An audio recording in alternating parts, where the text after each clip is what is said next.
Meeting to order. For those of you who are joining us via Zoom or YouTube, you can hear us, obviously, but the video is coming. Mr. Clerk, would you go ahead and call the roll? Yeah, good afternoon, Mr. Mayor and members of council and the public at large. This is the roll call for the December 12th, 4 p.m. work session for the City of South Fulton City Council. The Honorable Catherine F. Rao, District 1. Present. The Honorable Carmelita Gums, District 2. Present. The Honorable Helen Z. Willis, District 3. Present. The Honorable J.C. Sebastian, District 4. Present. The Honorable Corey A. Reeves, District 5. I believe he is on Zoom. The Honorable Natasha Williams Brown, District 6. Present. District 5. Is on Zoom. The Honorable Linda B. Pritchett, District 7. Here. And the Honorable Mayor Khalid. Present. Mr. Mayor, you have a quorum. All right, is that Councilman Reeves we hear in the background? Councilman Reeves, it's a little, we got some static issues, but feel free as we're taking votes, or if you want to be heard, to just raise your hand so we'll see that on the screen. All right, Mr. Clerk, go ahead and sound the next item. I'm sorry, the chair recognizes Councilwoman Gums for a point of privilege. Yes, Mayor, I would like to have a point of personal privilege and actually do the proclamations for two of the students, the students from Cliftondale Elementary that are here, because we are going to have a long agenda tonight, and I would like to go ahead and get those taken care of. Okay, I tell you what. Can we go ahead and do the Pledge of Allegiance and the prayer, and then we'll, we don't need a prayer. We're just going to have the Pledge of Allegiance? No, we're still in the work session. We're in the work session. Okay, well, if we can. I'm sorry, you're absolutely right. Let's do that. Okay. I'll entertain a motion. I'd like to make a motion to have two of the proclamations done for Cliftondale Elementary. Do we need to I'm asking the chair, and maybe you need to ask do we suspend the rules and then make the motion to move proclamations to the top of work sessions? Because we typically don't do proclamations during a work session. That's why I asked. However you'd like to do it. So I move that we suspend the rules to allow for proclamations to be presented at the top of the work session. Second. All right, it's been properly moved and seconded. Let's take that vote by a show of hands. Record that as unanimously approved. Thank you. All right. Will you go ahead and, I guess, announce the proclamations?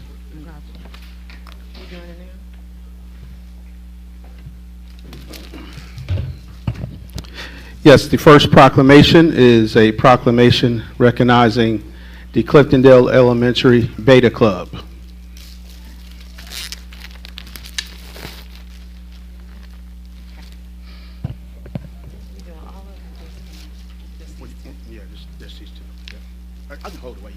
Are they here? Okay.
Club event, the school proudly secured top positions in various categories, showcasing the outstanding talent of the city. And whereas the Cliftondale Elementary Beta Club sponsors are Ms. Battle, Mr. Marcel, Rassel, Mr. Houston, and Ms. Johnson, who have extended their leadership time, commitment, patience, and persistence to cultivating these phenomenal talents. And whereas Israel Young, a scholar at Cliftondale Elementary, was the newly elected president of the Georgia Elementary National Beta Club, the first in the history of Cliftondale Elementary, as well as Fulton County Schools. And whereas the Georgia Elementary National Beta Club, under President Israel's guidance, is poised for tremendous success in fostering academic excellence, character development, leadership, and service. And now therefore be resolved, the mayor and council members of the city of South Fulton, and on behalf of her 108,000 residents that reside in her city, decide, proclaim, and recognize Tuesday, December 12th, 2023 as a citywide celebration for the 2023 Cliftondale Elementary Beta Club Appreciation Day, and encourage all residents to extend our best wishes to the people of light.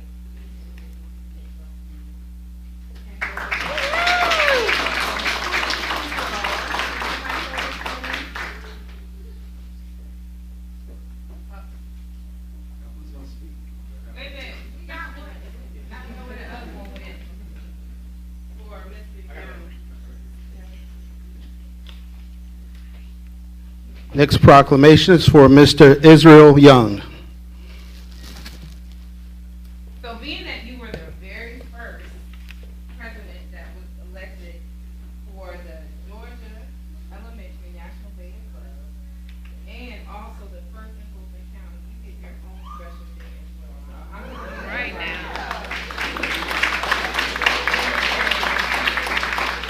Now therefore be resolved, the mayor and council members of the city of South Fulton, on behalf of her over 108,000 residents that reside in the city, hereby proclaim and recognize Tuesday, December the 12th, 2023 as a citywide celebration as Young Scholar Israel Young Appreciation Day, and encourages all residents to extend our best wishes for the beacon of light in our community. This individual.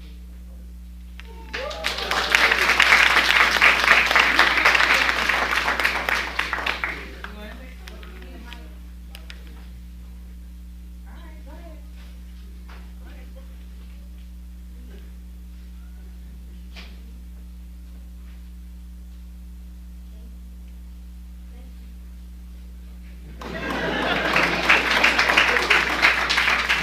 Thank you all very much. I guess we now get ready.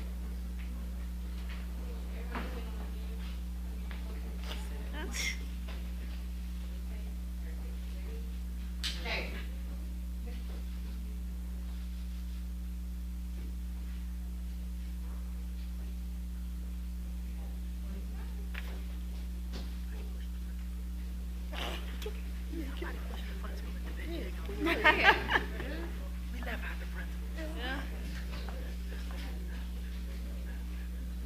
Where you going?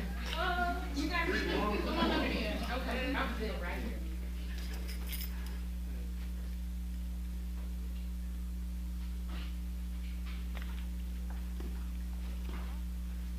Would you give these young leaders another round?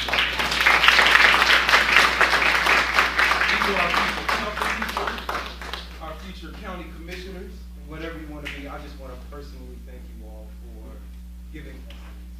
Thank you. Thank you for caring for all of the people in the community. It takes a village to raise these kids, and we are glad that you all help us. Thank you.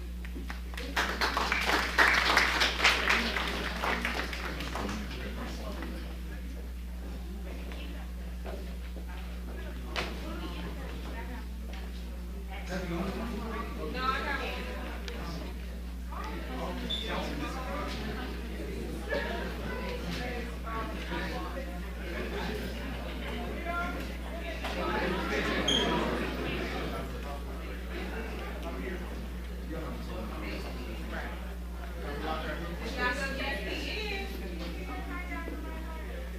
All right, one more. This one.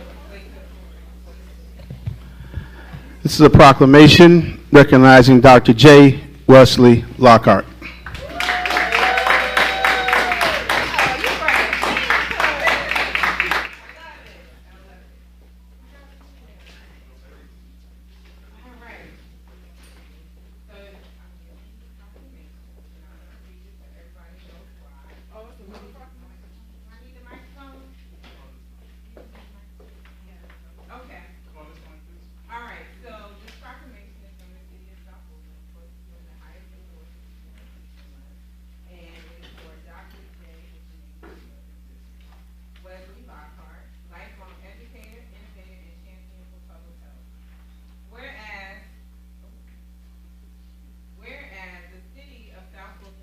Dr. J. Wesley Lockhart, Associate Director, EOHC at Morehouse School of Medicine, for his commitment and dedication for educating the next generation of minority leaders in science and for championing and implementing tools and programming to help implement barriers for minority health professionals and to achieve public health equity locally and throughout the United States. And whereas for nearly 20 years, Dr. Lockhart has been an innovator in higher education in roles at the University of Alabama, Birmingham, Meharry Medical College, Talladega College, Vanderbilt University Medical Center, and Morehouse School of Medicine. And whereas Dr. Lockhart has taught and trained hundreds of future medical professionals with an emphasis on curricula and tools that ensure that future professionals provide care that is community-oriented, supported of diverse populations, and that professionals are equipped to address the social determinants of health to achieve health equity.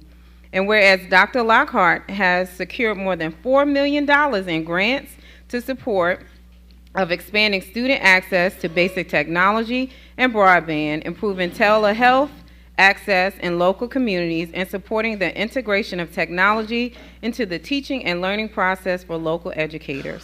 And whereas Dr. Lockhart has secured more than $3 million in grant funding to support of providing STEM and health careers outreach, education, and exposure to students in elementary through medical school, and whereas Dr. Lockhart has secured hundreds of thousands of dollars for additional initiatives, including helping to increase student digital and health literacy and to support students in efforts to access opportunities to elevate their education and future careers. Whereas most recently, Dr. Lockhart secured funding for 16 students from Morehouse Medical School and Spelman College to attend the annual Biomedical Research Conference for minoritized students in Phoenix, Arizona. My daughter went. And the premier conference for historically excluded community college undergraduate and post-baccalaureate students in science, technology, engineering, and mathematics.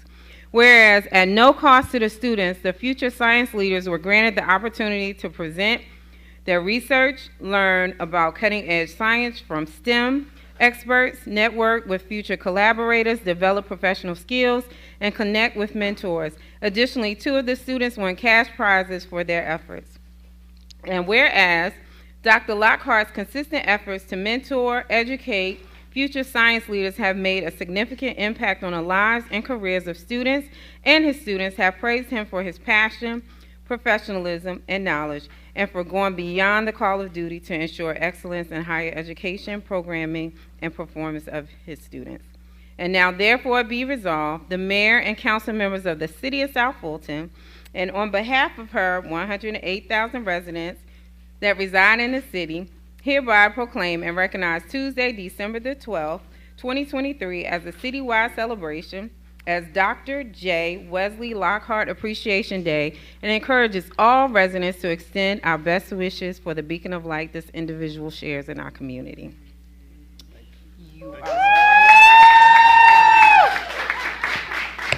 So just to tell you a little bit, Dr. Lockhart, one of our residents actually met Dr. Lockhart on the airplane, but my daughter actually went to this conference, and she just raved about him. And I was like, how is this possible, this man that I don't know? And then come to find out that you live in our community. And then after reading your bio, I said this is something that we have to recognize because we need to continue to make sure that we are highlighting people that are doing what they need to do to give back to our community. So thank you so much for all that you do. And you going to give a speech? Okay. First of all, thank you so much for recognizing me, City Council, Mayor. I appreciate this honor. I'm super humbled by this. I just want to quickly say my parents are here from Birmingham, Alabama. And I just, stand up parents, raise your hand. And my brother as well, he drove them over today. I will say that my parents have been in education for 35 plus years, and I've always prayed that I would leave a legacy just like them in the county. They were middle school administrators, and so my dad retired as assistant superintendent, and so today is one of those steps toward that legacy, and I appreciate you for recognizing the work. I just put my head down and I do the work. I'm grateful to do a job that I'm passionate about, and it's really my ministry, but it's moments like this that cause pause for me to just kind of say, oh, that has been done. And so thank you for that. I have students here that I didn't know were coming. So if you would just kind of raise your hand, stand up students. And then, so medical students, all of that. And then this could not be done without amazing effort of our team at Morehouse School of Medicine. So if you would stand quickly for my bosses out there. So thank you for coming.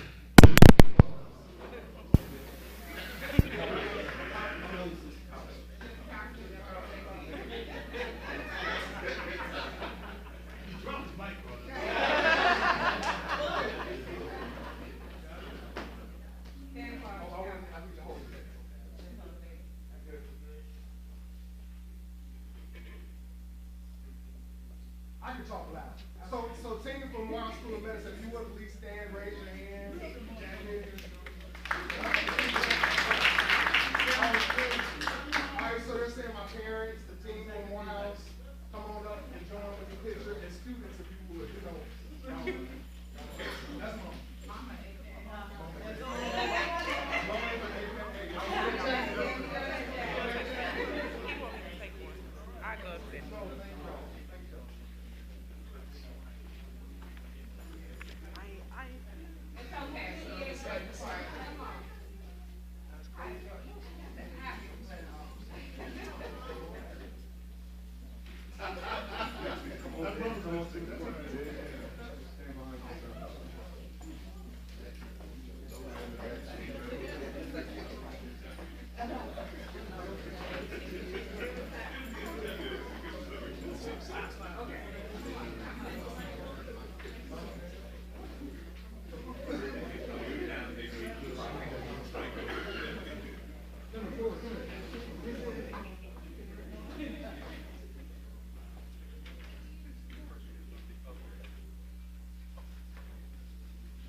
While everyone makes their way back to their seats, can we just give them a round of applause for this? You know, we, as you all know, we have a brand new city, and as council people, as a mayor and council, we are the architects of the city, right? But it's our most valuable resource is our young people. And while we may be the architects, our teachers are the guardians. Can we just give one more round of applause for our guardians?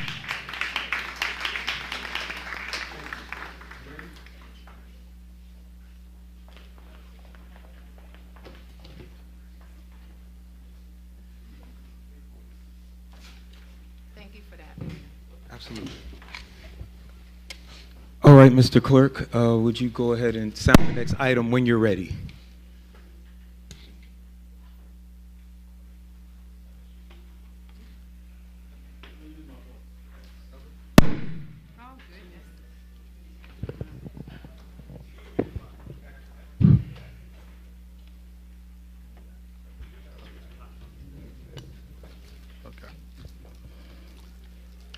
Okay, the next item on the agenda is city manager items.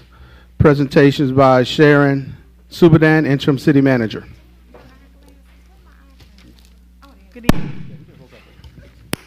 Good evening, Mayor and Council. Good evening, Mayor and Council.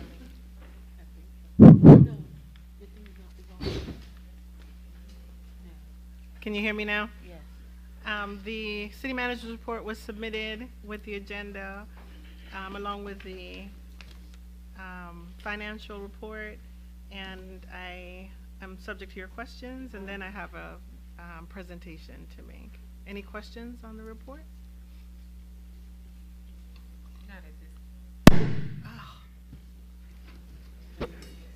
I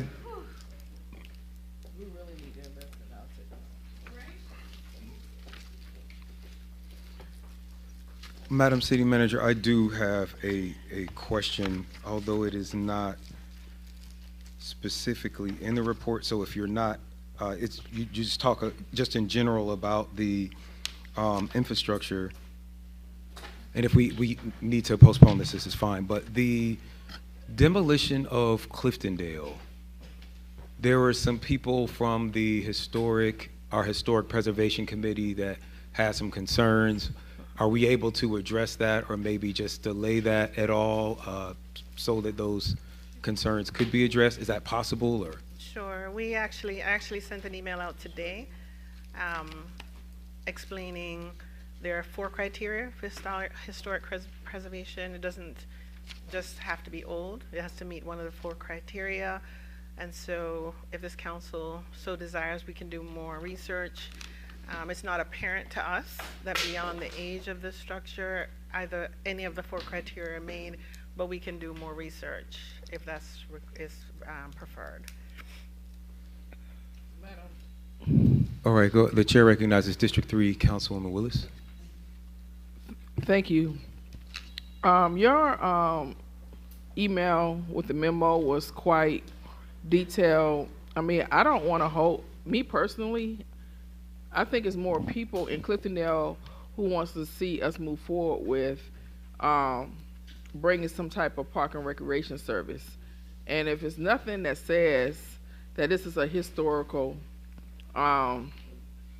structure, I mean, my vote, and I'm only one, is to move it along.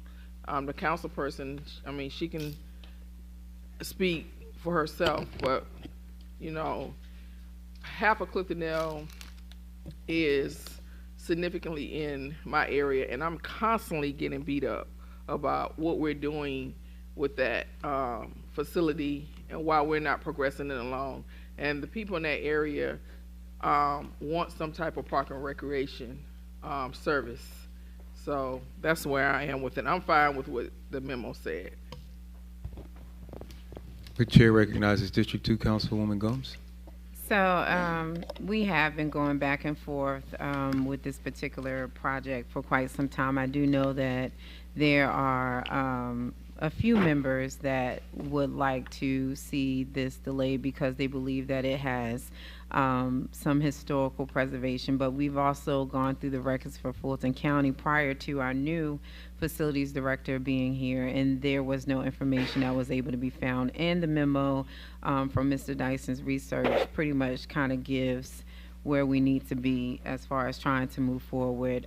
Provided that information, I spoke with members of the historic community, and we've also are trying to make available options for them to either come in and take pictures prior to the demolition, or being able to take a cornerstone of the building just for the historic preservation. So personally, I do not want to delay this. I wish you and I had an opportunity to talk about this before, but I think there are a lot of residents that are excited about where we're moving and that we need to go ahead and move forward.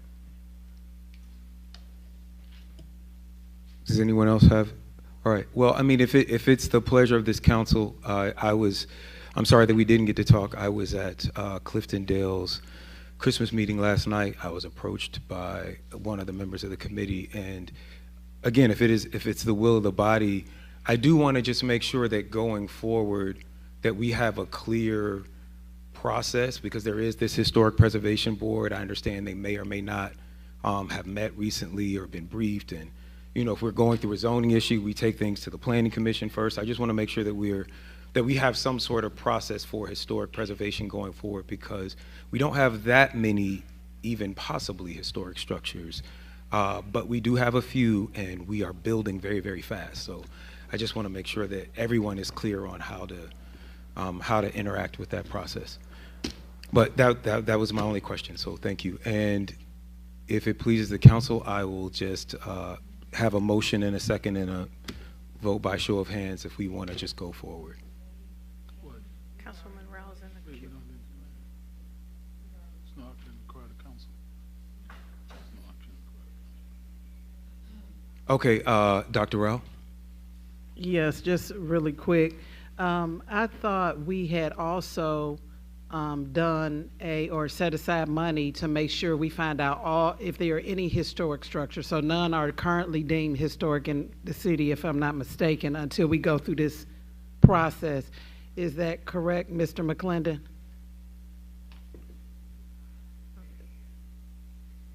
Yeah, okay, yes. That is correct, and we did put money aside for a historic survey of properties in the city limits, which we will undertake next year. Okay, and maybe as the community goes through the design process, maybe we can preserve some of the bricks from the demolition and incorporate, whether it's a trail or something, so it pays homage to the historical significance, whatever we might find.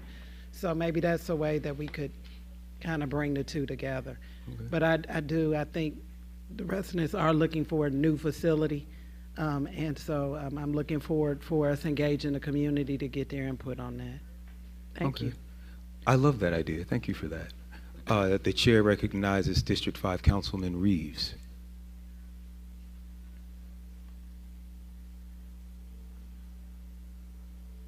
I thought I saw his hand raised. Okay. All right. Well, we'll go on. Does anyone have any other questions or comments about the city manager's report? All right. Seeing and hearing none, Mr. Clerk, go ahead or Madam City Manager, you want to go ahead on the next item? Yeah, I lowered my hand, sir. Got you. All right, thank you. Corey, I'm going to ask you just go 2 slides for me. So as I reflect on the last 8 months as your interim city manager, first I would like to say I'm thankful to the mayor and council for your support, and I'm particularly grateful to our City of South Fulton team who have continued the work of the city through a time of numerous challenges, transitions, and changes. I fully agree with the saying that says together everyone achieves more. And as a team, we have several accomplishments to share this evening by department, and the presentation is very long. And so I will not read the presentation. I will make this available for you and for the public after. But there are some highlights that I want to bring to your attention. Some of the things that I have dedicated a lot of my time to since my arrival here, and the things that rise to the forefront of my mind as I think about my tenure here in the city, is team development. You know, one of the things I really strive to do is to create a team, build a team that consistently delivers results, which is one of my ultimate goals.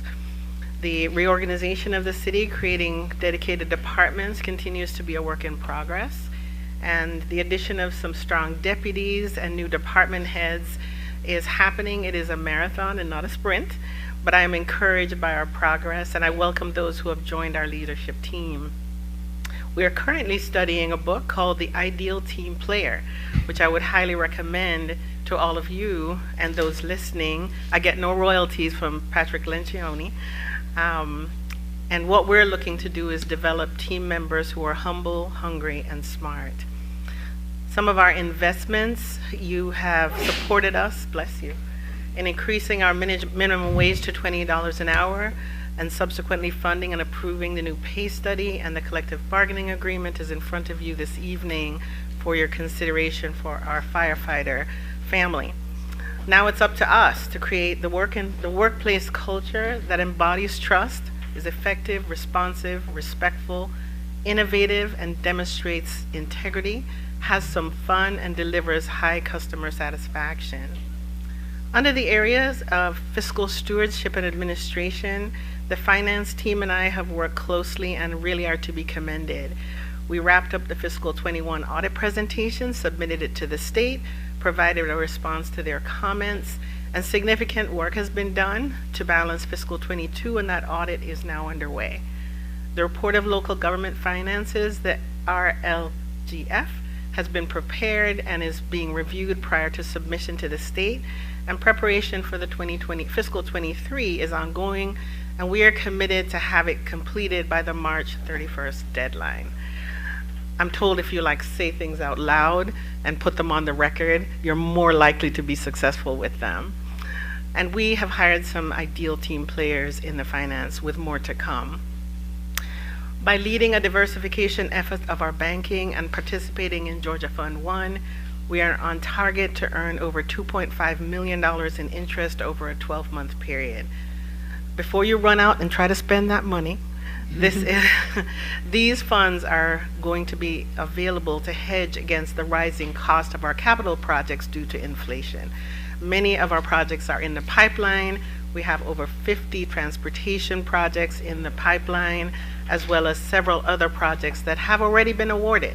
And so the more that we are able to hedge against inflation through being smart with our state-approved investments, it puts us in a really good position. We've also diversified from having one bank to having 3 with Georgia Fund 1 as the 4th. The fiscal 24 budget presentation, which you all approved, outlined bold new initiatives and was unanimously supported by this council with a reduction in our millage rate. Our new meeting schedule was adopted and implemented, resulting in twice as many opportunities to approve items that will move the city forward. We are connecting legislation and work session presentations to team leaders and developing plans to ensure that the policies you approve are implemented as envisioned by this council. Recognizing the need for owned land and facilities and increased space, you have supported the purchase of administrative offices, supported debt service for our future facilities, purchased land for parks, and transfer of facilities from Fulton County. I'm pleased with the cleanup efforts taking place in our purchasing space. By establishing properly executed contracts, training and holding people accountable, we hope to increase public trust. There is much more work to be done in this area, and then you can expect to see a revised purchasing ordinance, a procurement manual, and renewed efforts to engage our vendors with the city in the first quarter of 2024. Behind the scenes, a customer relations and service effort is underway. You may have noticed that the phones at City Hall are now being answered on a regular basis. We will continue to develop this initiative with customer relations training to improve both our internal and external customer service, and also have continuous improvement on our website for improved communications. Over 400 applicants for rent and mortgage assistance have been processed, with about a quarter of those being approved, delivering $700,000 in needed relief to our residents. On the operational front, by far the heaviest lift since my arrival has been encountering and implementing the solid waste initiative less than 30 days after my arrival. While this program is one that I inherited, I am just as committed to its effectiveness as if I had been part of the planning. I will acknowledge that the startup had some challenges, but I believe that we have developed into an effective operating rhythm. And as with everything, there have been many lessons learned. The reopening of Wolf Creek for Juneteenth and following concert series brought thousands into our premier facility for fun and festivities. We expect an even more full calendar for 2024, and we welcome our new events manager for Wolf Creek. As your interim city manager, it is my goal to ensure that you are all treated with respect and with equity. You can count on me to continue to be equitable, to provide you with my best advice garnered over 33 years of service, recognizing that this body ultimately makes the decision, the policy decision. And when we do, and when you do, we as your team will strive to deliver results. Next slide, please.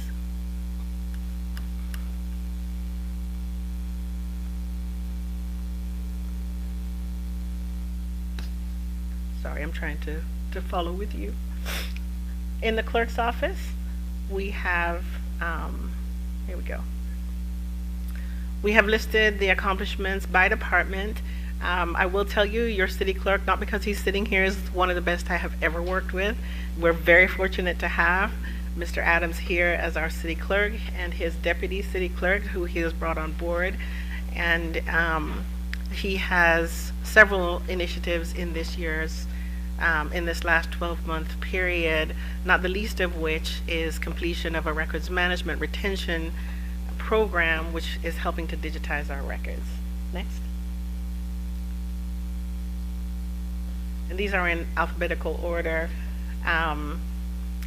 Code enforcement was acclaimed as Department of the Year by the American Association of Code Enforcement in 2023. The team from Code Enforcement and previous director are to be congratulated on this outstanding accomplishment, as well as all the other listed accomplishments here. Some that jumped out to me were several code enforcement officers receiving the Gauge certification in levels 1 and 2. Next slide.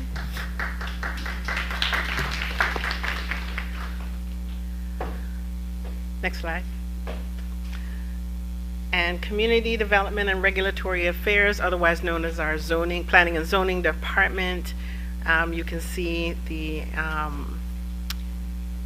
erosion control bonds, tree bonds received during the 12-month period, and 2,786 applications, 1,865 permits were issued. They eliminated a backlog of dormant, expired, and abandoned permit applications. So anybody who thinks that the people in our CDRA are not working hard, you are sadly mistaken. Next 2 slides. In cultural affairs, 24,422 patrons came through the door of Southwest Arts Center. 32 external productions with 16,299 attendees came through our doors at the Southwest Arts Center. In economic development, one of the big things that jumped out to me is the reestablishment of the South Fulton Development Authority, a key and necessary conduit for us to encourage economic development and, of course, provide tax incentives for those developments. They also launched the Small Business Week in the Old National District and had several, including the new farmers market in the Old National District. Next slide. And in the Red Oak area, the festivals and markets continue to be a highlight for that community. We also, in economic development, have implemented our Small Business Advancement Administration grant. You will see the awardees for that in January. We have several grants up to $20,000 which are going to be awarded to small businesses from our ARPA funds. Next, please. And in addition to the financial accomplishments, we've increased revenue in areas by tightening up on business licensing. The other thing, you may recall, we had some challenges with ADP in the summer. We have fully automated that process for our payroll, and we also had some challenges with transfer of our funds for our retirement. That has also been resolved. A lot of the work in finance is work that is happening behind the scenes to make us more effective, to clean up things, and to help me to sleep better at night. Next, please. And in fire, we've received some grants. We've added equipment. The fleet enhancements are not to be looked at lightly. This is a big challenge for many departments, including some of our sister departments. So we're very proud of the efforts and the advancement we've made with fleet equipment. the fire department launched an advanced leadership development program that they extended to other jurisdictions and others in the city, which had their first cohort graduate early fall. And in addition to that, we have provided additional equipment, and there's a memo of understanding with our partners in order to serve our community better. General Services, Greg Dyson is one of our newest directors, and General Services is one of our newest departments. And finally, we are going to have our opening of Sandtown on Saturday after 3 years of long-awaited and long looked forward to renovations at Sandtown. And we're not done yet. There's more to come, but we want to be able to reopen the facility so it can be enjoyed by those who have worked hard to see it come to fruition. In human resources, on the human resources side, we've also done lots of work with ADP, transition to our new medical provider, which is going to set the basis for us to become self-insured in the future. And there have been several wellness campaigns that have been run all year long. I had to smile to myself, though, because when we had the fruit and vegetable wellness initiative, it seemed to me that there was a lot less participation than when we had the cheesecake giveaway for employee appreciation at City Hall. That said, I'm really appreciative that there's a focus on wellness and also a focus on mental health. And of course, in addition to the HR department was very instrumental in implementing the pay study. In addition to that, while we've not gone from worst to first, we've gone from worst to middle in the GERMA space, and trying to implement safety protocols to help us to improve our GERMA rating and become less risky. In the IT space, much of what is being done there are preparations for what is to come. First quarter, we expect to roll out Civic Plus. We're going to be testing Civic Plus with the staff side first, and then pull you in to using Civic Plus as we do our meetings. Cameras are being installed, yay. And of course, the illegal dump cameras are not at locations to be disclosed, but cameras are ongoing. Next, please. Municipal courts had an incredibly good year despite not having a permanent facility and working primarily remote, clearing all the backlog for school zone violations and other backlog cases from 2019 through 2022, and created an indigent defense program as well. In Parks and Recreation, the Burnett Gym program for Bowling with a Purpose was an extreme success with the electrical engineering class that was offered free of cost to residents, and all 42 students that completed that program have been offered jobs upon completion. So that was a big win. I'm told it's a first of its type program in the country out of a Parks Department, and the Parks Department has to be commended for all of the events that have been hosted, that they have supported and hosted through the year for the city and city council. In our police departments, we welcome Chief Eddie Smith, who's been appointed. There's been reorganization inside of the police department, and we've facilitated the reopening of the Cedar Grove precinct. I had the opportunity to go by and visit the Roosevelt precinct, and we've recruited a total of 64 sworn officers this year.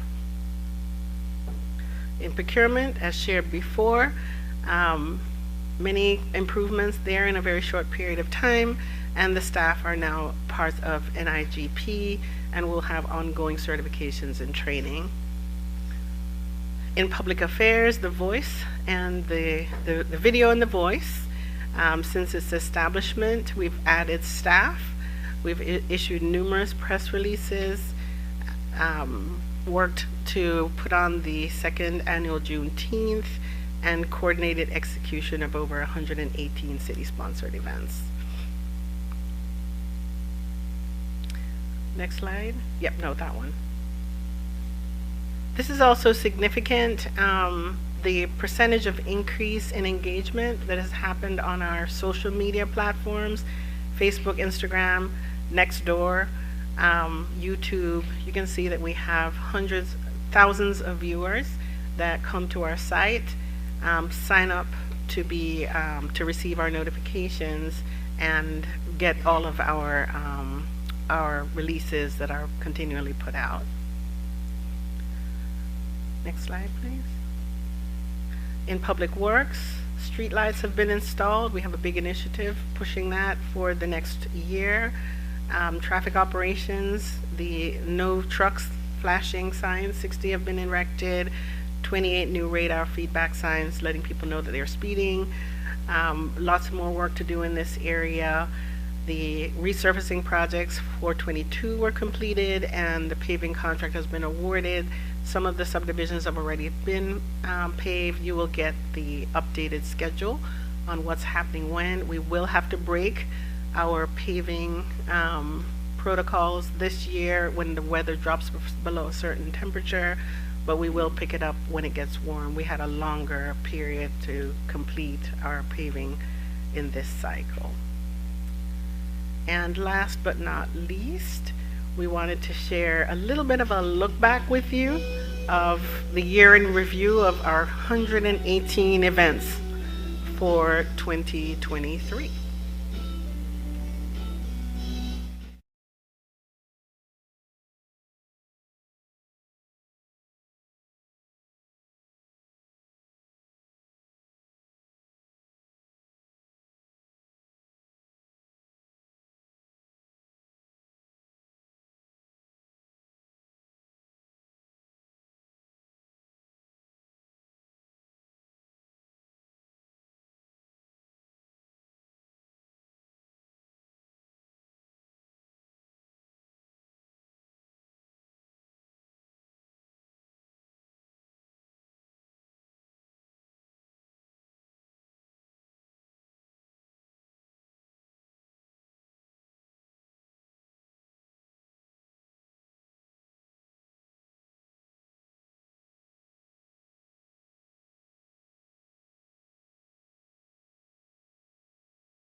Thank you all so much. If that felt long, it was a whole year, y'all.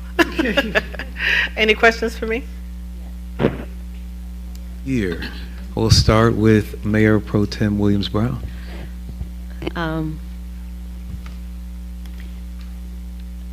Two things real quick. One, did I hear correctly that the slideshow represented 118 events? That's a yes. Do those 118 events represent events, only events that have already happened, or do they include, well, I guess they couldn't include events that we have Not yet. yet to have because we still have pictures. And how many events are left in the next 2 weeks? Probably about another 10 to 15. I would have to get Jackie. About to give- another 10 to 15 on top of 118 that we've already had. So we're averaging somewhere around 2.3, 2.4 a week. Pretty much. Okay? All right, the chair recognizes District 4 Councilman Sebastian, and if you could bring that cue up, that'd be great as well. Thanks. Thank you, Mr. Mayor. Madam City Manager, I do apologize. I took a lot of notes. So no, you don't have to answer them all now, but I would love follow up on some of these. I'm still getting complaints that the bulk pickup is not working well, with people putting out their bulk on every second Monday in District 4, right? So I would love for us to take a look at that in the future to see how we can streamline that. And while still on sanitation, sorry, before I go any further, thank you. Thank you for an awesome report. Sorry. The regular pickup, I was at an HOA meeting, and I think a retiree said that their garbage got picked up way before 7 a.m. and they couldn't get their garbage out. So I do not recall this, but I was told that we did mention that garbage was not going to be picked up before 7. So if that is not the case, please provide me some language I could push out so that we can, take care of that issue. Sure. The other thing you mentioned about the business licenses, and I know we have had a couple of hiccups where CDR in the zoning and the issuance of business license have gotten us in a little bit of a hot water. And I know you guys did some work in terms of streamlining that, correct? We are, and in the reorganization, business licensing code, and CDR are under the CDRA umbrella. Part of the reason for doing that is to make sure that there is better coordination. We are also actively working to hire a building official that is a city employee, and we believe that person will also be very instrumental in making sure the permitting part jives. You've also probably received the report of new business license applications for your districts, which we are sending out to you on a monthly basis so that you can be aware of things that are coming. So if there's a red flag or a problem, you can let us know while those are being processed. And honestly, I would love to see the same thing for land disturbance permits. I saw your email today. Yeah, thank you. And last thing for me is, I know we've had a lot of quality of life issues coming to the police department from District 4, and so I'm looking forward to following up with you and hopefully our law enforcement folks to sort of figure out how we can get ahead of some of these issues, especially now that we opened the precinct in District 4. But that's an offline conversation. I just wanted to mention that I'm still getting a lot of those type of complaints. All right? Thank you. Chair recognizes District 3 Councilwoman Willis. Ms. Superintendent, thank you for the thorough presentation. You have accomplished a lot and inherited a lot in a short period of time. Yes, you did highlight the 118 events, but in those pictures I saw a lot of smiles. I saw a lot of smiles from the staff, from the community, and our 118 events brings happiness. It brings a sense of community. It brings a sense of belonging. And it reminds us that we're all in this together. And so I look forward to maybe 118 or more events next year. I don't see them slowing down because our community enjoys them. Thank you. And thank you to staff for helping us pull these events together and helping us make our residents who pay tax dollars here in the city of South Fulton happy. I grew up in a community that's now known as the host city. Everybody goes there for conferences. And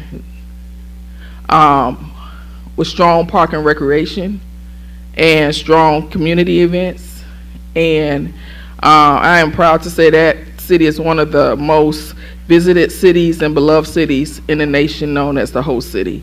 So what will South Fulton be? And I know you will help us define that. Thank you.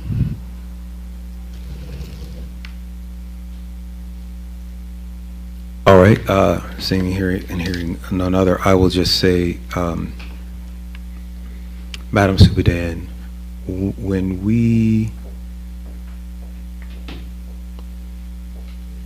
you came here in April, you're right, just going back to your report, the first thing you had to do was get this sanitation program together.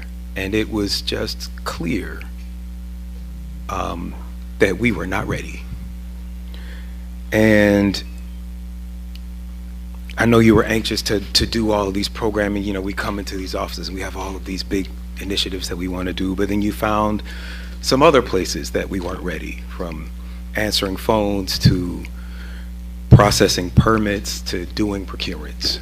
And I just want to thank you for getting us ready to face the future.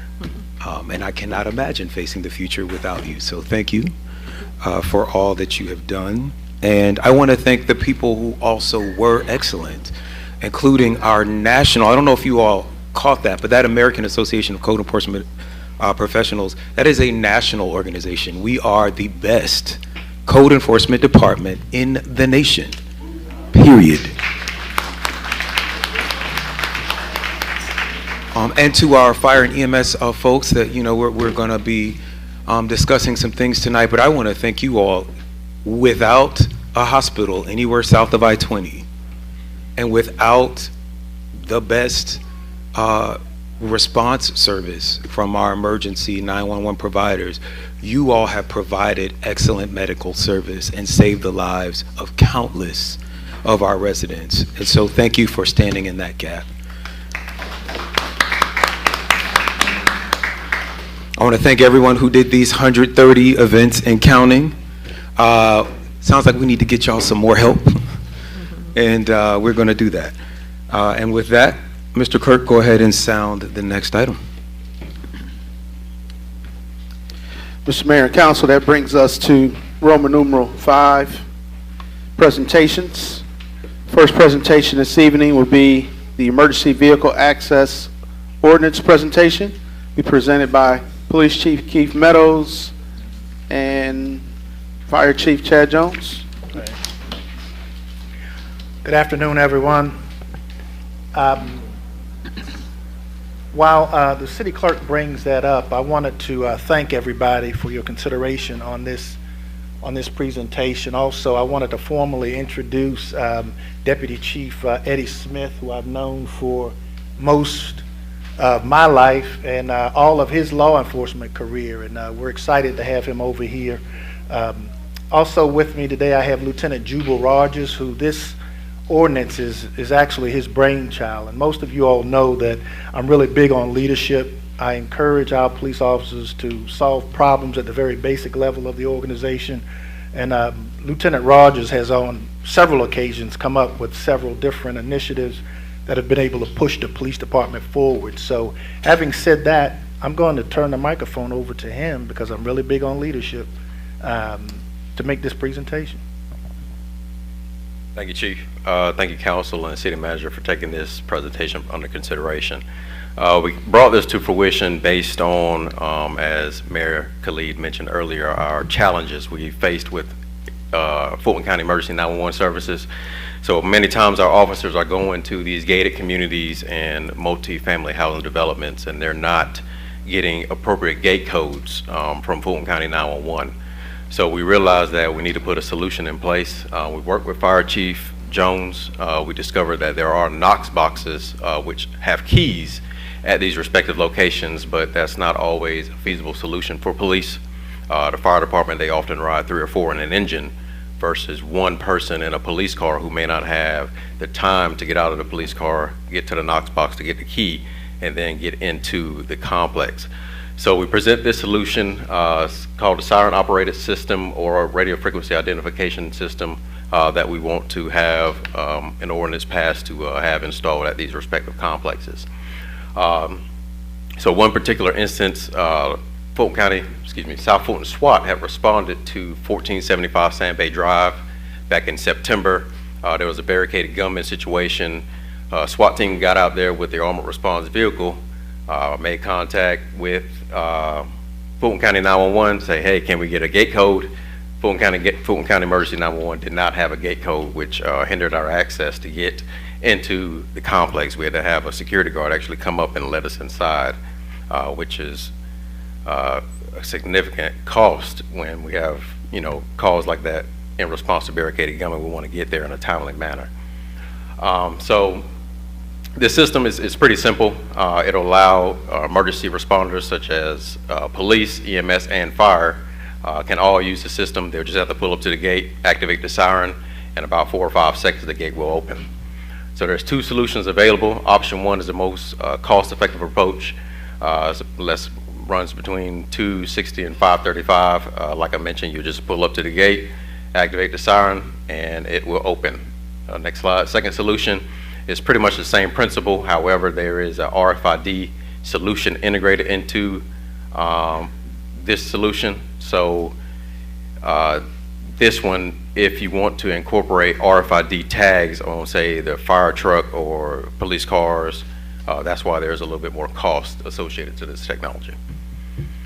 So for device installation, there is some electrical components inside, so we do recommend that someone competent with electrical knowledge install this at the respective communities.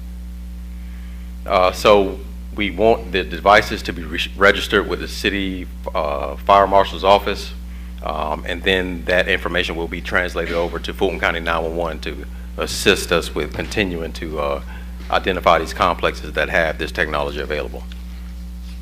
Overall goal is we want to continue to reduce our response times at these respective communities, so this solution will allow us, police, fire, and EMS, to improve our response times overall.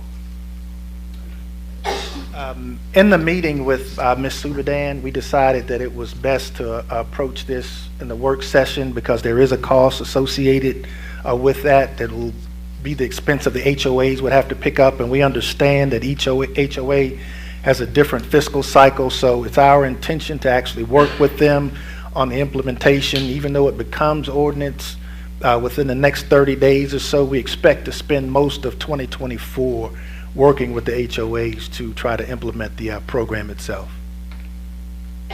Having said that, we'd be more than happy to answer any questions.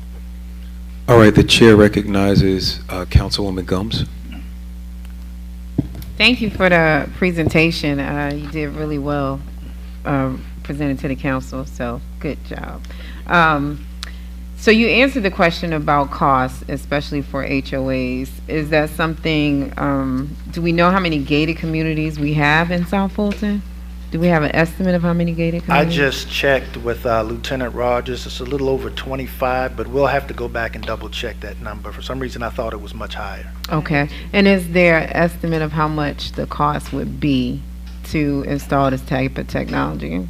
Well, as he said, it was between, I believe it was $235 to $535, and so it depends on which system they wanted to get. But at the end of the day, we believe it'll be a cost benefit, not only to the HOA, but it'll assist the emergency responders coming to those locations.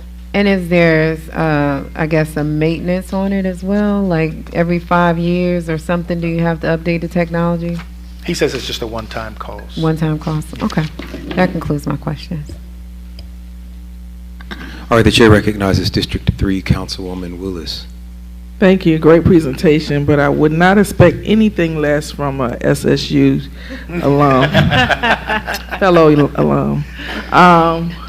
Is this going to be a mandate for all gated communities, or is it optional? We're asking that it be mandated for all gated communities. As I said, you know, when we had a barricaded gunman situation and we get there and we don't have the ability to enter that community, we understand the Knox box program is there, but as he stated, that's not always feasible for policing, because you would have to almost keep a key in every police vehicle, and sometimes they go in for maintenance, and so we're looking for something that's best that's more efficient for the community and our first responders also. Okay, and lastly, what other cities do you know of, or municipalities that you know of that's using the system? He said that Brookhaven is utilizing it right now. Oh, okay, all right, thank you. All right, the chair recognizes District 4 Councilman, Sebastian. So me, might as well call me Councilwoman. We'll be all. Let me leave that one alone. Thank you all. I do have a question around security, and given you know, a lot of times bad actors are out there, right, trying to get around, you know, law enforcement and other things. What has been the security protocol around these things being protected from hacking? Number one, that's my first question. And my second question is, there are a lot of properties around our city as well, individual homeowners, okay, who have, as a matter of fact, I visited one just last night, and they have gates that are locked, and if something happens within that compound and there's a single person at home that the EMS need to get to, then we could face the same problem, right? okay. So can we give consideration for if those individual homeowners want to and will take the cost on, that we could actually open this up to individual homeowners with gated homes as well? You know, I don't see why we couldn't. It's a product that's certainly available to the general public. And so I would ask, is there cellular technology built in there, or is it's not? So in terms of hacking into it, I wouldn't imagine that that's possible based on the technology that it deploys. But what I can do is go back and double check with the vendor on that one. All right, thank you. All right. All right, the chair recognizes District 1 Councilwoman Dr. Rao. Thank you. While these are gated communities and we would assume that they were collecting dues, this might still be something that's unbudgeted. Right. Have we taken into consideration how we would roll this out, or allocating any funds in the event that that's a barrier to moving forward? Or is it just anticipated that we would have a time and a certain in the future where they would have to comply? I was looking at the implementation phases through all of 2024. Certainly we wouldn't expect to come out and find any community that's not in compliance with it, when we understand that their budget or their fiscal cycles are all different. And so we want to make sure that we're just kind of working with the HOA. But in terms of funding, that was one thing that we had not discussed. We will look at the possibility that there may be some grant funding for it, but those are things that we'll just have to go back and research. Okay, I think it makes sense to at least explore it. If there may be some, you know, HOAs, again, they hadn't anticipated this. This is not one of their standard costs. Right. For us to look at, especially if we're only talking about roughly 25 across the whole city. That's fairly a small number. Kind of pennies, right? Yeah, that's all. Thank you. All right, I have a couple of questions. Dr. Rao's excellent point notwithstanding, it has been my experience, right, that if a HOA cannot come up with $535, their gate's probably not working. But there are probably some instances where that is not the case. But gates themselves are expensive to operate because they get knocked out by lightning a lot, right? Do we know any information about the history of this technology? Does it get knocked out by lightning? Because I think that maintenance issue Ms. Gumbs talked about, Councilwoman Gumbs, is important. Good question, Mayor. So this technology has been out for a while. This specific company, they've been around since 1980s. It's relatively simple technology. I can do some research on the lightning aspect, but this has been available for quite a long time. Made contact with Brookhaven during the research, and they've had great success with it. So I believe the opportunity is there. No, I love that. I want to make sure, if we're going to mandate it, I just want to make sure that we know what all the possible costs might be. And it's $235 to $535 per gate, right? So if your community has multiple gates, that's correct. It'll be would you want it on all the gates, or would you just know to go to the gate that has it on it? So primarily at the entrance gate. So if there's an entrance and exit gate at that specific location, you'll just need one unit to get into the gate. Got you. And then lastly, the 20 to 25 communities you talked about, do they include apartment complexes? Are they included in this count? So that count includes the apartment complexes and gated single-family home communities, not just the one-offs. Perfect. Perfect. Thank you. All right, those are my questions.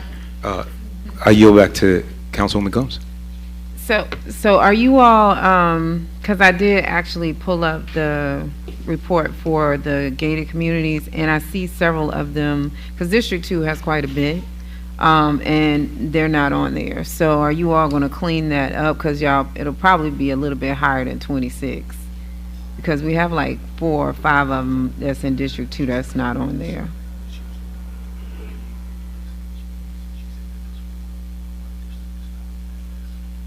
These are the single-family gated communities, not the apartments. But we have those too. But you have the apartments on there. But I'm just saying, is there going to be another list where you all are going to add more to it, or just go back and clean it up? Yes. Okay. Yeah, we're going to go back and research that list, because as I said earlier, I thought the number was much higher than that. So we'll get with 911, we'll get with the fire department.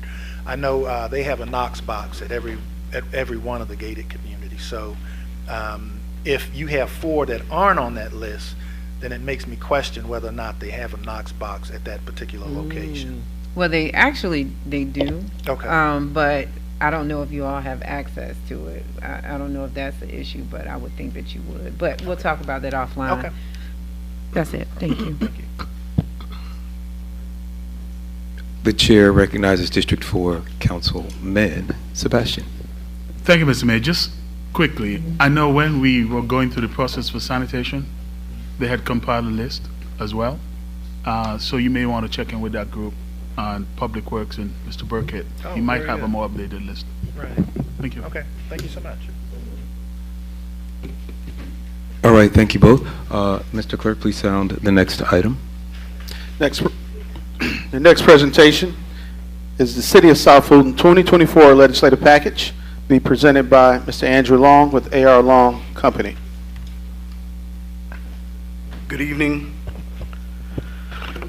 City of South Fulton. Good evening, Honorable Mayor. Good evening, illustrious City Council, Madam Interim City Manager Subdivision, Mr. Clerk.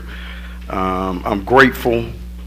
If you haven't heard me say this recently, I remain honored and humbled to represent you to the Georgia General Assembly. And I bring before you now the draft version of the City of South Fulton 2024 legislative agenda. I have, my name is Andrew Long and A.R. Long Company, and I have spoken to each of you personally to get priorities from you of what you believe we need at the state capitol legislative-wise to help make this city become a better place for all. I want to answer any questions that you have about the legislative agenda items. They are divided as such, actual bills that we can have run through the legislative process to be considered by the House and Senate. Then you have priorities to advocate for. And then finally, you have issues that I am to closely monitor down at the Capitol so that you all will know the results of those bills. So I'm glad to answer any questions. My purpose for being here tonight is to present this before you, make sure that you have all the answers you need in order to vote on this legislative agenda, and we can move forward down at the state capitol. And then secondly, I'm going to speak to the special session that happened in the last week and a half and discuss a little bit about maps. But right now, are there any questions regarding the 2024 legislative agenda for the city of South Fulton? The chair recognizes District 3 Councilwoman Willis.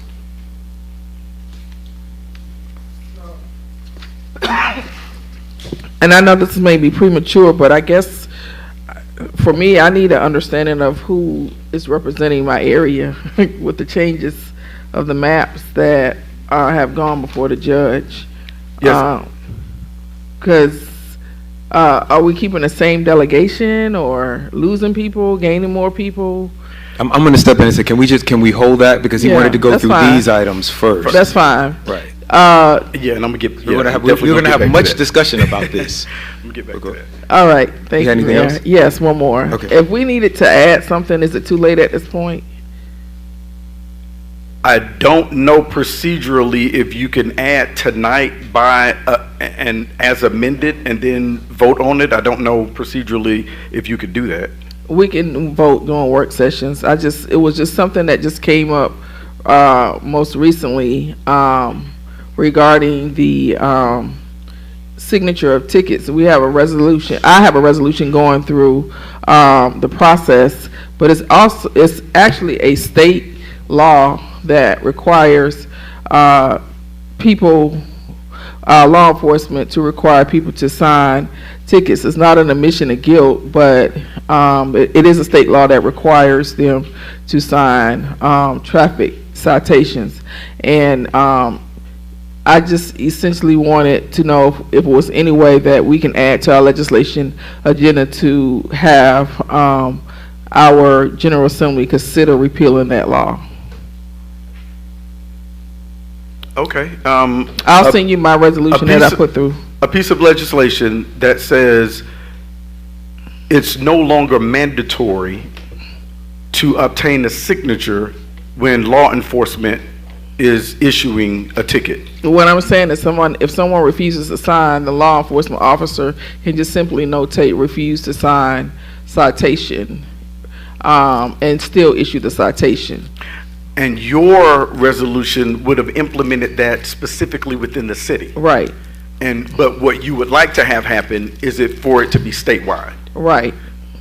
I don't see why if somebody refuses to sign a ticket, they should, be tased or beat across the head or arrested and taken to jail. So, and that's what's happening throughout the nation, and it's happening throughout in a lot of instances. And it's just, it's not an admission of guilt. It's just, you are agreeing to come to court, or so if a person refuses to sign a ticket, there's nothing wrong with somebody notating the ticket, refuse to sign, and still issuing the citation. I am not going to speak on behalf of the members of the House and Senate who represent all or parts of the city of South Fulton, but in that same vein, I believe that you would have a stronger case in desiring a statewide legislative ask like that if it passes in the city of South Fulton and is first successful here in this city, and then you wish to spread it throughout the rest of the state. That would be what I would recommend. But if you want to have legislation and me request our legislative delegation to see whether or not they would, consider passing this bill, I'm glad to add that to the list. So let's take it offline, because I know that the city of Atlanta is also considering it, and there are other cities considering due to the incident that happened in their city. Okay. So they're actually considering updating their standard operating procedures. Okay. And I'm working with Commissioner Arrington to also put forth legislation for the half a mile radius in Fulton County that will require their officers to do the same. And I work with our police chief, and he's also in agreement. And he said they typically don't arrest people that don't sign tickets. They go ahead and notate, refuse to sign, and then issue the ticket. But it is a state law that does require that. A signature. Okay. Yeah. Okay. I'm going to just hop in and say, first of all, thank you, Councilman Willis, for evoking the name and the memory of our ancestor, Johnny Hallman. I did not call his name. I know, but the memory, it evoked it for me. That is the ancestor who spoke to me. And I think that it is a wonderful idea. What might be just offering this, and we can talk about this more offline. I think we adopted this by resolution, so if we can come to a decision tonight and we have some quick work by our attorney, we can probably get a resolution amending our legislative priorities. But what might be more palatable for the state legislature, because they have a really bad habit of writing these preemption laws that stop us from doing things, is that perhaps we do a resolution requesting that they don't preempt cities, or that they change the law so that it is optional for cities who want to do it versus cities who don't, so that we are not forcing, the entire state to follow what we in Atlanta and Fulton and South Fulton are doing. It might be easier for it to get support. There's no state law that requires that. We can actually make that. Cities do have an option to do that, as is. I mean, we can always go below state law. We can't go above state law. So that's what my resolution is doing. As stated, we can take it offline, and I'll talk. I don't want to hold this up, but it is a lot of laws that is on the books that have been on the laws, like the Ahmaud Arbery citizen arrest law, and a lot of laws need to be. We need to be more proactive so that people don't have to lose a life for us to think about changing certain laws that's on the state. That's on the state law book. So, and that's just this is just another one. Someone lost a life, and we could take it offline, but that is something that we would like for our General Assembly to consider repealing. Yes, ma'am. All right, I'm going to go out of order. If Dr. Rao, you have a response to this. Okay, it's different. Okay, well, I'm going to stick with the order then. The chair recognizes District 7, Councilwoman Pritchett. Mr. Mayor, I want to get a point of clarification here, because I see it appears to me that you do not have a computer, and oftentimes when we're in this queue and we hit the button request to speak, and because you don't have a computer or because it's not on the screen, you acknowledge people based on what you see versus what's in the order that people are requesting to speak. So, Mr. Adams, since it appears that the mayor does not have a computer, could you bring the screen up, during times of discussion, so we can make sure that we follow that order, because I get overlooked a lot, and I would like for that not to happen, and also for the clock to actually work when we are speaking. And thank you for acknowledging me. Yes, I'm going to rule on that point of order and say that it is the chair's privilege to disrupt the order sometimes, and sometimes I do that if I think it's going to move the flow of the discussion. So I was asking because I saw Dr. Rao's hand, and I thought that she might have a follow-up. I don't like it when we jump around from topic to topics. If there are people that want to respond, and I feel an energy from them to respond to what we're talking about, I may, from time to time, do that. And if you felt overlooked, my apologies. But you do have the floor. Thank you. And also, Mr. Mayor, when you decide to do these things, can you let us know? Because I can't anticipate what you're going to do, and I would like to know, because I'd like to function within order. And I'm just asking. Sure. Thank you very much. Mr. Long, it's good to see you again today. Good evening, Councilman.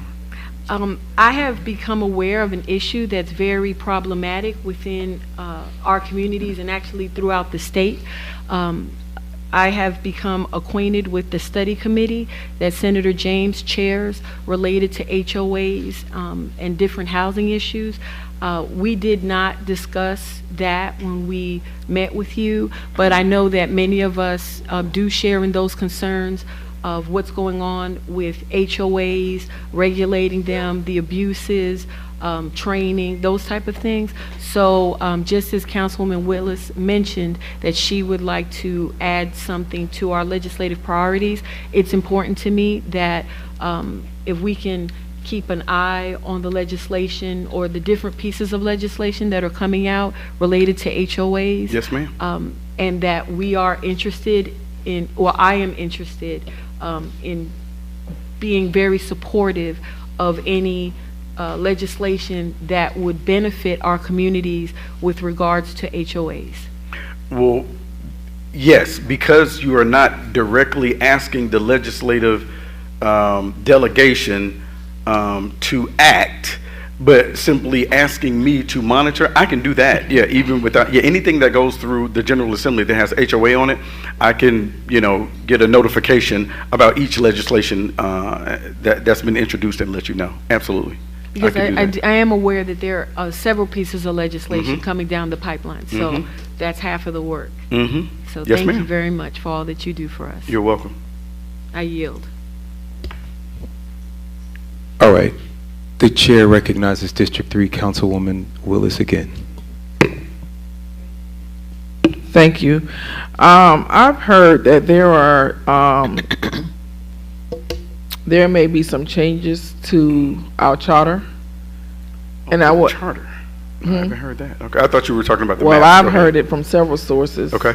And this city council has not put forth any changes to the charter in our legislative priority. Okay. And so I will ask that you keep a watchful eye if any changes are made to our charter to let us know, because when we have gone down that path of General Assembly changing the charter, it has sparked uneasiness, unreadiness, and a lack of transparency in the community. And I just think that if there are going to be changes, the delegation should, let us know what those changes are going to be, and then let us share it with the community, and then we just try to have a more transparent process. For me, I'm just tired of all of the chaos behind, things being done to our charter, and we are not aware of. So I will ask that you please keep a watchful eye of what changes are going to that may happen from the General Assembly in regards to our charter. Two things I can say to that. Number one, I personally haven't heard anything about any rumors of changes to the charter. But what I want to say is the chair of the delegation would have to be informed if something like that is going to happen, because he would need a majority of votes from the members that are in, for any local legislation that are in or represent the city of South Fulton, number one. Number two, you know me very well, and you know that I have very good relationships down at the Capitol. One of the relationships that I have is with a gentleman named Stuart Morelli. Stuart Morelli is the attorney at Legislative Council down at the state capitol, that if anything were to be changed in your charter, he is in charge of all local legislation, and it will have to go through him first. And as a courtesy, not because he has to, it's not mandatory, but as a courtesy, if something comes across his desk and it says City of South Fulton, he's going to call me. So I will be able to know about it, and will be able to inform you if something like that does happen. Thank you. You're welcome. The chair recognizes again Councilwoman Dr. Rao. This is the first time on Right, this. got you. Okay, a couple things. For the last 3 years, you're aware, I've had on our legislative agenda to strengthen the residency requirements for both candidates and elected officials. I would like to see that back on this agenda. And secondly, another issue that we've had was automatically grandfathering businesses that have been given an alcohol license that we have no way to stop them. It's an automatic thing, basically. Mhm. So those are two I think we still need to look at. So if a business has ever been given, of course, the alcohol license, if they have crime or any kind of issue, we don't Yes, have ma'am. any way to do anything about that business. So, and that's because of state law, so. Yes, ma'am. Those are two things.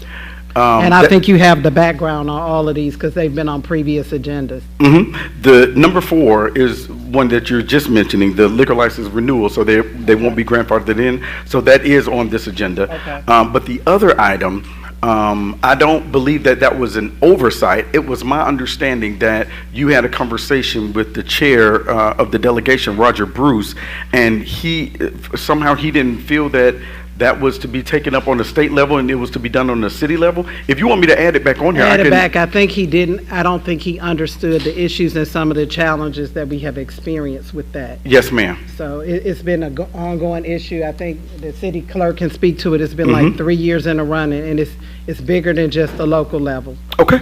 So if we need to have a meeting, or if he can even confer with our city clerk. Or all I would have to do Yeah. is get that language from, the language from last year. Right. From that legislative packet. agenda and add that item.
time your fine is, I think it's like $175, where they were trying to lower the fines to as low as $25. So they were doing that as well. So I will actually get you in touch or give you the lobbyist who is actually working on that legislation. Okay. Because last year I was asked to testify before the committee. Okay. But I had a schedule conflict. Thank you. Yeah, you're welcome. What good is a bill with no teeth? Yes, ma'am. Okay. All right, thank you for that. And I want to apologize for the people that are trying to follow on Zoom and YouTube. We are having a bad tech day today. We will be, and it's something I do want to say that we will think about going forward. I did a count, and only about 5 of our 20 meetings next year will be at Southwest Art Center, so we will likely be here.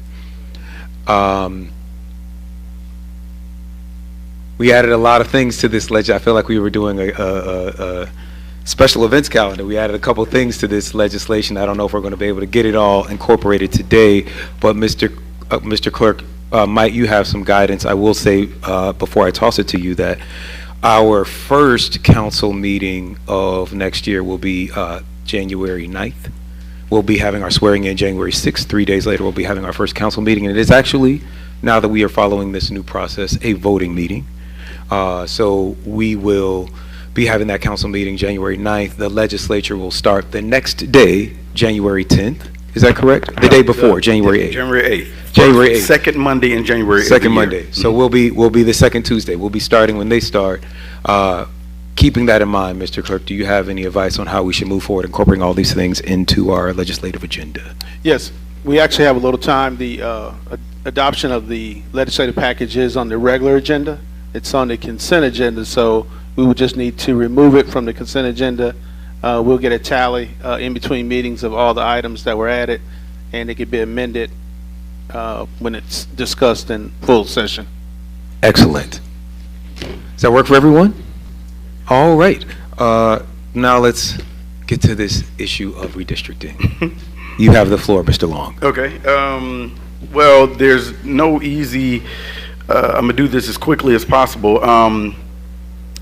I want you all to think, just real quick, I want you all to go with me on an analogy. Okay, and I'm going to make this very fast. You have $30,000. The car is $40,000. You can go up if you really want to buy the car, 32, 33, they can come down, 20, come down from 40 down to 38, 30, 37, and you can get close enough to where if he wants to sell it, or if they want to sell it to you bad enough, or if you want to purchase it bad enough, y'all can get close enough to a number. Where we are right now, as far as reapportionment and redistricting, the Republican majority at the state capitol is absolutely convinced that they have complied with every single request that the judge, or order that the judge told them to redraw these maps. They're completely convinced that they've complied completely. The Democrats are completely convinced that the maps are still illegal and violate the Voting Rights Act and will be voted down on a hearing upcoming on December 20th. And my point to that is, if you have 30 and the car is 90, then it's probably in my best interest to tell you to go and recommend you to find another vehicle, because we can't get close. And both sides are not even close to where, to the maps, even where they are today. So congressionally, Congressman David Scott has been drawn out of the city of South Fulton altogether. He doesn't have any Fulton County or Cobb whatsoever. He is in DeKalb, Rockdale, Gwinnett, and Newton, and a small part of Newton. So he has basically a whole new district. That's on the congressional level. On the Senate side, numbers have been changed. I know I'm at time, and if I need to stop, please advise. Okay. On the Senate side, numbers have been changed, and it looks like Senator Donzella James only has one precinct in the city of South Fulton, and has been taken out of the city other than that one precinct altogether. She goes up through Fulton into Cobb on up into Smyrna. And she will represent that Smyrna area if the maps hold up. Senator Sonia Halpern wasn't affected very much. She just went a little bit further east and has a little bit less of the city of South Fulton, but still represents a major part. And then Senator Horacina Tate, when the maps first came out, she didn't have any of Fulton. But now she does have a small part of the city of South Fulton, and I think they've taken her out of Cobb altogether, and put her around more in, where was it? She was in, I think, Hateville. She goes over, but she has less of the city of South Fulton altogether. So the numbers of some of the districts have changed, and definitely the areas, the maps have changed. And finally, in the House, Representative Roger Bruce, who had a large part of the city of South Fulton and went into Douglasville, he has no more of Douglasville. He has a smaller portion of the city of South Fulton. It goes up through Fulton Industrial Boulevard, a small area up through Fulton Industrial Boulevard by Charlie Brown Airport. Then when it gets up to Veterans Memorial, it opens back up into Cobb, into Smyrna, all the way up to Paces Road, where the Home Depot and Vinings and all of that area is. And I think it ends on Cobb Parkway. And this is Roger Bruce, and he had never gone that far or never had any parts of Cobb whatsoever. So what the shenanigans were from the Republicans were seen mostly to either force Democrats to have to run against each other, or have Democrats have districts that they don't know as well, meaning they can find other candidates to come and run against them and either get them out. Now, I'm just speaking existentially. This is Andrew Long talking. I don't actually know, but the legislative process is this, and then I'll yield. The judge has called for a hearing on the 20th on the maps, and it is my understanding, it is my belief that he will make a determination on the 20th if the maps are thumbs up, they do comply with what his order was, or thumbs down, they're still illegal and violate the Voting Rights Act. If in the event he does a thumbs down and say these maps are illegal, then we will be in come March when all persons qualify.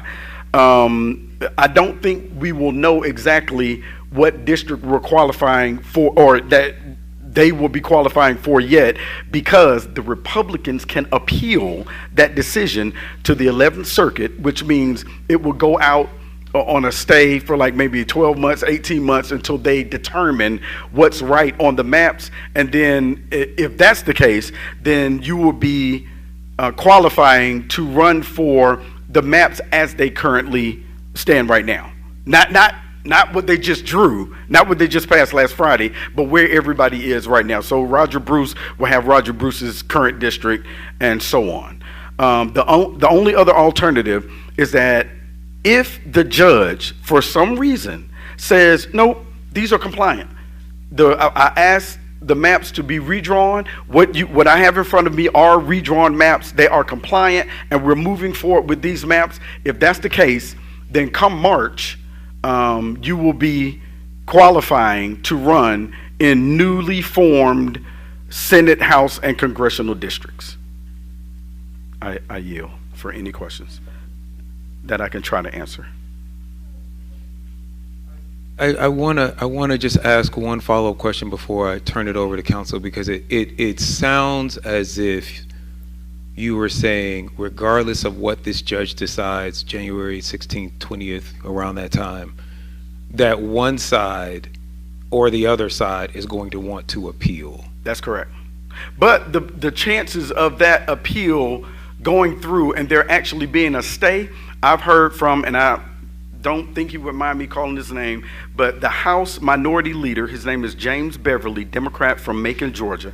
He said, and he was the one who had people drawing the maps that the Democrats introduced that were shut down, obviously, he says that there's probably a 10% or less chance that those either way would go into a stay, and then this 12 or 18 months out. He believes that at the end of January, if there is a special master appointed come December 20th, if he said the maps are down and he appoints a special master to draw new maps, then at the end of January, those maps should come out, and whatever those maps reveal, then that's what you'll be qualifying for in March to run for House, Senate, and Congress. To be continued. All right, with that, I will, the chair recognizes, I'm going to go by the queue. I only see one person, District 2, Councilwoman Gumbs. Just so I'm clear, I think I read a news article, and I could be wrong, that the governor has already signed the maps. Did I see? He has. Yes, ma'am. Absolutely. When they passed them, they passed the House maps first, then they passed the Senate maps, and then on this past Friday, they passed the congressional maps, and it has to pass both chambers, which it did, on party line, on party line. And then they were immediately transferred to the governor. He signed them, and they had to issue those maps to the judge by December 8th, which they did. Yes, ma'am. You're welcome. All right, is there anyone else?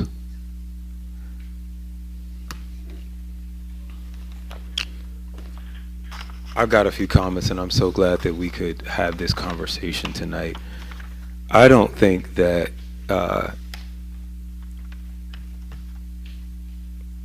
anyone in this room is unaware of what is happening to our democracy right now and the threats that it is under.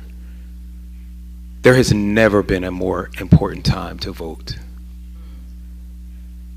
And there's never been a more important time for us as elected officials to get voting right.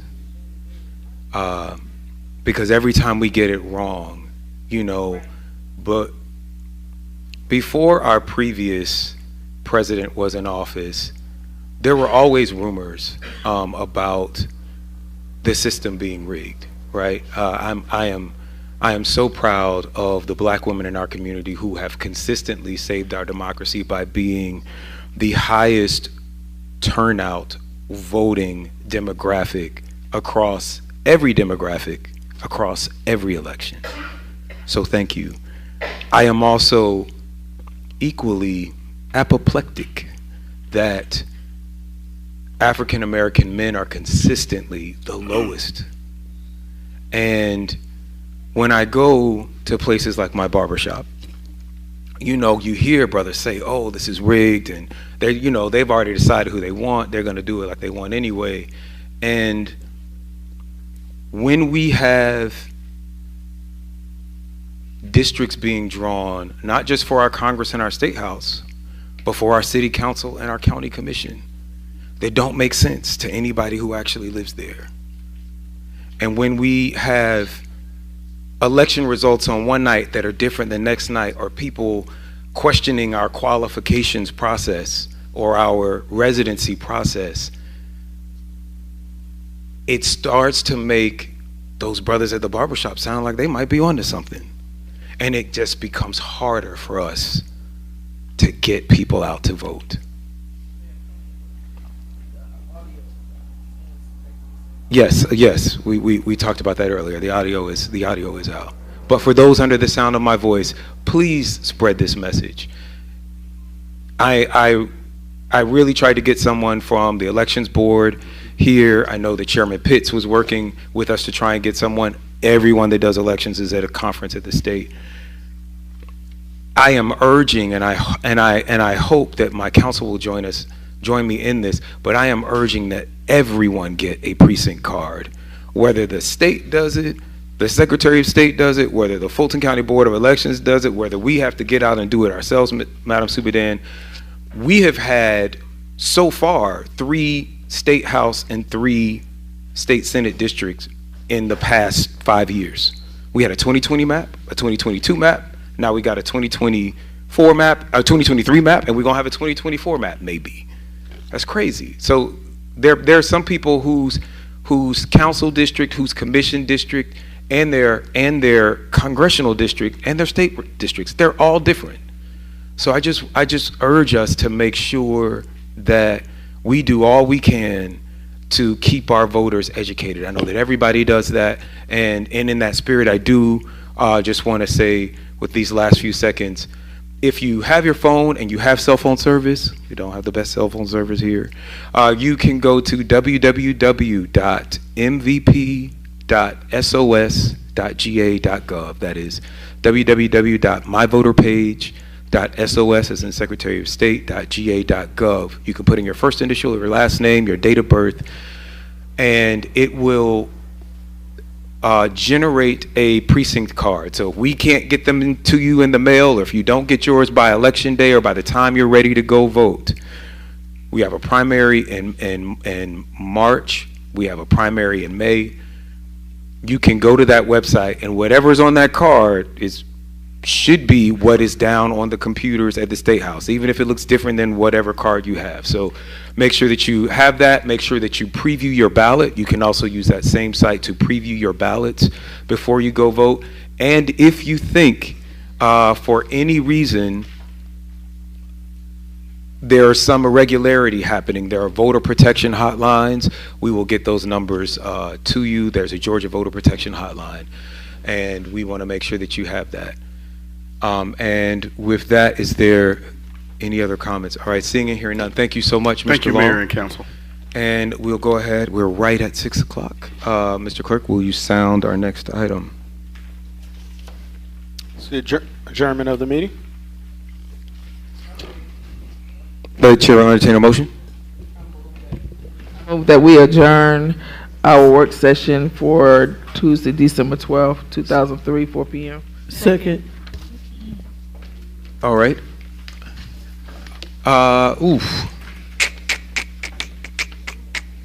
We are headed into our, we're headed into our zoning hearings. Go ahead. Do we need to take the roll call again? I'm going to just call this special call meeting to order for. We got to carry the vote. Oh, I'm sorry. Thank you. Let's get that vote by show of hands.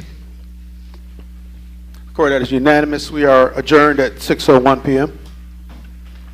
All right. I'm going to call to order the special call meeting for zoning and alcohol licenses and hearings.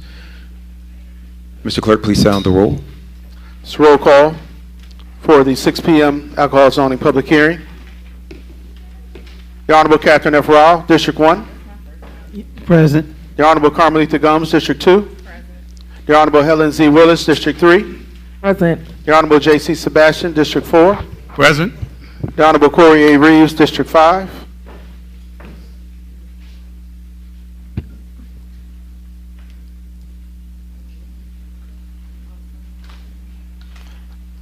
If you're here, Councilman Reeves, raise your hand. And for those of you all who are following online, I'm getting information now that though the Zoom audio is out, I don't know if we can text this to Councilman Reeves, though the Zoom audio is out, the audio on the YouTube channel, there we go, the audio on the YouTube channel is there. So if you get my text alerts, we sent that out when the meeting started.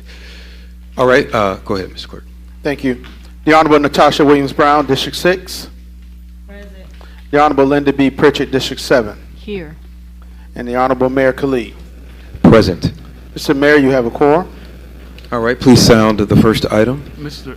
Mayor, if I may. The chair will recognize Councilman Sebastian. I have an agenda of an item for this meeting, if I may.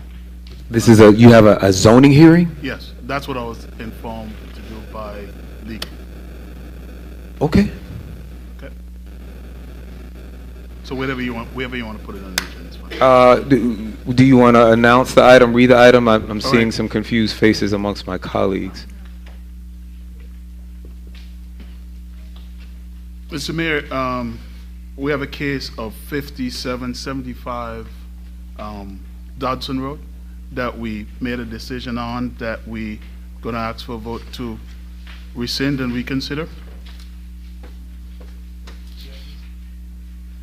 I think it's from the October meeting. All right, so I will entertain a motion in a second to add this item to the agenda. I think I have a motion. Yes, sir. Motion to add 5775 Dodson Road to the agenda. And, all right, any discussion? Okay, I do have discussion. This is an item that we are reconsidering. Yes, sir. And we vote in the 7 PM meeting, so do we need to add it to both meetings? No. So do we wait to 7 then to add this for, or do you plan to vote? I was hoping we could get the vote on the 7 PM meeting as well. Right, so then I think we would add, because we're just doing hearings for new cases now. But wouldn't we add that at the 7 PM meeting as an agenda item change at 7 PM? Okay, I'm gonna defer to our city attorney.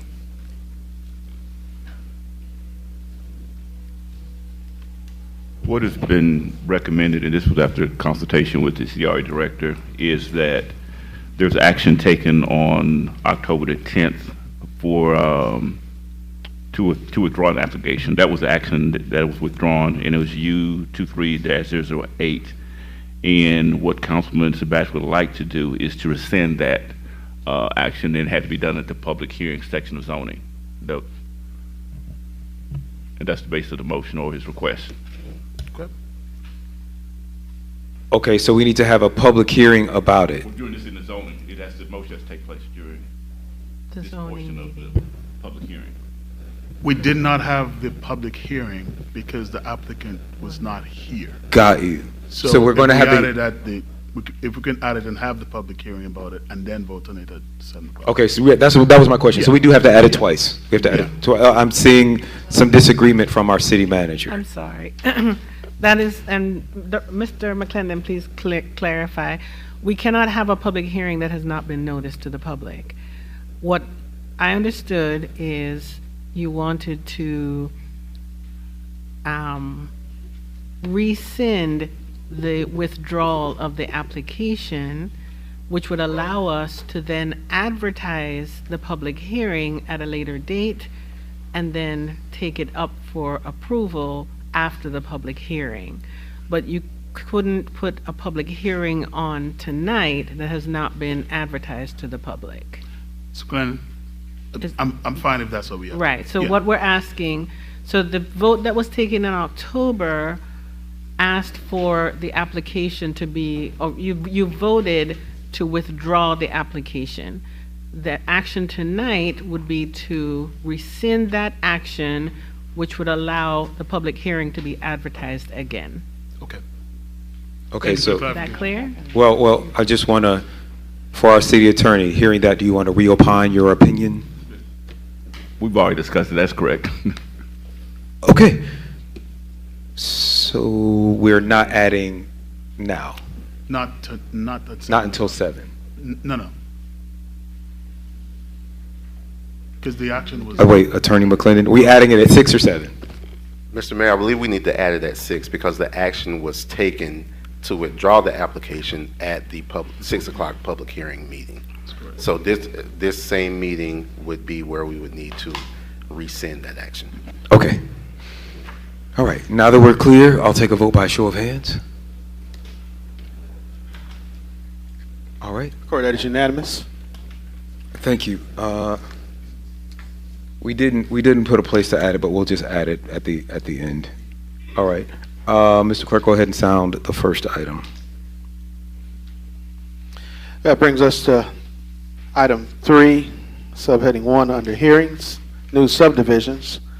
It's a public hearing, Z23019, application by Abrana Jagama, requesting to rezone from AG1 to NUP to develop up to 12-unit single-family detached subdivision on 7.22 acres of land at 3250 and 3280 Stonewall Tail Road.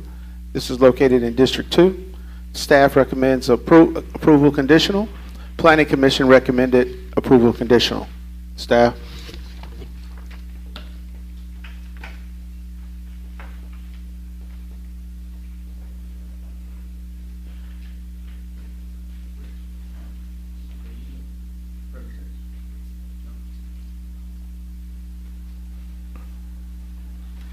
All right, thank you. I'm Reggie McClendon, Director of Community Development and Regulatory Affairs. Mr. Mayor, if you'll indulge me, we have quite a few cases that are going with vote of council going to be deferred. And I think we have people that are here for those cases. If we could go ahead and handle those up front, I think it would probably clear the room out a little bit. All right, well, were those not? All of the They cases that say rescheduled. Rescheduled hearings, okay, yes. All right. Is council fine with that? We're going to hear the rescheduled hearings first. Number 6. Did you want to just give information on the rescheduling, or is there anything else you want to say about that since people are here for them? I will do the first one, number 5, case Z23018, was deferred by the Planning Commission to its December 20th meeting. And so we would ask for that case to be deferred to the City Council's January public hearing, which will be held on January the 9th. And then the remainder of the cases, we're asking to move to the February 13th City Council public hearing because those cases were deferred to Planning Commission's January hearing. So I think what we need to do is to entertain the motion for item number 5 to defer it to January the 9th, and then we could probably take the remainder of the items as a block and defer all of them to February the 13th. I will entertain a motion as recommended by our CDRA attorney. I'd like to make a motion to defer item public hearing Z23-018 until January the 9th. I would like to defer item Z23-003, Z23-016, U23-019, U23-015, U23-016 to the February 13th, 2024 meeting. There are 2 more on the next page. Where? I don't on the see back- it. on the back Oh, it's on the page. back. My apologies. Also deferring item U23-013, and lastly U23-017, also to the February 13th, 2024 meeting. Did I get a second? Second. All right, it's been properly moved and seconded. Any further discussion? Seeing and hearing none, I'll take that vote by the show of hands. I record that as unanimous. All right. Defer to the respective dates. Thank you. My apologies for people who came out for those meetings. As you can see, we have the information about those deferrals, as well as a phone number and email, so that you can let everyone else know who to contact, who might not be here tonight or can't hear on the Zoom or whatever, when these next meetings will be. You have these printed in your bulletin. If you don't, we do have some more in the back. Please govern yourselves accordingly. All right, we'll jump back up to item number 1. So item number 1 was new subdivisions. It's a public hearing, Z23-019, application by Ibrana Jagama, requesting to rezone from AG1 to NUP to develop an up to 12-unit single-family detached subdivision on 7.22 acres of land at 3250 and 3280 Stonewall Tail Road. This is located in District 5. Staff recommendation is approval conditional. Planning Commission recommended approval conditional as well. Staff. Thank you, Mr. Clerk. This is, as the clerk just read, an application to rezone from the AG1 agricultural to the NUP Neighborhood Unit Plan Zoning District. This will be a development of 12 single-family detached homes on 7.22 acres of land. This is in the rural neighborhood future land use zoning district. The clerk is passing out a site plan for this development now, and I also believe there's a PowerPoint presentation that will give you more details about this requested development. Staff recommendation is approval conditional. Planning Commission recommendation is approval conditional, with that condition being that this development is developed in accordance with the site plan that has been presented. Point of order.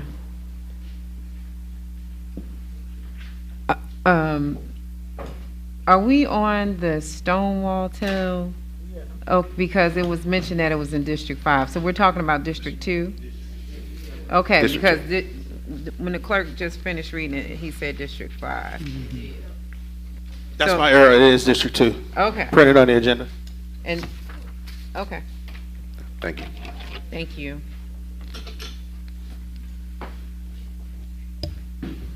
Okay, I believe this is the part of the program where we have, I'm supposed to ask, is the applicant here? Yes. I do have cards for Ibrana Jagama and Herbert Humphrey. Mr. Humphrey, you're in support? I beg your pardon? You're in support or opposition? Are you representing the I'm applicant? representing the client. I'm an engineer. I've prepared the site plan. How much time have we got on the clock? 10 minutes. Okay. Just to give you a brief overview, are you gonna, if you would pull up the PowerPoint, brief. If I could interrupt you for just a moment? Yes. I need to officially open the public hearing. Oh, okay. So I will officially open the public hearing. We've got 10 minutes on the clock. Now, everybody who, well, we've got the engineer. Are there any other people who are in support? Yes.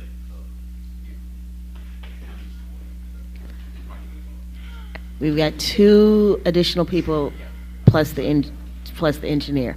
Okay, you've got 10 minutes on the clock to divide up between 3 people. Is that right? That's correct. That is correct. Okay, 10 minutes to divide up between 3 people. Okay. I'm representing Highland Development Company, who submitted the rezoning, and the development will be called Highland Estate Subdivision Development. An overview is the development will be comprised of 7.2 acres. Total number of units will be 12, and the heated floor will be 3,500 to 3,800 square feet. Next slide. Next slide. This represents the overall look at the site plan. It'll be a cul-de-sac with additional cul-de-sac with an amenity in it, and we're proposing a gated community. Next slide. The architectural standards, the typical house plan will be as follows. Next slide, please. Traditional homes, 3-bedroom, multiple bedroom, and there are going to be permitted some custom homes, but this is pretty much the standard we would like to see. Next slide, please. This gives you an idea of the front elevation. Next slide. Schematic of the front elevation. Next slide. Left elevation. Next slide. Right elevation. Next slide. Rear elevation. Architecture design amenities. A dining space, typical. Going to pay a lot of attention to details and architectural features for this particular standard. Family space, similar. Next slide. Functional living space. Next slide. Back patio. Next slide. Bathroom space. Next slide. Closet space. Ooh. Kitchen space. Cabinetry. And that concludes the presentation. Are there any questions? And I would like to reserve any time that I have for rebuttal if we have anybody against. I think there are some more speakers. Right. There In were support. 2 more speakers in support, I believe. And as you approach the mic, please state your name and address for the record. All right. Good evening, Council. My name is Ibrahima Jagana, the property owner and developer at Highland Estates. Reside here in the city of South Fulton at 3429 Hamlin Square. So this is a project that, we're very excited to get this thing going, and we do appreciate the Planning Commission's recommendation to approve this 12 single-family detached home development in the city of South Fulton, District 2, Cliftondale district. Now, again, as you see the site plan that was shown earlier, we're only getting 12 lots. Our original goal was to get probably more than what was possible, more than the 12, but given the setbacks that we have to adhere to, which is a 40-foot setback on the frontage and on the adjacent properties, this is the maximum we could yield on that particular property. So again, some of the features we want to do on this development here is going to be more high-end finishes, as you can tell from the interior design, and then more of an indoor-outdoor living regarding the patio space, and then also some of the features in the closet, the master bedroom, and the kitchen areas. More of a high-end finish, and then again, one of the things we have to make sure as well, it's in accordance with the design guidelines of that overlay district, of the Cliftondale overlay district. So again, this project, like I said, we live in the city of South Fulton. My sister actually stays on the property right now. There's a house on 3280 Stonewall Tell Road, and that's the first property we acquired. And then the next door neighbor just happened to sell their property and got in touch with us, and we acquired it, this 3250 Stonewall Tell. And you know, I'm a real estate developer local here in the city of Atlanta, do a lot of projects in Decatur area, city of Atlanta, and I just figured this was a great opportunity to also invest in the community that I'm a part of, because I also live here in the city of South Fulton, and I would like to bring this kind of product here in our community. So again, that's really all I have to say regarding this development, and we're very excited to get this thing going. Thank you very much.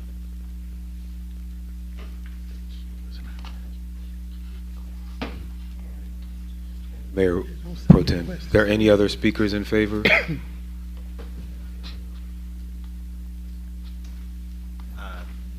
Good evening. My name is Amalik Jai. I am also a developer, owner of Crown Construction Pros. I live 2360 Sandgate Road, 30349 zip code. I have known Mr. Jagana for a number of years. We've worked on a few projects together, and I'm also looking forward to assisting him with the bringing of this new development to the city of South Fulton, which is going to increase, the aesthetics and the value of the land around it, and hopefully, bring some more light to the richness of South Fulton, and I hope there's no objections to this development. I think it's going to be a good one. All right. You all still have 5 minutes and 7 seconds on the clock. That is a balanced retirement case. There is rebuttal. Is there anyone speaking in opposition? I did not receive any formal cards in opposition. I don't know if anyone's present in the audience tonight. I see one finger going up here. Ms. Simmons? Good evening, everyone. My name is Chandra Simmons. I live in the city of South Fulton, 3485 Ravenswood. I'm not necessarily in opposition, but I just have a couple of questions that I would like to ask, and that's the presentation was beautiful, but I wanted to know if the developer has built previous to his request here. If so, is that location available, and what is the price point for this development? Shouldn't you have asked that? Hold on 1 second before you come back. Hold on 1 second. Do we have any other speakers in opposition? All right. In opposition or in question? Right. Good evening, everyone. I'm Connie Robinson, 2805 Pondview Court. I actually have a collaboration group, HOAs, and neighborhood communities, and so I'm not necessarily in opposition. However, I do have a question about the amenities, because some of the communities, as far as the development that's going on now, they're not giving our prospective home buyers any amenities. So my question would be, are there any amenities being proposed with this new community? And if so, what are those amenities? And also, just with land use in general, that we do need to amend our land use plan so we don't have to get these applications for rezoning and things of that nature.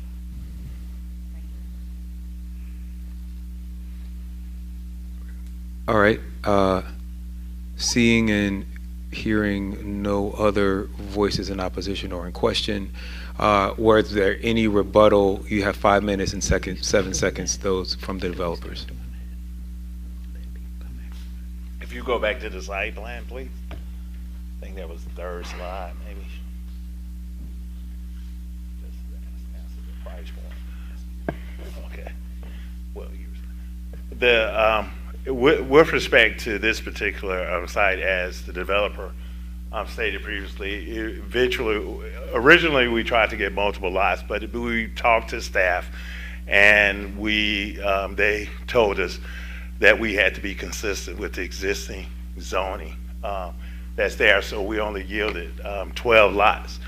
With respect to that, the 12 lots, we did create an amenity, a gazebo, a common area in the middle. If you see the green area, that will be a common area, and it will be a gated community. It'll have sidewalk internal and around, and gardens and things of that nature around the area.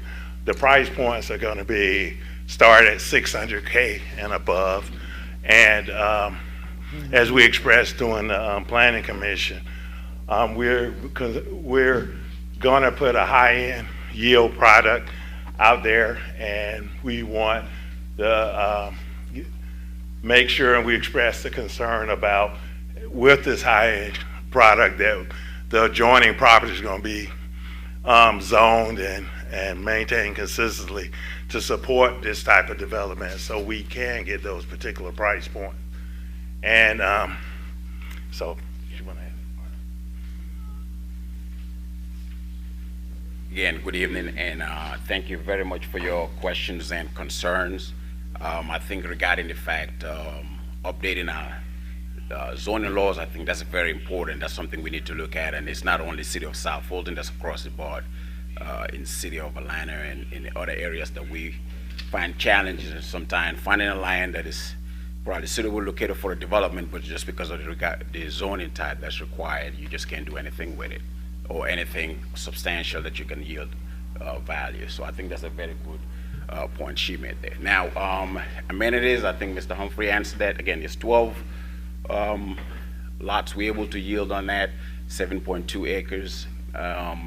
Again, it's in line with the current land use and the current density, which is 1 to 2 units per acre, and we are actually at 1.66 units per acre. So we are actually within that threshold that's set within the 1 to 2 acres, 1 to 2 units, sorry, units per acre requirement. Again, here with your question there, ma'am, again, thank you for your question as well and concern regarding the price point. So Mr. Humphrey addressed that, about 650 to 600,000. But again, remember, it's 35 to 3,800 square feet. So the number you have to pay attention to will be between $190 to $295 a square foot. Again, with this kind of finishes and this type of development, that is just comparable to what you can yield to what the other developers do in town, with less of a high end of a finish and less of a quality of a product. So I think, again, if you run the numbers between $195 to $190 a square foot, is well within the range of that $650 or $600,000 price point. And I think that's a tremendous value for any homeowner within this development. Lastly, regarding whether the developer has done actually projects within this price point, I think that's a very valid point. And most of my development that I've done actually above this price point. We did 2760 Millwood Court, that's indicator, that property sold for $1.1 million. So that's about 30% more than this year. We did 1521 Harbin Road, that closed a couple of weeks ago for about $660,000. That's still within this range. We did 1010 Oakland Drive, that's in Oakland City, that closed for about $521,000. Now, those are 2,400 square feet. So if you look at it from a comparable standpoint of how much you're getting per square foot, I mean, those are going for about $200, $280 to almost $300 a square foot. So looking at from a square foot standpoint, again, this is stuff we do all day. So it's well within what we've done.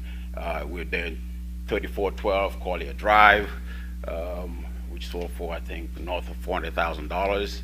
We did 3374 Collier Drive, which sold for $400,000 on a 1,500 square foot. So again, from a square foot standpoint, that's really where you got to pay attention to the numbers, because you can have a smaller house that costs you more per square foot and a bigger house that's like $150 a square foot. So again, I think those questions are very important, and the concerns regarding the land use and zoning are important as well. Again, our goal is here, bring value to the community, and I think we can do that with this product here.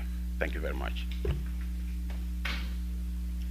All right, well, with that, I'm going to close the public hearing and open it up to council. I believe I saw first in the queue the district representative for this project, District 2, Councilwoman Gumbs. Thank you, Mayor, for recognizing me.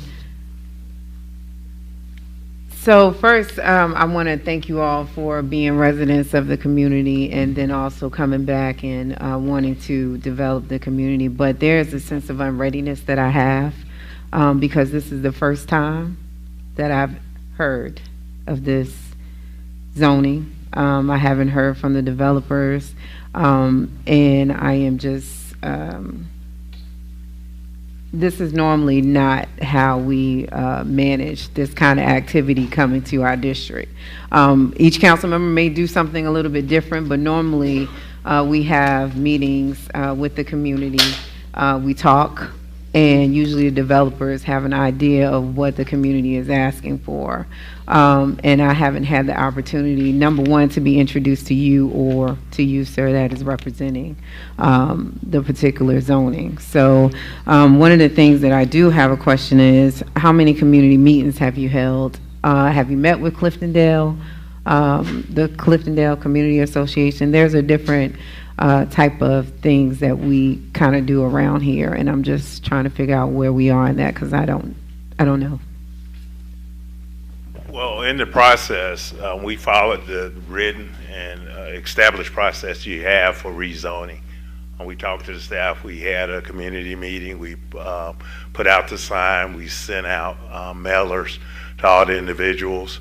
The response to the mailers wasn't what we expected, but we did do our due diligence, as well as doing the planning commission. That was an opportunity where we presented, and that wasn't very well attended.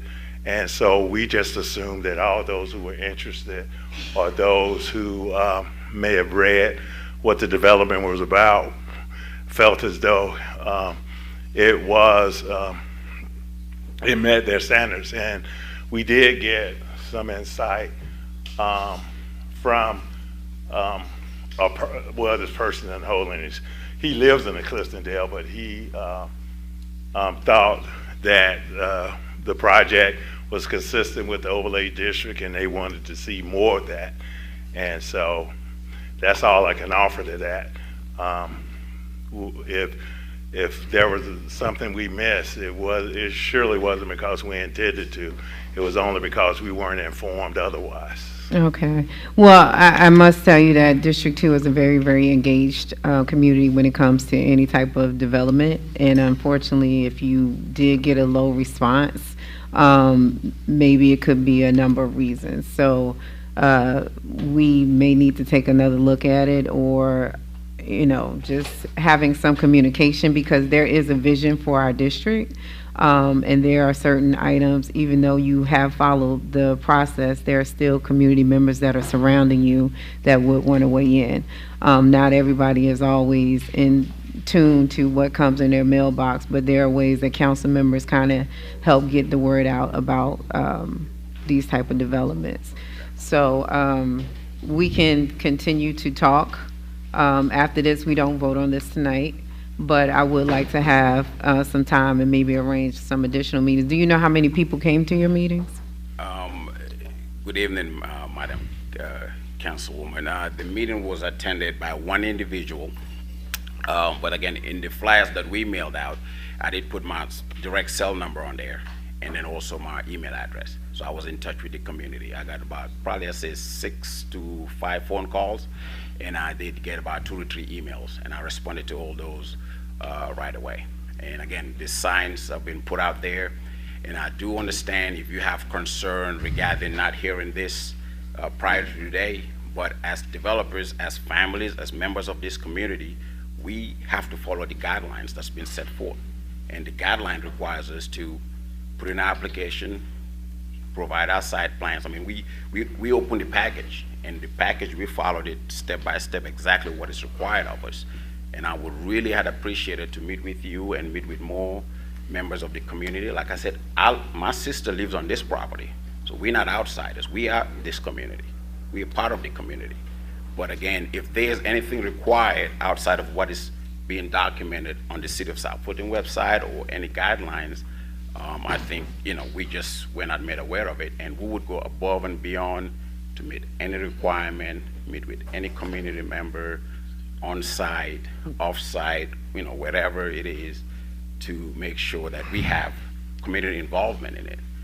But again, I think at this 11th hour, wanting to say you can't vote on this because we followed everything that was set out, then it's just as a property owner, it's just, then what are the requirements?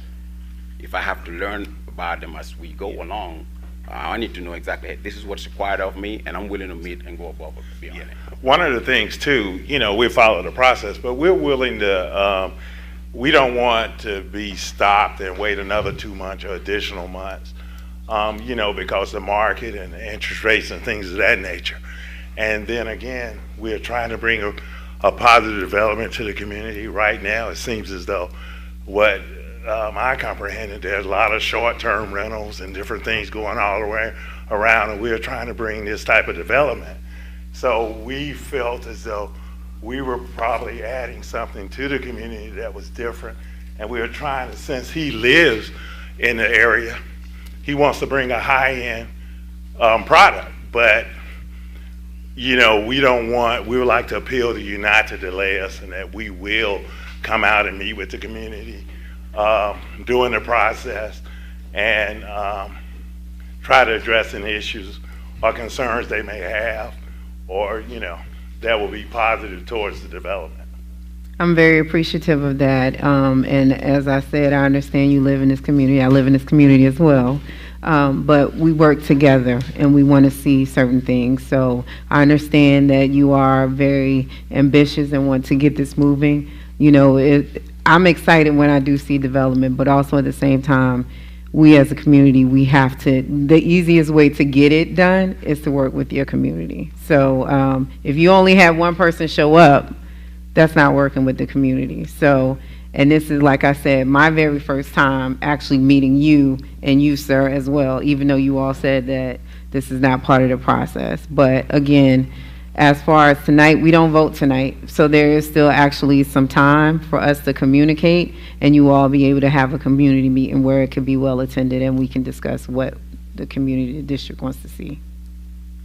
I mean, your presentation is really nice. You went through it very fast, but again, it's the first time I've ever seen it. Mm-hmm.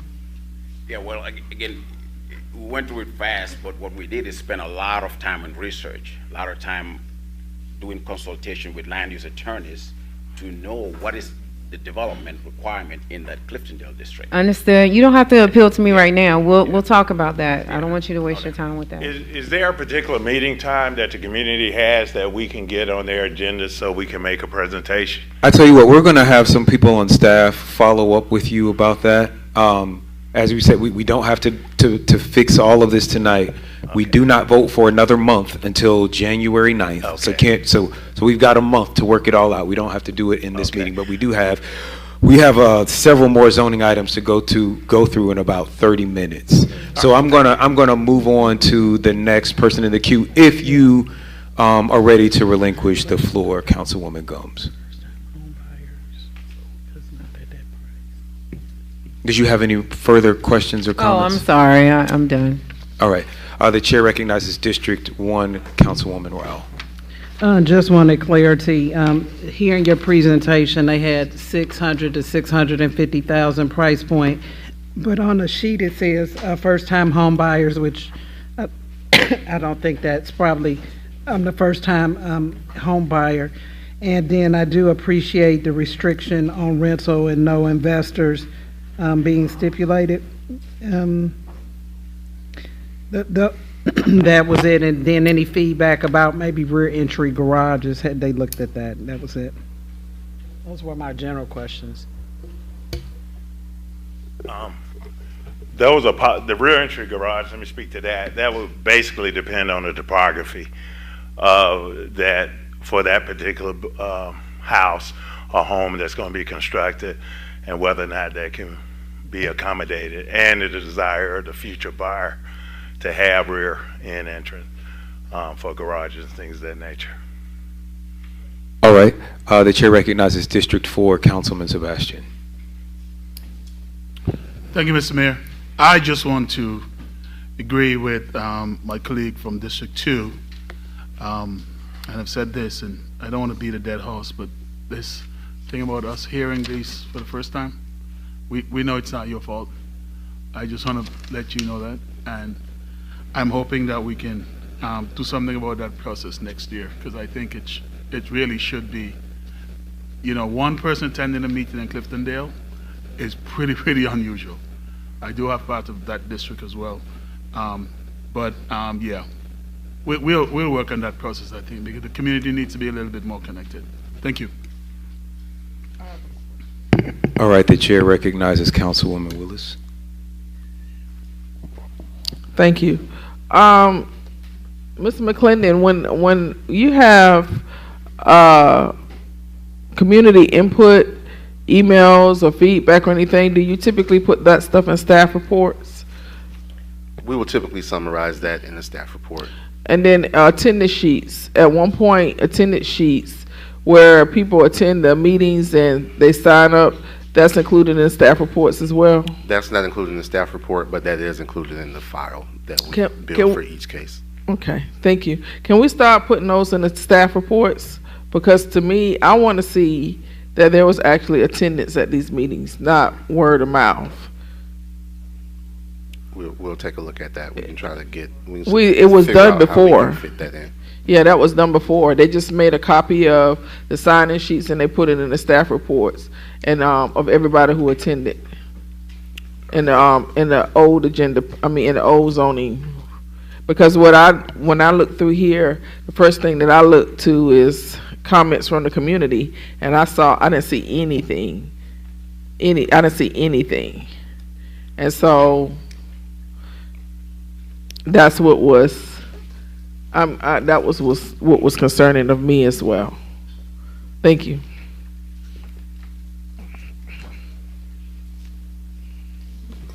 All right. First of all, thank you everyone for your comments. Dr. Rowell, I want to echo your concern about $600,000 price point for first-time home buyers. I have some friends that are developers now. They say we don't use the term affordable housing anymore. We use attainable housing. So I'll just let you mull over that. But I also around these amenities and these concerns about amenities, the more we unfortunately are not a legacy city like Atlanta or Chicago or New York, where we just have dozens and dozens of parks everywhere, and people are usually within a 5-minute walk or a 10-minute drive to a park. And as we do this development, the more that we build subdivisions, no matter the size, the more strain we're putting on buildings like this, right, and facilities like this. And that is why, Madam City Manager, I know that we're talking about impact fees and we're working on that impact fee schedule, but that's something that we really need to look at. It's not just the environmental impacts that are obvious, but some of these hidden costs of development, which is just the strain on the already low number of community centers that we have in our parks master planning. We learned that the number of parks, facilities, and buildings that we have, and I'm mentioning that because those are the things that in older communities where everything is not a gated community or a subdivision, right? They have hundreds of thousands of residents, but they have all of these community centers and senior centers and park buildings where they can have all of these activities. So we just want to make sure that we are doing that in our impact fees, so it gets paid for. And with that, Mr. Clerk, if you would sound the next item. That brings us to item number 2, is public hearing, M23-002, application by Jeffrey Teague requesting a modification to allow townhomes in the Hampton Oaks subdivision. Original zoning case number reference was 2003Z-0020. Staff? And this is located in District 4. Thank you, Mr. Clerk. This is a modification. We don't do a lot of these, so by way of explanation to the public, a modification is where a developer is requesting that we change the conditions that were previously adopted from a prior zoning case. So this is a public hearing for application by Mr. Teague to request a modification to allow townhomes in the Hampton Oaks subdivision. The original zoning case is case reference number 2003Z0020. So this was a matter that was taken up under Fulton County. In the original zoning does not allow for townhomes, and so this is a request to modify to allow for townhomes to be part of this development. This is in Council District 4. Oh, and my apologies. Allow me to add that modifications do not go to the Planning Commission. They go directly to City Council, and staff has recommended approval. All right. I'm going to go ahead and open the public hearing. Do we have any speakers for or against? Mr. Mayor and Council, I submitted to you previously a number of forms regarding this case in opposition. We do have 3 speakers that indicated they wish to speak tonight. Mel Keaton, Stephen Snorton, and Kendra, and Doris Clark. But I believe our practice is to let the applicant go first if he's present. All right, so the applicant and their representatives are here. You all will have 10 minutes. Keep in mind this is 10 minutes collectively, and as always, you may want to reserve some balance of your time for rebuttal. Where's our engineer? And again, please state your name and address for the record. Yeah, he was sitting right there. I'm Dr. Kenneth Walker. I'm the consultant for this particular project, which we worked on for a while. There was some confusion on the districts, so we lost some translation there. The engineer will come after I present our developer for this particular project. It is a request for rezoning, which is allowable under the law, and there will be modification, which is allowable under the law, and there will be a presentation to show you for the public. We did hold a hearing, a meeting as requested by the Department of the Office of Zoning and Planning prior to this. So Mr. Teague will mention the project at this particular point, and then our engineer will be here as well to answer questions. Good evening, ladies and gentlemen. My name is Jeffrey Teague. What we like to present is a 62-unit townhouse community.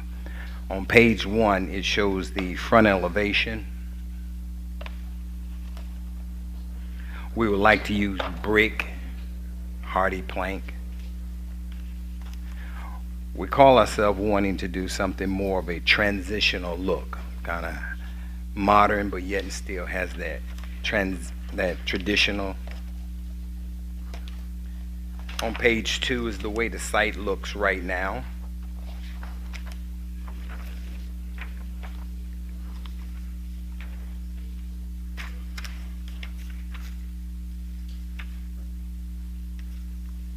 On page 4 is our site plan. On page 5 is another elevation of the front view.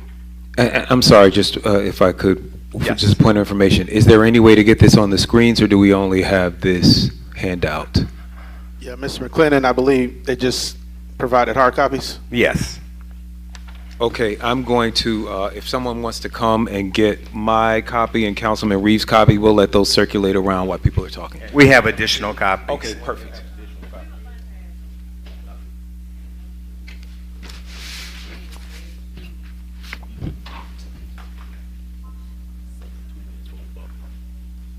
Okay.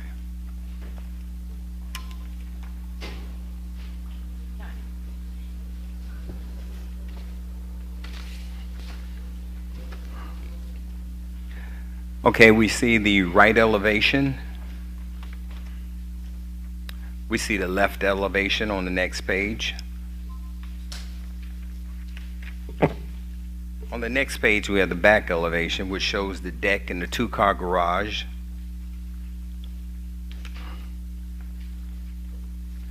On the next page, you will see the floor plan of the bottom level. On the next page, you see the main level. No, excuse me, that's another elevation of the, it's another shot of the bottom floor plan. On the next page, you see the main floor. And then we have the top level.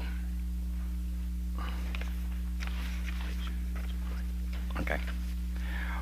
What we're proposing is to build 4 3-bedroom townhouse, approximately 1,800 square feet with 2-car garage. Our price point is approximately $208.82 a square foot, which is consistent with the other developments in the area. If you go back to the, I believe it's the second to the last page, it shows the comps, which is approximately $354,990 at 1,700 square feet. And our selling point is approximately $375,000.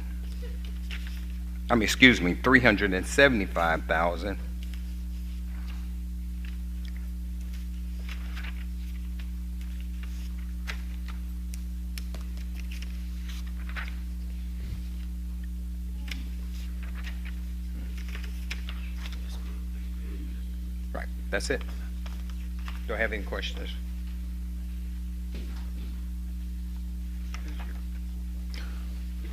All right, you have 6 minutes and 4 seconds left. That is the balance of your time for rebuttal. We'll go ahead and have anyone in opposition or in question. I had a couple things to say. I was in. You're in support? Yeah. Support. Okay, go ahead. Yeah. I'm sorry. Name's Michael Corcoran, address 500 Sun Valley Drive, Roswell, Georgia. The engineer on the project. We've been working closely with the city staff for zoning, City of Atlanta for water, Fulton County sewer, Fulton County solid waste, and Georgia soil water conservation to obtain all the correct permits needed to build the townhomes. We originally had what we thought was zoning approval, but upon further review of staff, we needed a zoning modification, so that's why we're here today. The original zoning that was approved for the property was commercial development, so we feel like this is less impactful than the originally proposed commercial development would have been to the surrounding neighborhood. And we take any questions. We're going to hear from people in opposition, and then we'll take questions after we close the hearing. Thank you. There is 5 minutes and 18 seconds left on the clock. That is the balance of your time for any rebuttal. I will now ask those of you all in opposition or in query about this project to approach the mic. So once again, Mel Keaton, Stephen Snorton, Angel Knight, Doris Clark. Please remember to state your name and address before your comments. Mr. Clerk, before I start, do you want the petition first, or how do I do this? It's only one. Do you need that first? I can accept it for the record and pass it along to the council.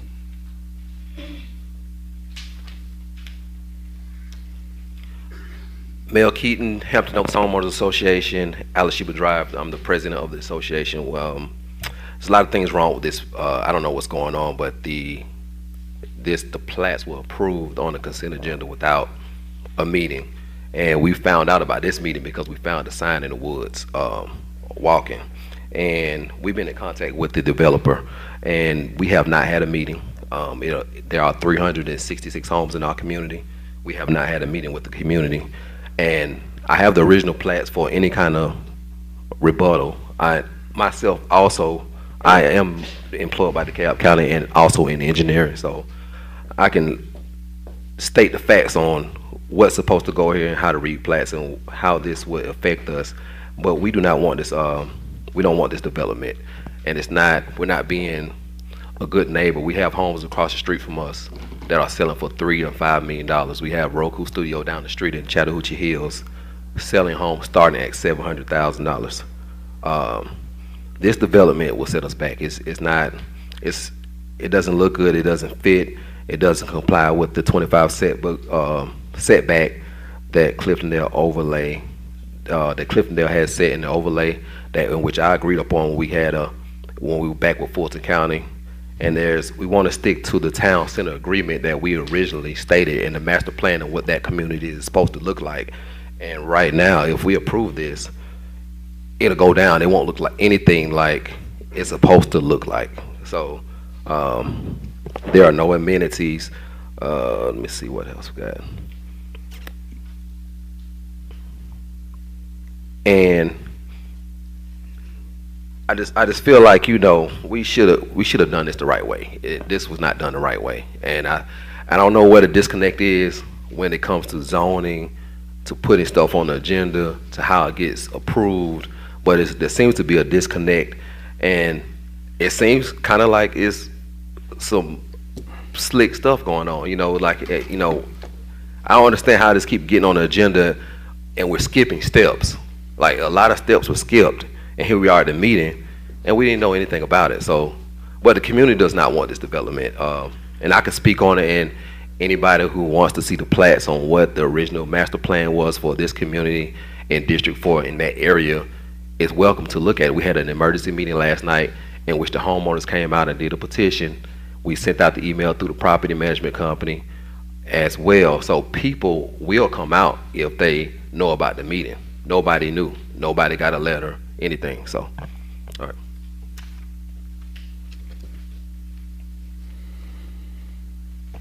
My name is Angel Knight. I live at 4293 Caveat Court in Fairburn, Georgia, Hampton Oaks neighborhood.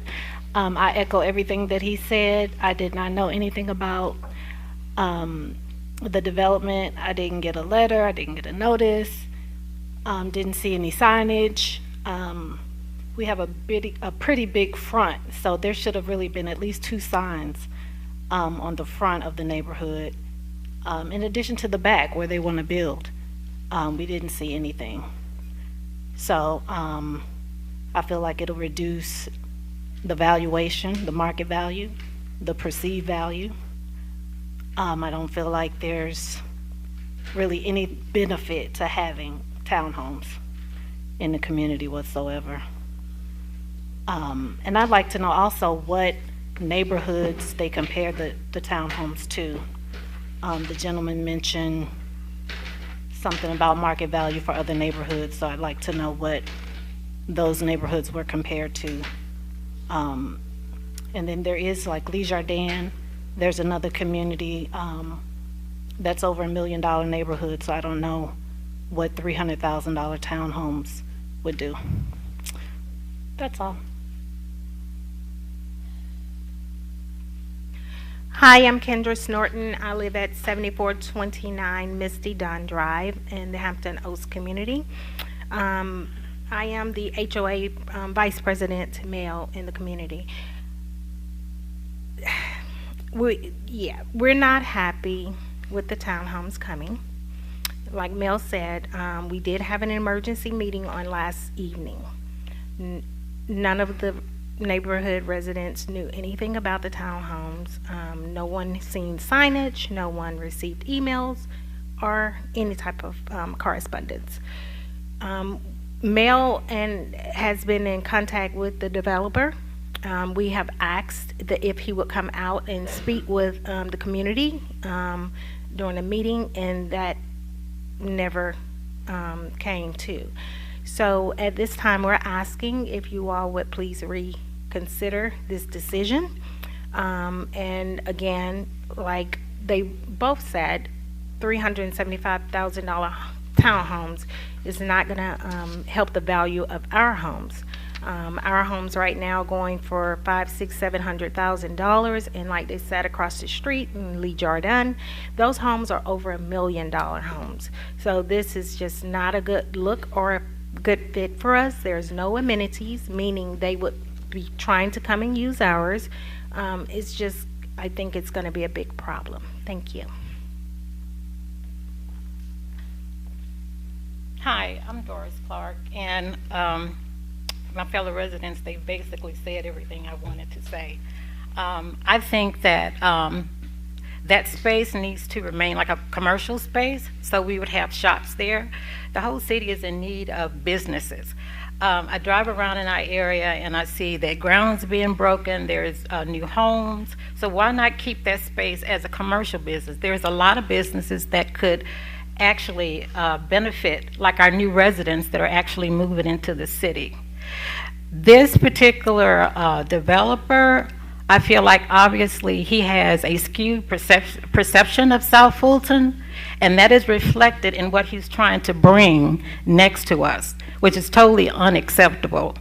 In South Fulton, we have standards, we have expectations, and this is not reflected in the renderings that he's showing. So I'm asking you, and I'm begging you, do not allow this to be next to us. We are trying to move up, not sideways, not down. We're trying to elevate. And a lot of people are looking at South Fulton. I have friends that are thinking about moving here. I want to sell South Fulton, but I can't sell South Fulton when we have developers like that coming in and just bringing substandard quality projects. So I ask you to please reconsider.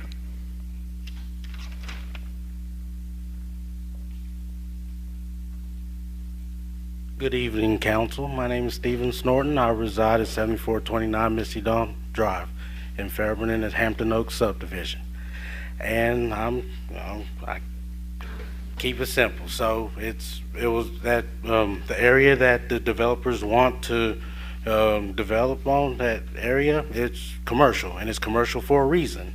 I mean, they're building a Domino's right across the way, and they got the event center and all that. I mean, it's pretty cut and dry. So I mean, if they want to develop something, I mean, yeah, develop a store or something, you know. So don't develop townhomes.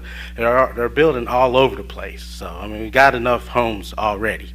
So I mean, I just just gonna keep it simple, just don't develop the townhomes. They're not wanted. I mean, it seems like their plan is shady. It's commercially zoned for a reason. I mean, Mel Keaton's got the blueprints back there, and thank you. That's all I've got. Thank you so much.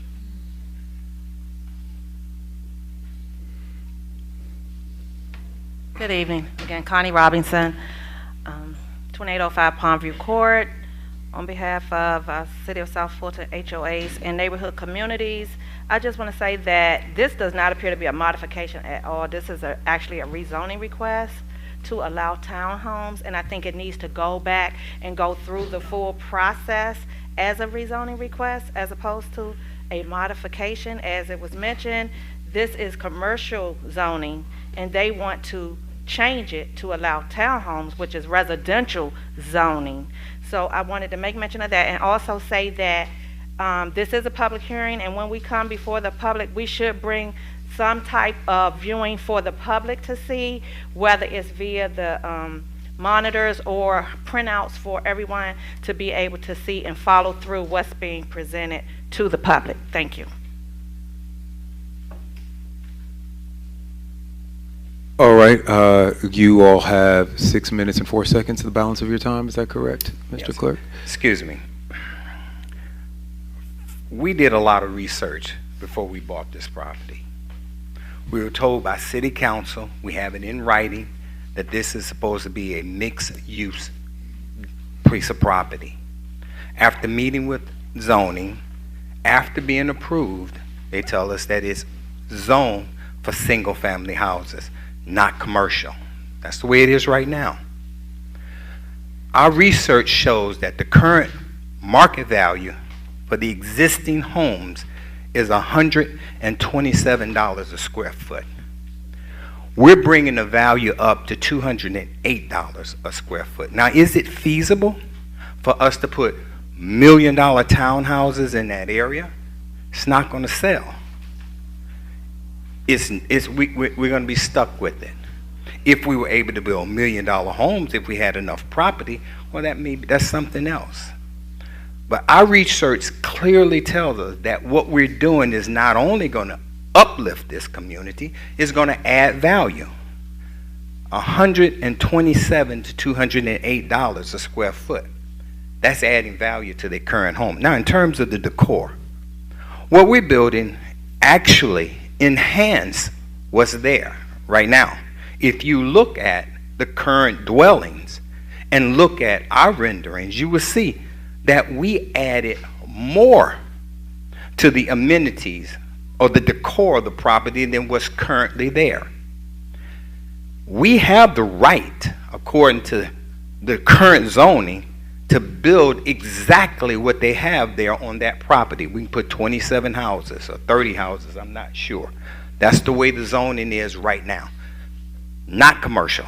Now, this is according to all the information we got from South Fulton zoning. We want to enhance the community. You have a shopping center right across the street.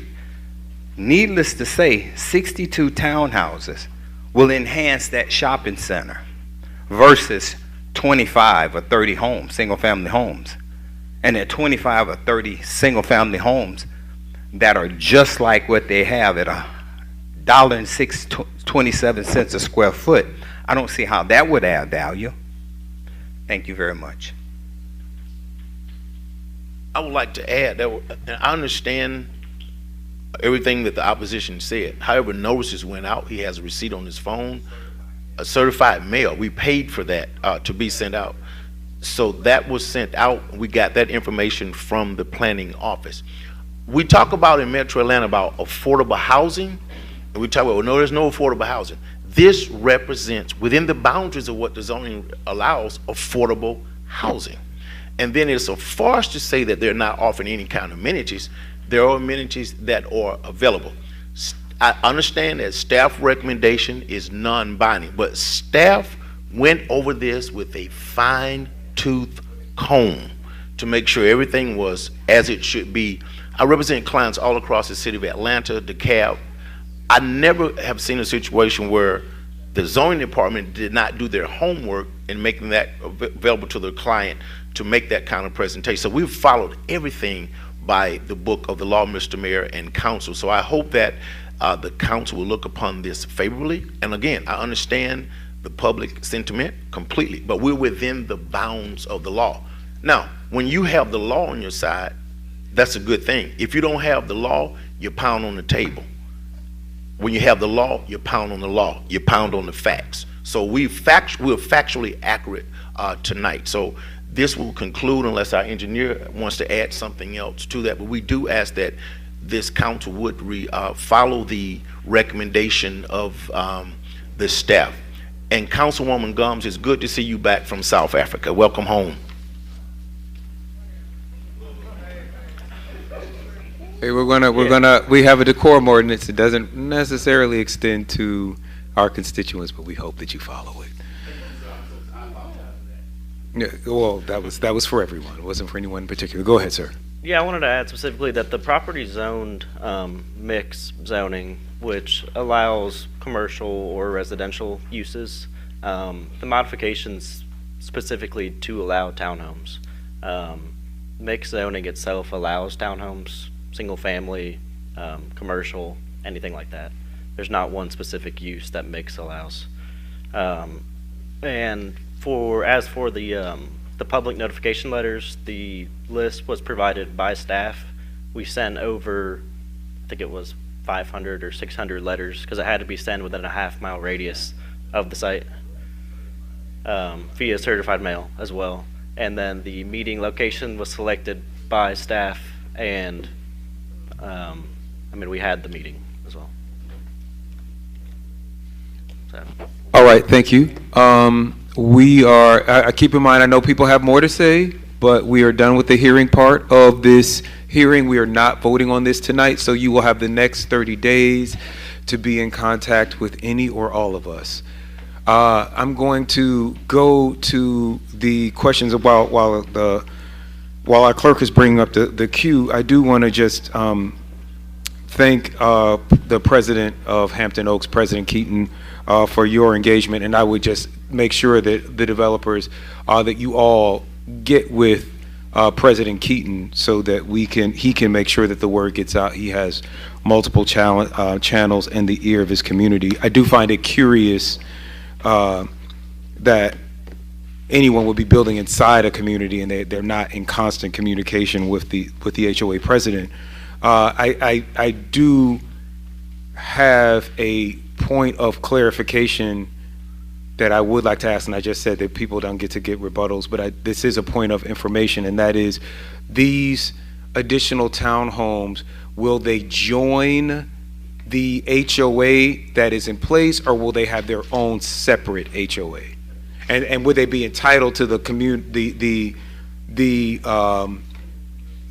amenities that have been platted in that community, or not? My conversations with Mr. Clinton is that I would do whatever it takes in terms of cooperating with the current community. If they want us to adapt the HOAs, we will adapt them. If we have to create our own, we create our own. But we're not going to do anything that's inconsistent with what they currently have. I got you. I think that was just that might be something that when we were talking about these amenities, making sure that the people in these 26 townhomes. It's 62 townhomes. 62 townhomes. And we will have some amenities there. Okay. We don't want these people in the community, in this townhouse community that we're proposing, to be an inconvenience to any of the current residents there. We want to add value there. I've already said we're not renting any of them. We're not selling to anyone that will rent. Although we could rent probably 2% or 10%, we're not renting anything. We want to enhance this community, not bring it down. And what we propose. Thank you. I just wanted to get that question answered. But thank you. And with that, I'm going to break the order of the speakers queue here and start, as is our custom, with the district representative. District 4, Representative Councilman Sebastian. Thank you, Mr. Mayor. Thank you for your presentation. I have a couple of questions, and I'm a little bit concerned because I keep seeing numbers here referring to the city of Fairburn. So can you shed some light as to some of these numbers and how you came about them and why they're labeled the city of Fairburn? The information that we have, I guess you are referring to the data that's in the package that you have, is that Yes. correct? The data that you have is what we got offline. Okay. The comps are projects that are currently in construction and are for sale right now within a 1 mile radius of the subject property. Okay. It's not a post office thing. Because I'm questioning this entire package of numbers. Because, for instance, where it says the population total and the education demographics, this is showing about 18% of the residents with degrees. and for our city, never mind that area, that is way, way low. So Well- I'm literally questioning all the numbers in this package. Well, again, the information we have is the information that was made available to us offline. Okay. Okay. So if it says 18, that's what's being publicized through Google. Okay. See, my concern is these numbers are what's driving your decisions. And honestly, if these are what are driving your decisions, I think you probably need to take another look with the more accurate information. Because these numbers are not correct. They're just not. Okay? Okay, thank Go you. ahead. All right, the chair recognizes District 1, Councilwoman Rao. I'd piggyback on what Councilman Sebastian said. Those numbers are not reflective of the numbers for the city of South Fulton. They are in fact the city of Fairburn.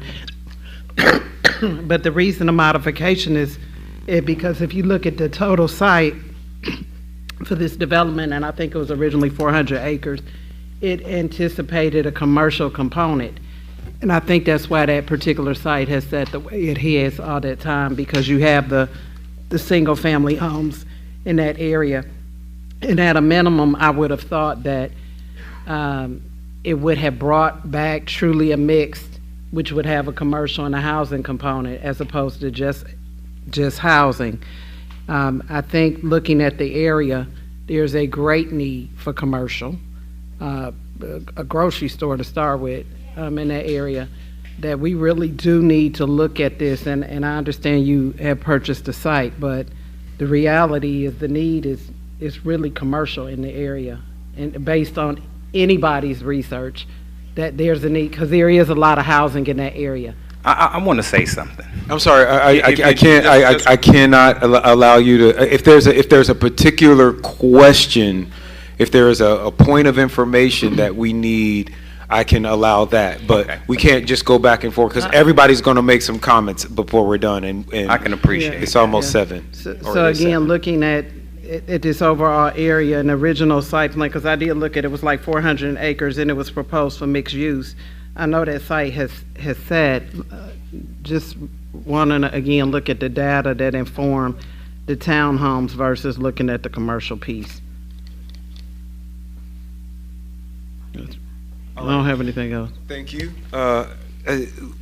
We do have a request for decorum in the audience. We know that this is emotional. We're going to have more conversation. No decision is being made tonight. So we're all just information gathering and listening, and we make the best decisions when we listen to each other. So let's do that. The chair recognizes District 7, Councilwoman Pritchett. Thank you, Mayor, for recognizing me. Can y'all hear me? Okay. So I have a concern about these notifications. I read here in this brief that 3 people attended a public meeting with the community at Cliftondale. And so my biggest concern, Mr. McClendon, if you could come forward. My concern is developers are getting, this is not the first time that I've heard this, where developers are getting lists from the planning committee or from somewhere, and people are being sent certified mail. Now, I'm just going to be honest here. Most people, when they get a certified mail, if they don't know where it's coming from, if it's just coming pie in the sky, they're like, I am not signing that. And so I do believe that there needs to be other mechanisms. Well, there's a question in there. Mr. McClendon, the information that's being provided to these developers, how are they getting this information? Or it just doesn't seem that the method that is being used is effective, because people are not getting their certified mails, or they're intentionally declining certified mail. As a legal practice, I know you can appreciate, we always recommend certified and regular mail, because you cannot deny that the mail went out. Could you speak to this practice that doesn't seem to be that effective?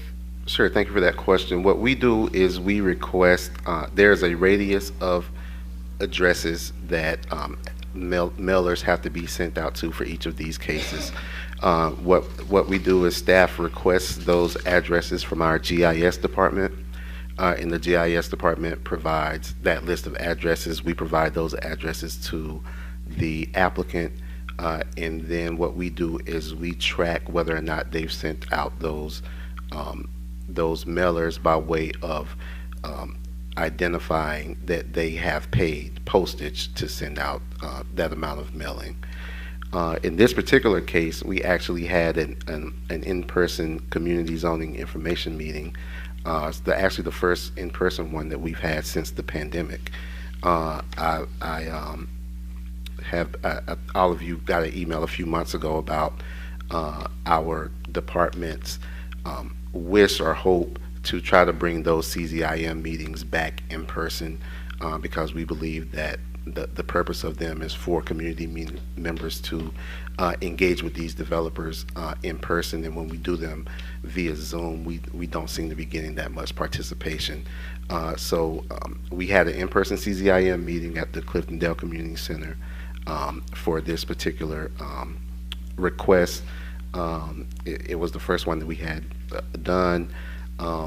That information was posted on our website, as well as sent to the affected council members for them to put it out in to their groups, and so that's basically how we go about tracking how we're tracking the public participation part of the process when it comes to how the developers are in contact with the community.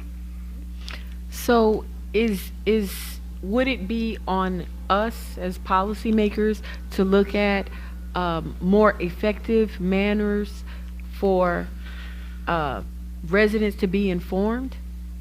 It would be. I would caution that you're never going to be able to inform everybody, and people are always going to say that they weren't informed. The Georgia Zoning Procedures Law is very clear about what the minimum standards are for public notification. That's why we post the signs, and staff actually goes out and posts those signs to ensure that the sign is being posted. We can't go out every day and make sure that the sign is still there, but we do make sure that it's posted in the proper time.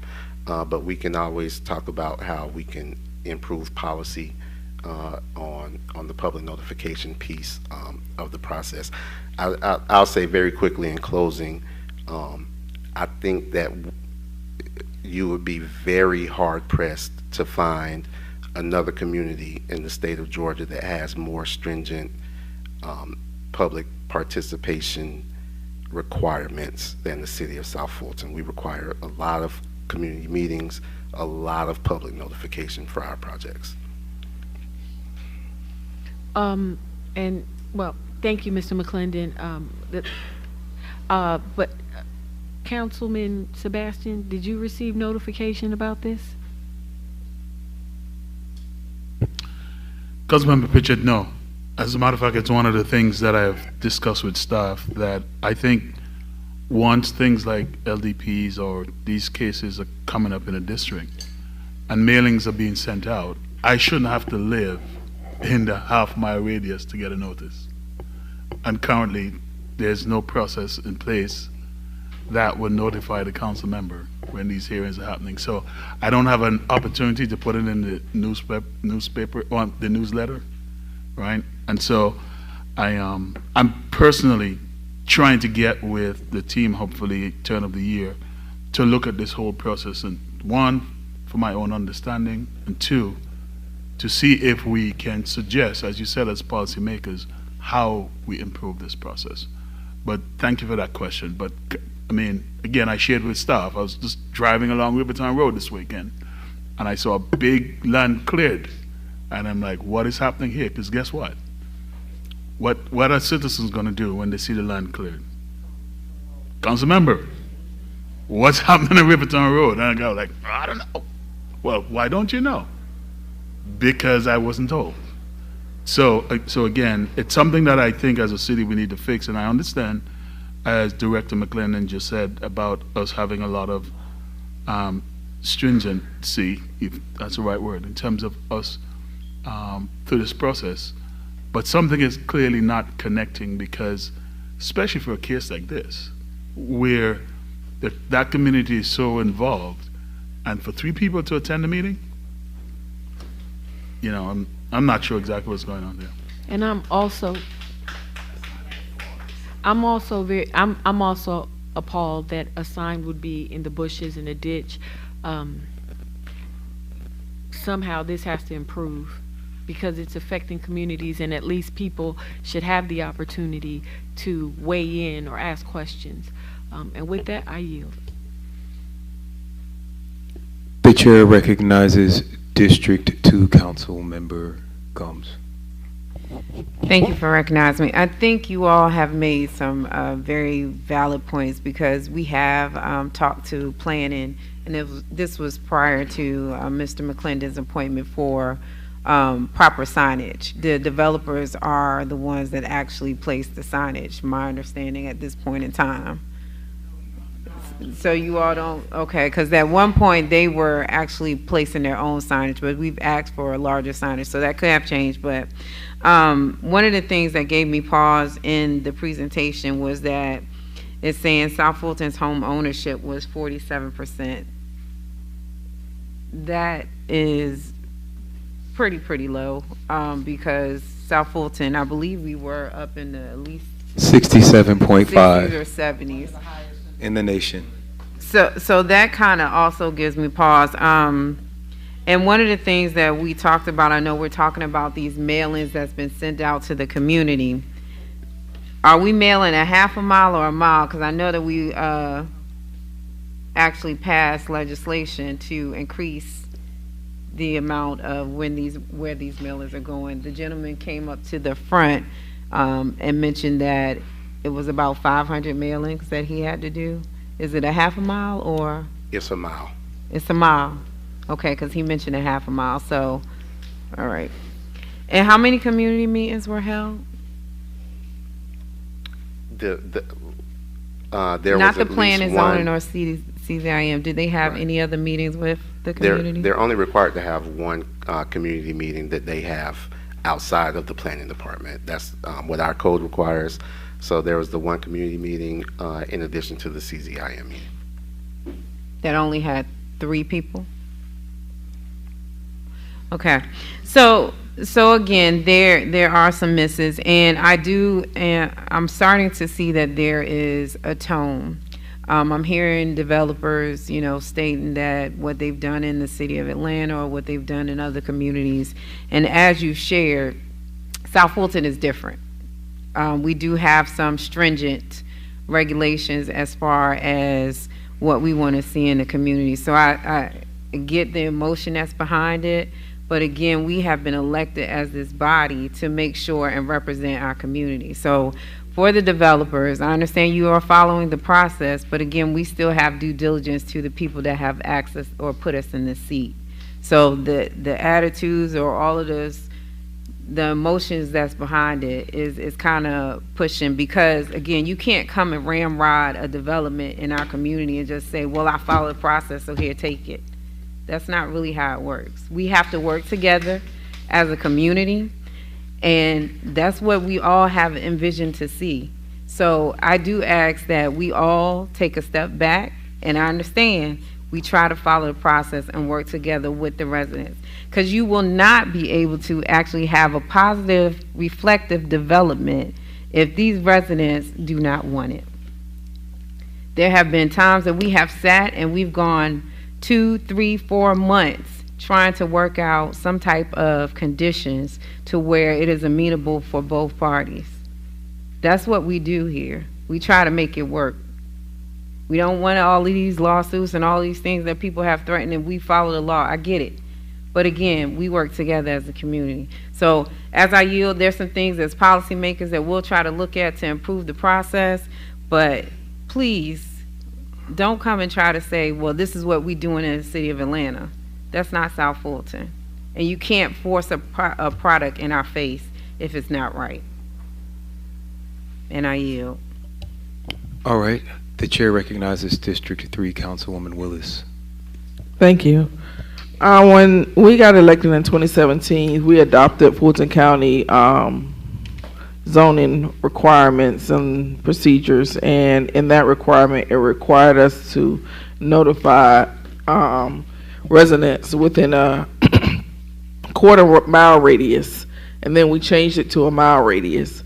But for me, in my area, what I try to do is ask developers before they mail out anything or file, well, let me back up, before they file any zoning application, please reach out to the council member.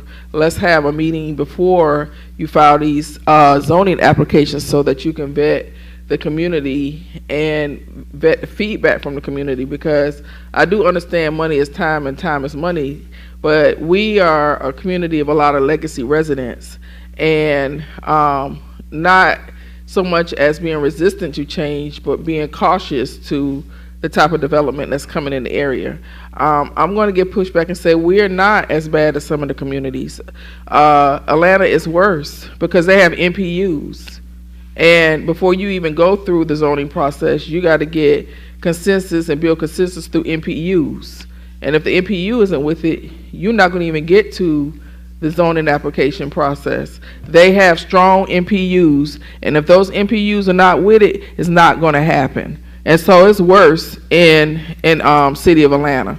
And you know, I see developers shaking their head, but let me tell you, in South Fulton, I would suggest that you work with the council members before you file these zoning applications.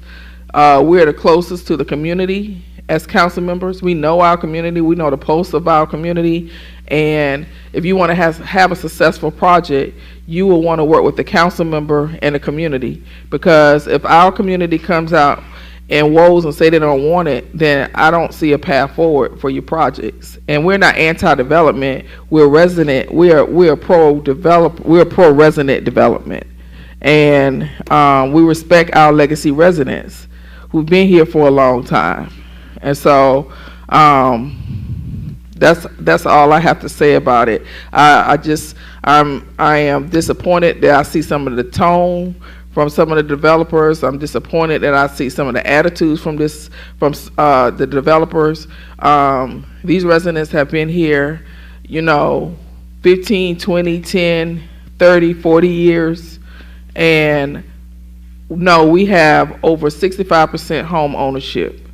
And we want quality development in our community. And we want, you know, more business in our community. And you can take it or leave it. Thank you. All right, I want to thank everyone for their comments. I'm going to add a couple. We definitely need to work on some of our policies and processes, including our GIS process. I believe I'm just going to make conjecture here, and if I'm wrong, I apologize. But if I am, just, you know, take it with a grain of salt. That because this property is in zip code 30213, that you might have looked up 30213, which is how you got to Fairburn. You know, if you're scrubbing the internet or even aggregating data by some means of artificial intelligence, 30213 will tell you that it's Fairburn and not the city of South Fulton. So as we endeavor to get our own zip codes, we also have to work with, we need our IT department to work with data aggregators and data providers to make sure that we are populated throughout all of the systems of the internet. The second thing is that we've got to figure out, I think it's clear to everyone now that we've got to figure out our comprehensive land use and future land use plans. Since we adopted the zoning ordinance from Fulton County in 2017, we've been tinkering around the edges, but we have never done the full scale reworking of our entire future land use plan that we should have. We always, and this is just a note to our city manager, we're always caught at the deadline, and we got to approve it or else we're going to lose out on DCA funds. That was something that we heard before. You know, so we just gotta make sure that we're spending the time, and I have every confidence that we're gonna do a deep dive about this at our retreat, and that we're gonna be engaging all of the community as we take this on in 2024. I hope that is our key key initiative, our one big thing that we work on next year. I too, Councilman Sebastian, have experienced this and talked about this in 2021. I don't know if you all recall. There's most of the staff that was here now is not here, but I did a walk with our city manager when I found out that there were 5 townhome communities in my district within a half a mile from my house that had been infilling townhouses under previous plats without having to go through the planning commission because it was not a rezoning, right? There was Creel Walk, Madison Place, Oak Bend townhomes behind the Walgreens, and there were 2 more behind the Walmart. There were literally hundreds of houses being built in my one district at one time, and I had no idea but for me being in touch with some of the residents in the community.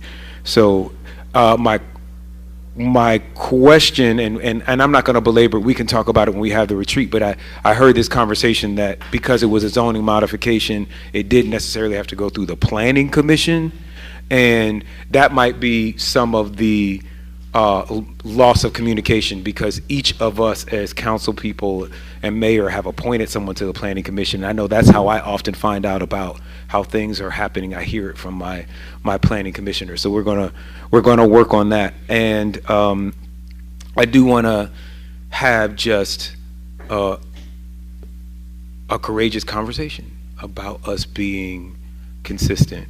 I've heard a lot of concern about these townhouses. I heard concern about townhouses at our last meeting, and a decision was made that upset some of the residents. So we've got to be consistent across our city in how we make these decisions. And then lastly, we're over time. We are 30 minutes over time. We still have 2 more short-term rentals to hear. Can you imagine if we had all 12 zoning cases for this calendar to hear, if we are going to continue this process of special use permitting all of these, and there are more coming each meeting, and they're backing up now because we're postponing these to January and February, but I'm sure there's some in the queue already for January and February. So we may want to just consider before we send out notice about maybe having a 2-hour zoning hearing if we're going to have this many cases at a hearing. And with that, I'm going to go ahead and go to the next item on the agenda, Mr. Clerk. That brings us to short-term rentals. It's a public hearing, U23-018. Application by Sonia Edwards requesting a special use permit to operate a short-term rental at 735 Miller Run. This is located in District 2. Staff recommendation is approval conditional. Planning Commission recommended approval conditional as well. Mayor, Staff? did you close out the public hearing component of the last one before you proceed? The last matter? I thought I closed out the public hearing when we took the comments from council, but in case I didn't, I'm closing out the public hearing for that. All right. Mr. Clerk, go ahead and sound that next item again. It's a public hearing, U23-018. Application by Sonia Edwards requesting a special use permit to operate a short-term rental at 735 Miller Run. It's located in District 2. Staff recommendations approval conditional. Planning Commission recommended approval conditional as well. Staff? Thank you, Mr. Clerk. That is correct.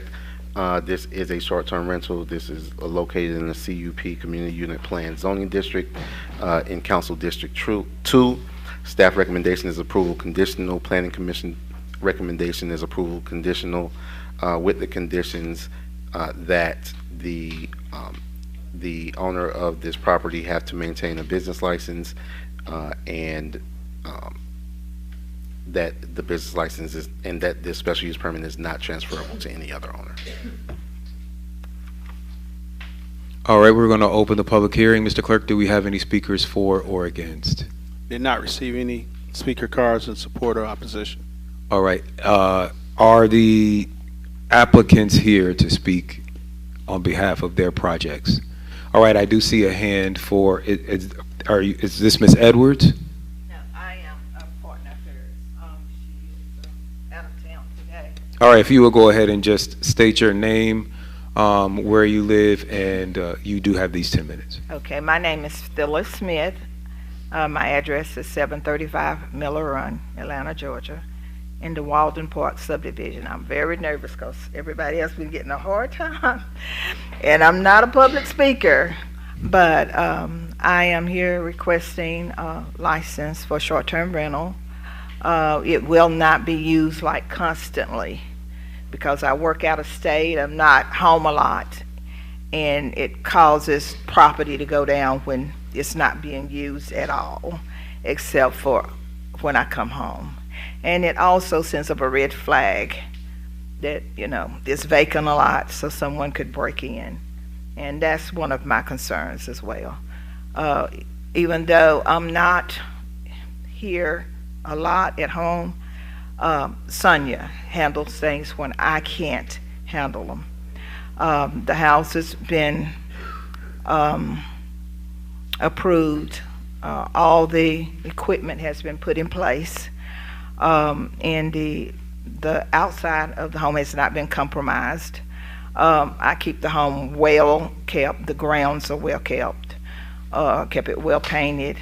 Everything has been done according to the city's requirements. So I'm asking that we are allowed to use the home on the weekends as a short-term rental. All right, thank you. You still have, I can't see the clock, but you still have quite a bit of time left for rebuttal. Is there anyone in opposition that wanted to speak? All right. Oh, I have one person.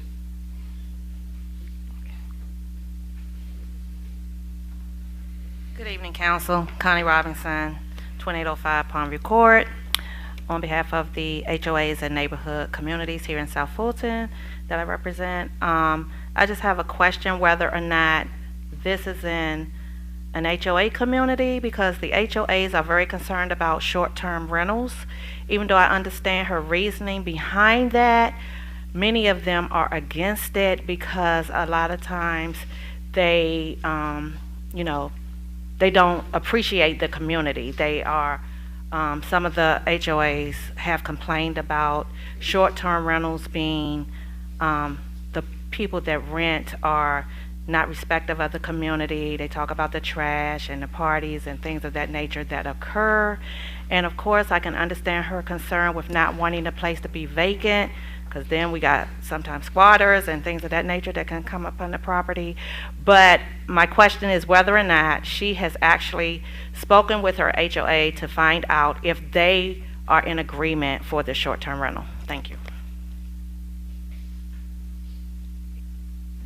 Yes, a call was made, and I actually emailed the HOA to see if short-term rentals were allowed in the neighborhood.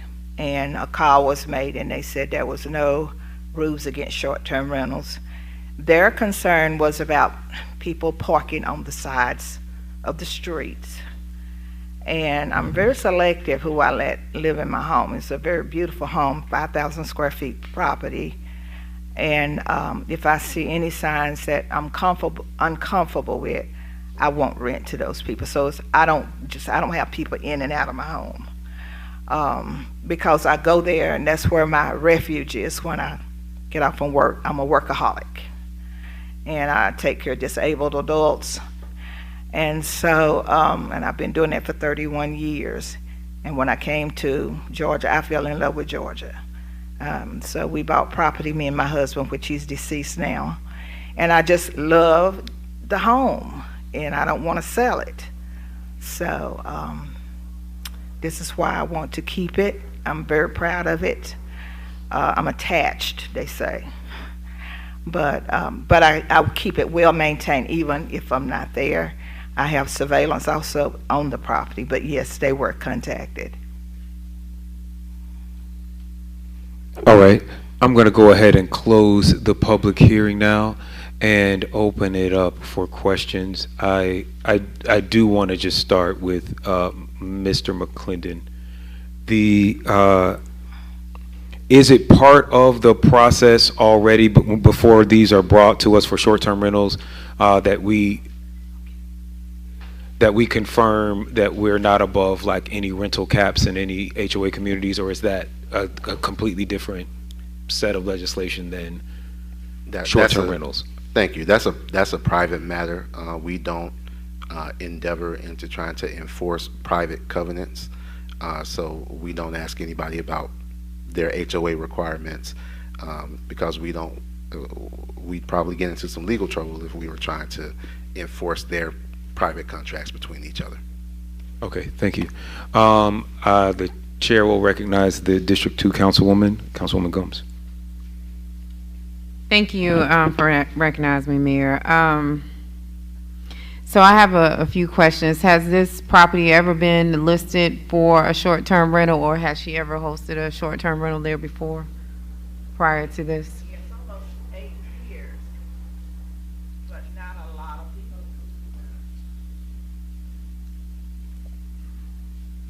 Yes, I have hosted almost 8 years, but not a lot of guests. And I usually focus on like corporate people that come into Georgia that's going to be here.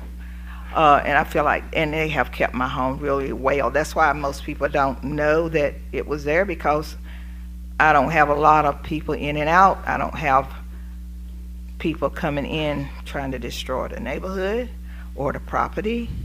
And it's just very private to a degree. So is this your first time applying for a business license for a short-term rental? No, it's so not. You had one prior?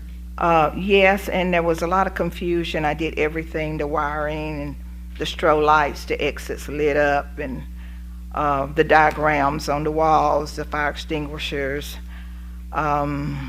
just everything that was required.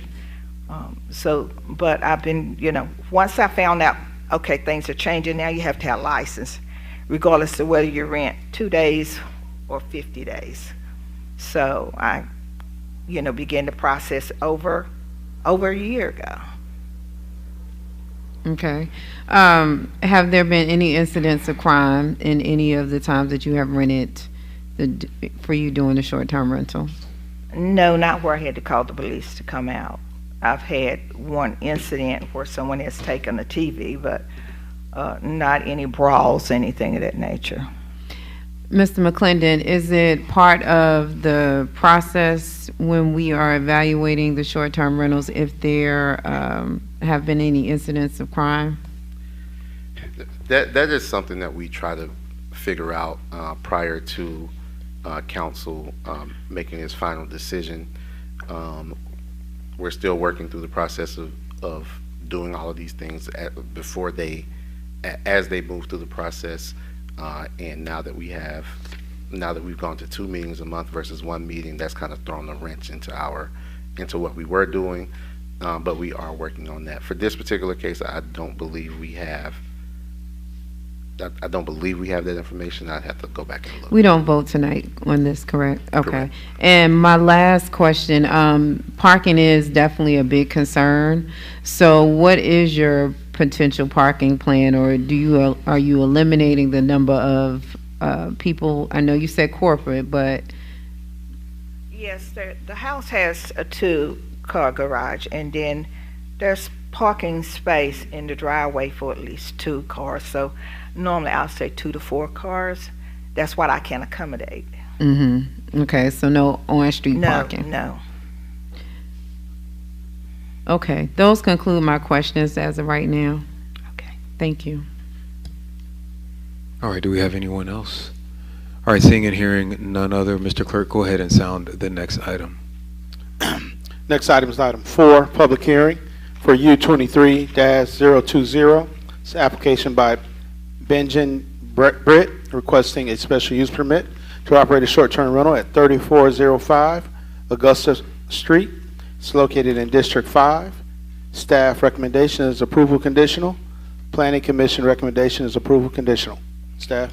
Thank you. This is an application, case number U23-020, an application by Benjamin Britt requesting a special use permit at 3405 Augusta Street. This is in the CUP Community Unit Plan District, Zoning District, and it is located in District 5.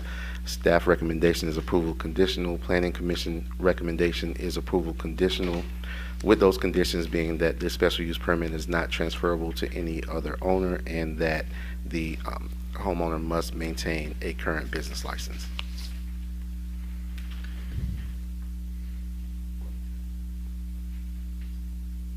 All right, I'm going to go ahead and open the public hearing. Mr. Clerk, do we have any speakers for or against?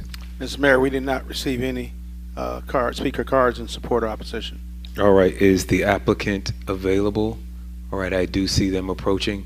Please give us your name and address. You will have 10 minutes to speak in favor of this. Keep in mind, you may want to reserve some balance of time for rebuttal after you hear any questions or concerns from those in opposition. Okay, yeah. My name is Benjean Britt. My address is 3405 Augusta Street in Atlanta, Georgia, 30349, and I'm applying for a short-term renter permit. My plan is to use the house to rent to people in the medical profession, who typically do like 13-week contracts at local hospitals. Sometimes it does extend, longer depending on if they extend their contract. Yeah, I did my public participation, mailed out my postcards to people in the community, held my meetings. The president of the HOA was there. I submitted all of my feedback from my meetings. So. All right, thank you. Do we have any speakers in opposition or inquiry about this request?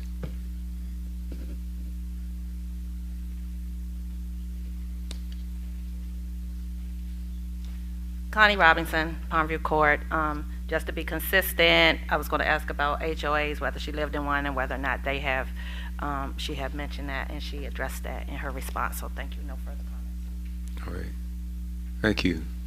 No one else? Mr. Venable? Just checking. All right. Okay. Chandra Simmons at 3485 Ravenswood.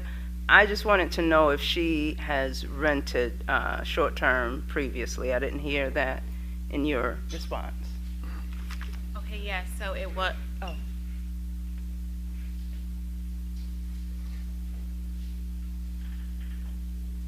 Any other speakers?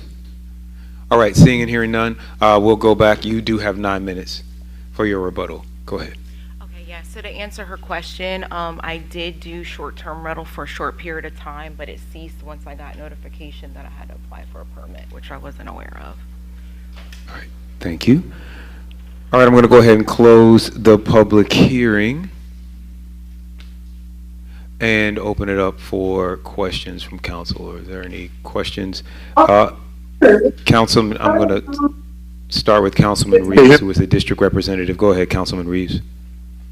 Yes, sir. I just have one question. As the lady said that the HOA president was present at the meeting, what did the HOA president say to her concerning with this project, and that was he on board from the community standpoint, and are they here tonight?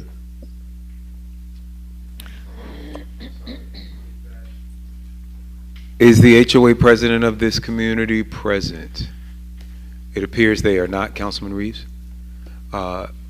Just as a point of information, was there any communication with the HOA president?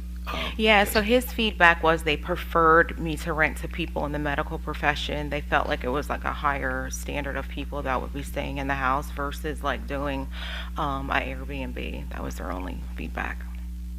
All right. Thank you. Okay. All right. I'm sorry. Go ahead, Councilman Reeves. No, I was just saying thank you and appreciate it.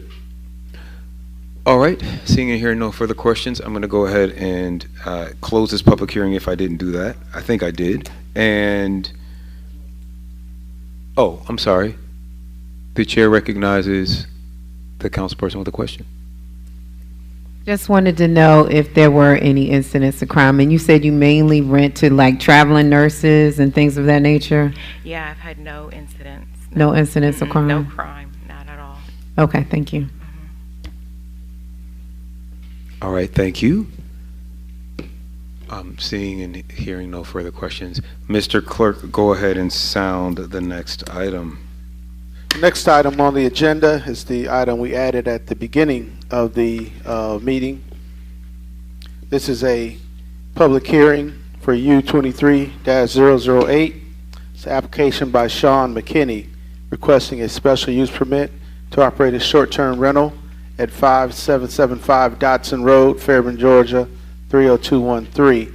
This is located in District 4. Staff.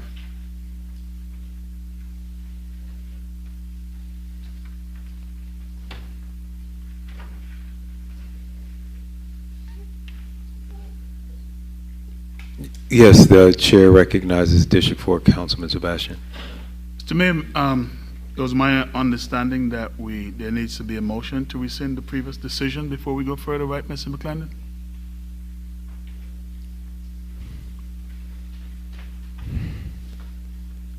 Now, it's been a couple of hours, but remind us what we need to do. Yes, at the October 10th zoning public hearing, council voted to withdraw this application, and so in order to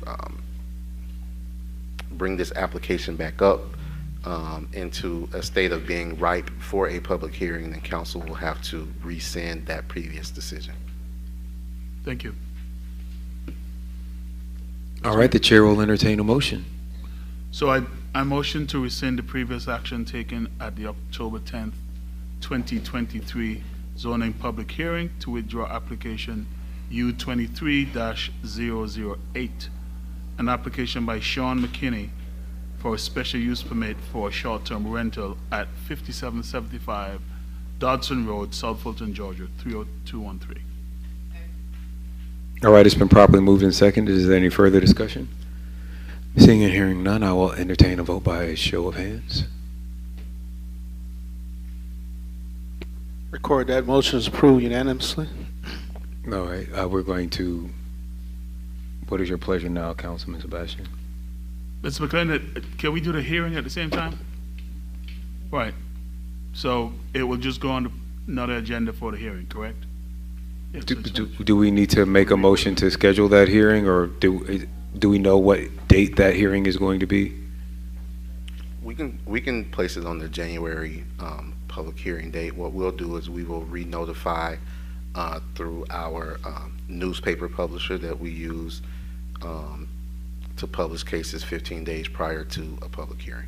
All right, Councilman Sebastian, is January 9th sufficient? Do we for need you? the motion to put that on the agenda or no?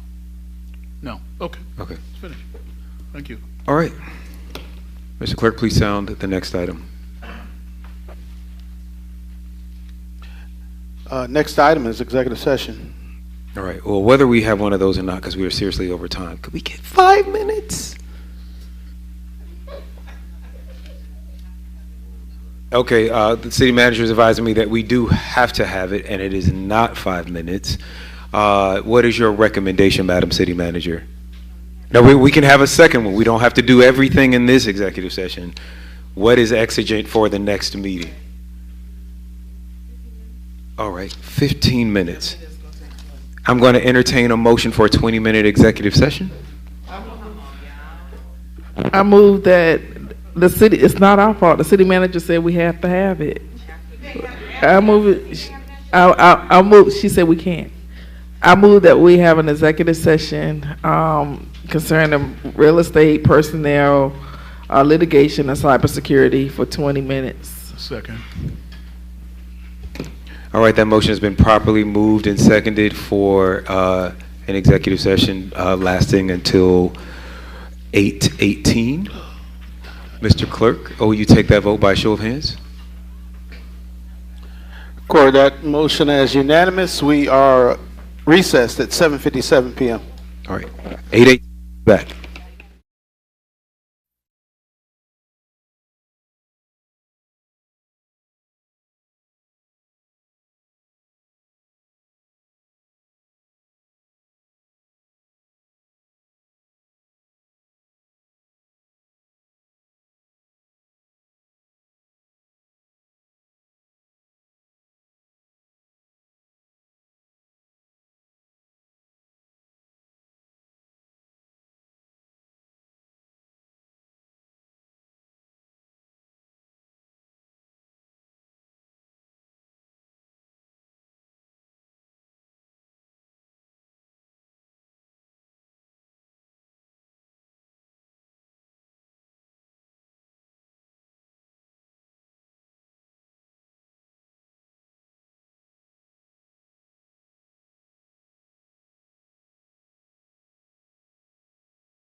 Going to go ahead and get this meeting resumed. My council has agreed to let those members of the public who wish to give public comment, we're going to move that up after we just get the meeting started, have a pledge of allegiance and a prayer. I'm not down. Not at all. Did you get that, Mr. Clerk? Pledge of allegiance, prayer, then we're going to move to public comment. Yeah. Oh, yeah. We'll get one. Yeah. Absolutely. Absolutely.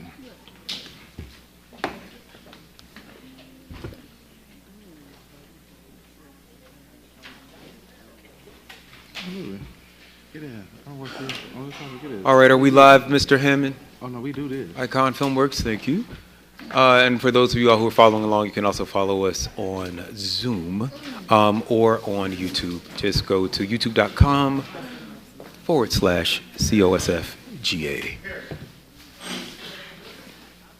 Mr. Clerk, would you go ahead and, I'm going to go ahead and call our regular scheduled meeting to order. Our apologies for our dilatory start time. We do have some pretty long zoning agendas coming up, but we'll be making some adjustments in 2024. We also need to adjourn. All right. The zoning public hearing. I will entertain a motion to adjourn the zoning public hearing. I move to adjourn the. Reconvene and then adjourn. Okay. I move to reconvene from executive session. Been properly moved and seconded. I'll take that vote by show of hands. Court, that is unanimous. We are reconvened at 8:22 p.m. All right, I'll entertain a motion to adjourn the Zoom. Go ahead. I move to adjourn the December 12th alcohol zoning public hearing. All right, it's been properly moved and seconded. Is there discussion? Oh, okay. I'll entertain that motion by show of hands. Court, that is unanimous. We are adjourned at 8:23 p.m. Okay. All right. I will now call this meeting to order for our regularly scheduled last meeting of the year. All right, Mr. Clerk, I'm going to first allow a. We're going to get to the point of personal privilege, but we're gonna start with a word of prayer. Could we just go ahead and follow that part of our? Yes, tonight's agenda? invocation will be provided by Chaplain Pastor McKee. Pastor, help us, and we will be helped. Yes, Lord. Let us look unto the Lord. Lord, we thank you for all that you've done for us. You've given us so much, Lord.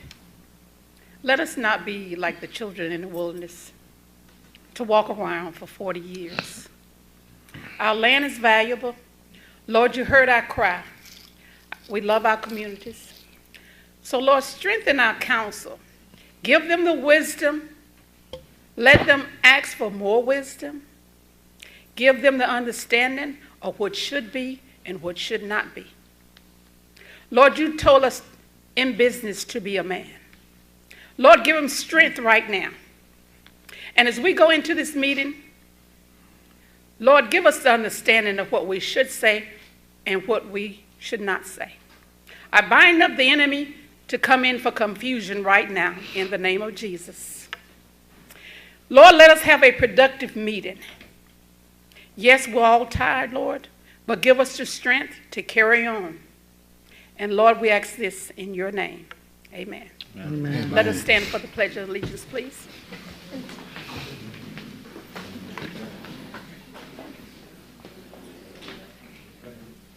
I pledge allegiance to the flag of the United States of America and to the republic for which it stands, one nation, under God, indivisible, with liberty and justice for all.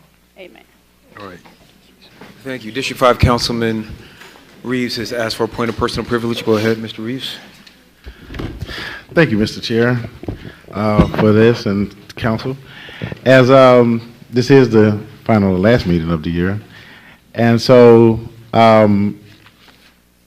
do want to start by recognizing Council Emeritus, Sister Rosie Jackson, for the 5th District. And it's the person who won the runoff. Ms. Bell, are you in here? Well, Ms. Bell, would you stand up? District 5, this is the person who will be, is she here? Yes. Okay, there you are. Hey, Ms. Bell. And so District 5, this is the person who will be representing you come January 1st, 2024. And we just want to give her a round of applause for a campaign that she won. And thank you so much. And I just want to just say this is I'm not late, okay? There was a work session meeting that started at 4 o'clock. Then we had public zoning hearings. And I wasn't going to be available for that, but tonight was just a council meeting, so that's what I'm here for in my present. But I was present via Zoom. And I just want to thank each and every one of you for the lovely 4 years that we have, for the impact that we have made.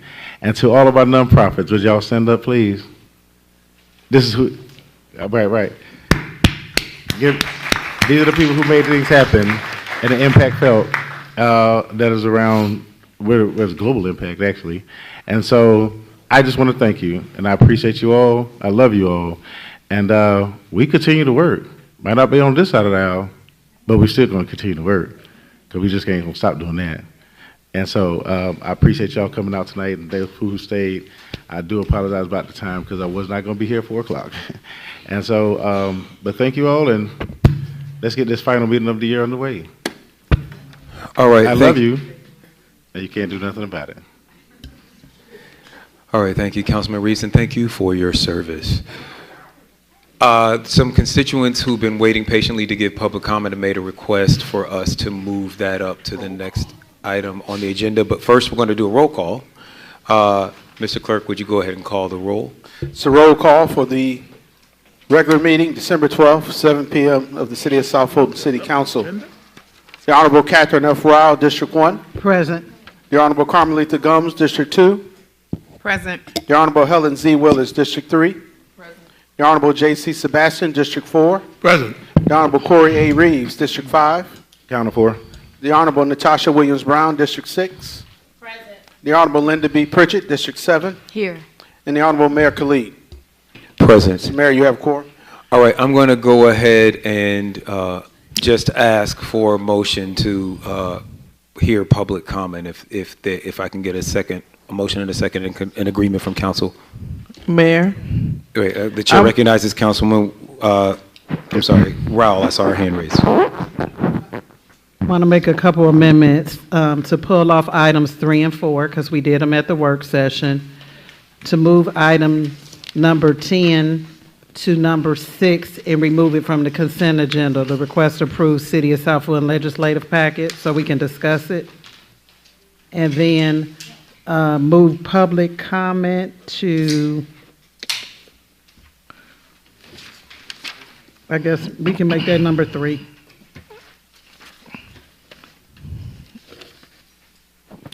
I have some changes too. And can we move item number 5 to the first position? Okay.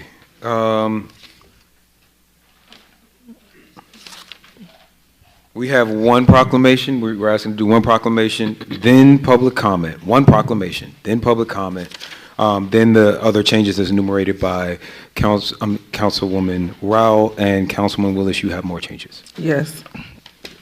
First, I would like to ask that we suspend the rules like we have done in previous situations for grieving mothers and for other incidents. Okay, wait, I'm sorry. Can we just do the agenda? Right now, we're amending the agenda. That's going to be a part of that's what I'm asking. I'm asking that we suspend the rules to allow the union to speak. Okay. Well, you said and then I have some more changes. You said it now. When we got to public, I would have preferred when we got to public comment that we would have done it there. But let's do the other changes that you have to the agenda. Okay.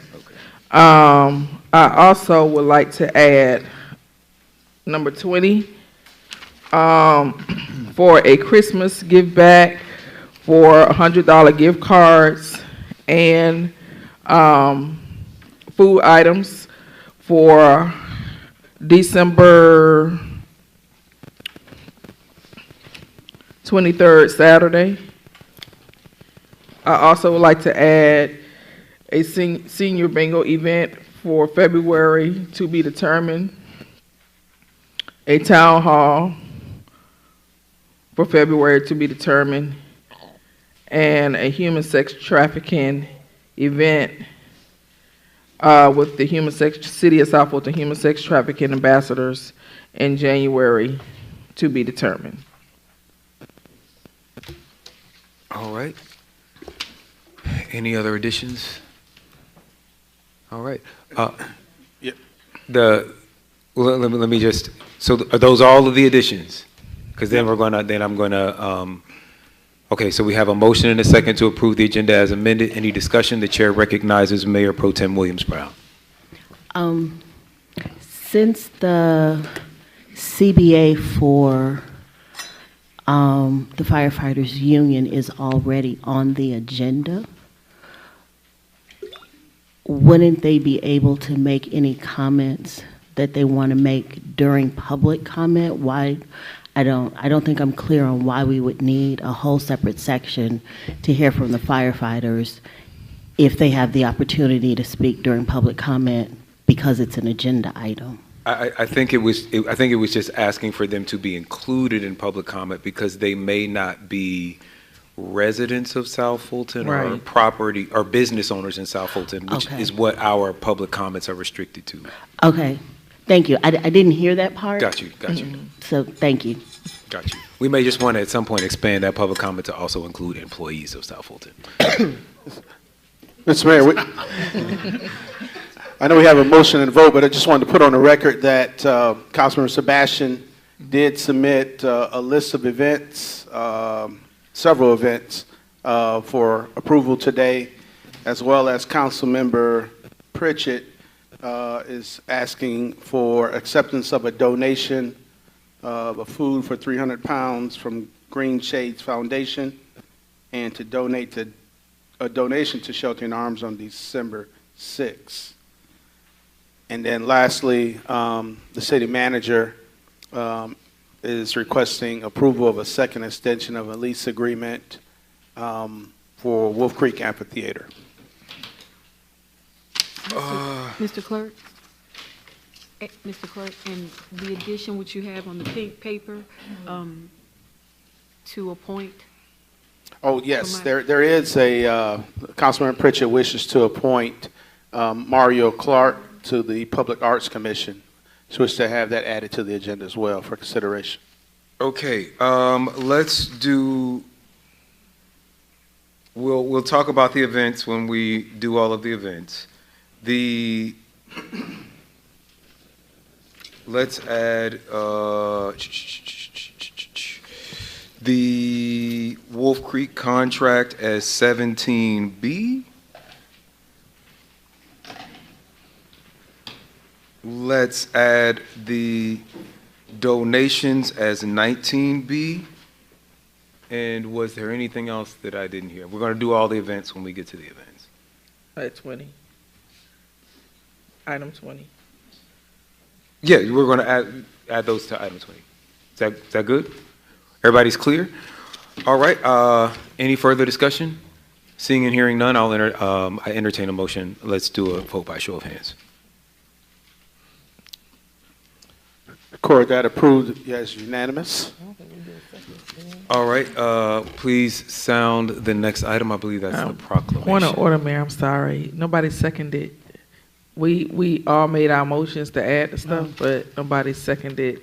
Okay. Is there a second? Is there a second? Show of hands again. Got that, Mr. Clerk? So that is approved unanimously. Great. All right. Please sound the next item. With the agenda as amended, that will bring us to the resolution, which is a proclamation recognizing Facts to Thrive Incorporated. This is sponsored by Councilmember Reeves. Can you do that thing with the mic again? If it's not going to fall apart. I'm going to drop the mic.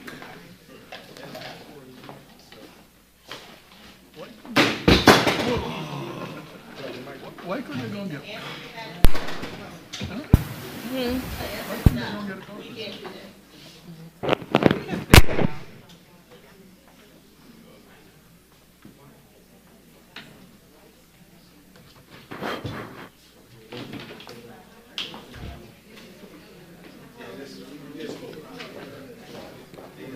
real quick.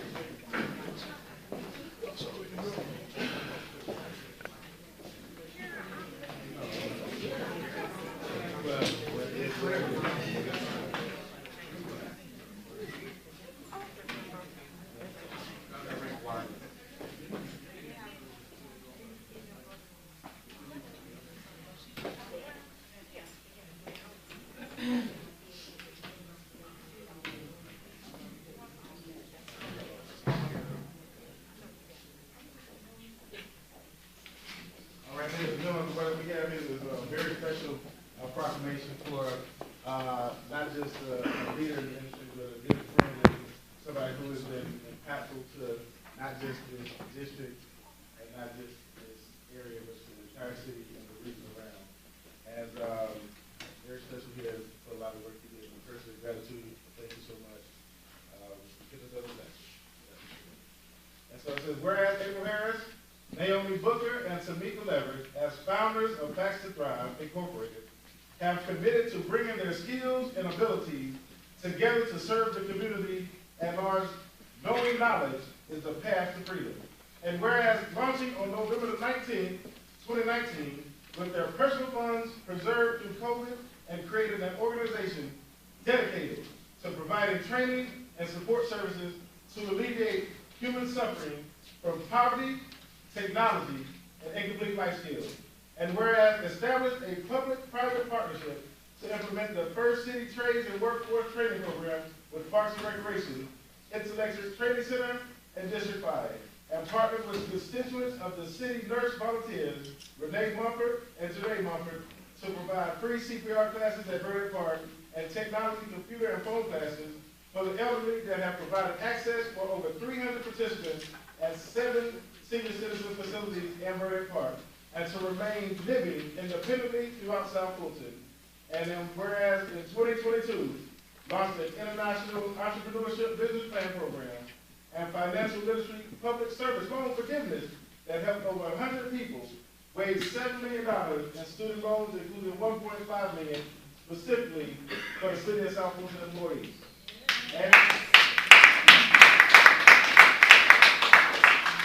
And whereas partnering with Councilman Corey Reeves and Fulton County Health and Human Services, we're able to provide 40,000 in youth summer jobs within the city, 70,000 in youth homeless housing and support services, and establish a city internship program with the Partnership for Inclusive Innovation to promote prosperity for all. And whereas Facts to Thrive has shown their dedication and commitment to being an integral part of this community, we appreciate you have taken on the charge of supporting and serving the residents of South Fulton with programs for job training, technology, entrepreneurship, CPR, housing, and financial literacy. Now therefore be it resolved that the mayor and the council of the city of South Fulton, Georgia, celebrate and celebrate the bold and visionary leadership of the Women of Facts to Thrive Incorporated, and on behalf of over the 108,000 residents that call this city of South Fulton home, hereby proclaim Tuesday, December the 12th, as Facts to Thrive Appreciation Day, and encourage all residents to extend gratitude for their unrelenting service to all mankind.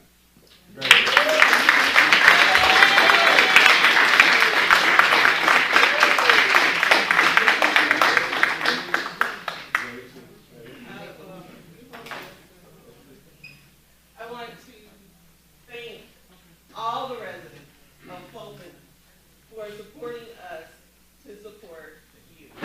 Our vision was simply the president and I vacationing one day, thinking outside of the box what we could do to support seniors and youth. It has expanded over the last 3 years with the support of Councilman Reeves and the city of Fulton. And again, we just want to thank you, because we will continue to support you. Please continue to support us.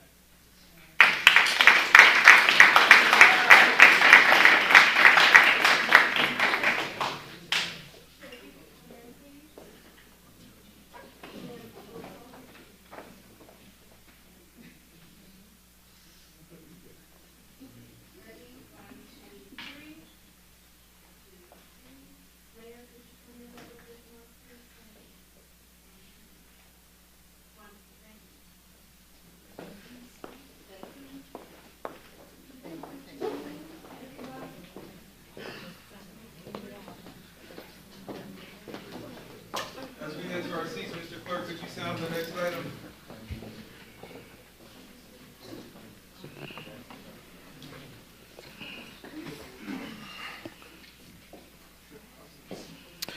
Yes, sir. That actually brings us to public comment.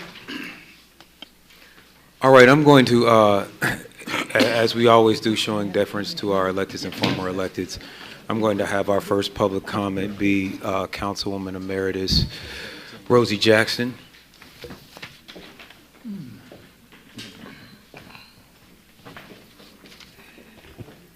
Good evening, Mayor and Council. I've come here today, let me say thank you first to Councilman Rao and Willis. I made calls to you all because I had issues with code enforcement, and they answered the call. And I will say that one house, one down, they moved. Code enforcement has moved in on the second house. Good. So we're on the way. We got 2 more to go. And I just want to thank you all for taking the call, and especially you, Helen. But anyway, no, I'm all jokes aside, but I'm just saying I appreciate you taking the call and showing action to me. And code enforcement they've really done their job. And I wanted them to be here. I don't know if they're gone or whatever, but Our to interim say- director is right there. Who? Is that, you my homeboy? Okay, he's from my hometown. Okay, but anyway, I want to say thank you to him, because all of them, because they have really done their job. And last week they were out with police, and I didn't even know it till this morning. They said, "Oh, we were out there at the house, at the boarding house." They said they were there with the police. Code, they went inside, so we're on the move. So we're moving things out of our district that we don't need. But anyway, I'm leave that alone.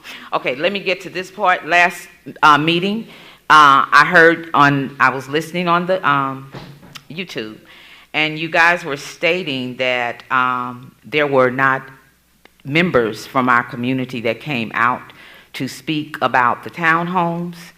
Let me let you know, some of them they've gone, because, you know, the meeting was late, but we had people here tonight, and they said they had to leave. But we are here. We've been in that community some 40, 50 years. We are seniors in that community, and we are trying to retire in that community.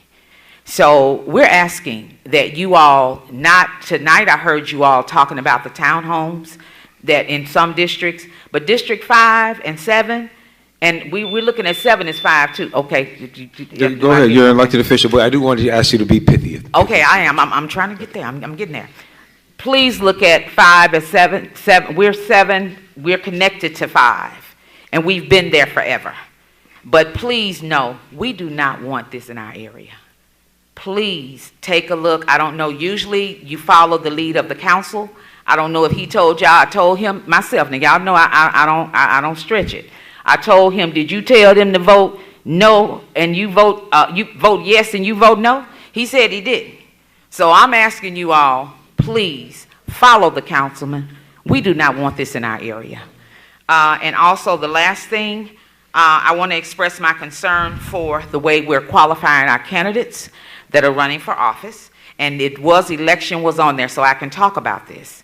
It was on the thing. I'm not going into any details, but we are reaching out to the Secretary of State's office because we do not feel our current election was done properly. And I love everybody. I'm not trying to get into any crap, but the bottom line, y'all know how I am. Right is right and wrong is wrong. And when I see it and I smell it, I'm finna walk on it. And we're walking. You guys have a good evening. Thank you, Councilwoman Jackson. All right, go ahead and please call the next. Did you want me to state the rules? That might be helpful, yes. Okay. We're at the public comment portion of the meeting. These are the council rules regarding making public comments. City of South Fulton believes that any resident or business owner located in city limits should be afforded the opportunity to address the mayor and city council, provided that designated rules are followed by the speaker. Any City of South Fulton resident or business owner who wishes to address the mayor and council and offer public comment on any item on the agenda may do so during public comment period of the meeting. Comments should be limited to 2 minutes per speaker. Public comment shall be limited to only those items appearing on the current city council meeting agenda. The person or City of South Fulton business owner desiring to speak should rise, address the city council, and when recognized, state their name, residential or business address, the agenda item they are addressing, and the city council district in which they reside. All remarks should be addressed to the council as a whole and not to any member. Speakers may not employ obscenities or threats of violence in their comments. Speakers should not be allowed to make remarks that have been legally recognized to not be protected speech. With those comments stated, I did receive I did receive 4 speakers cards. As I call your name, please come to the center mic and state your name, address, and the item you're addressing. Eleanor Ross, Council Member Jackson Puckett. I didn't know if you wanted to speak again. Oh, no. And then Emma Booker and David Roseborough.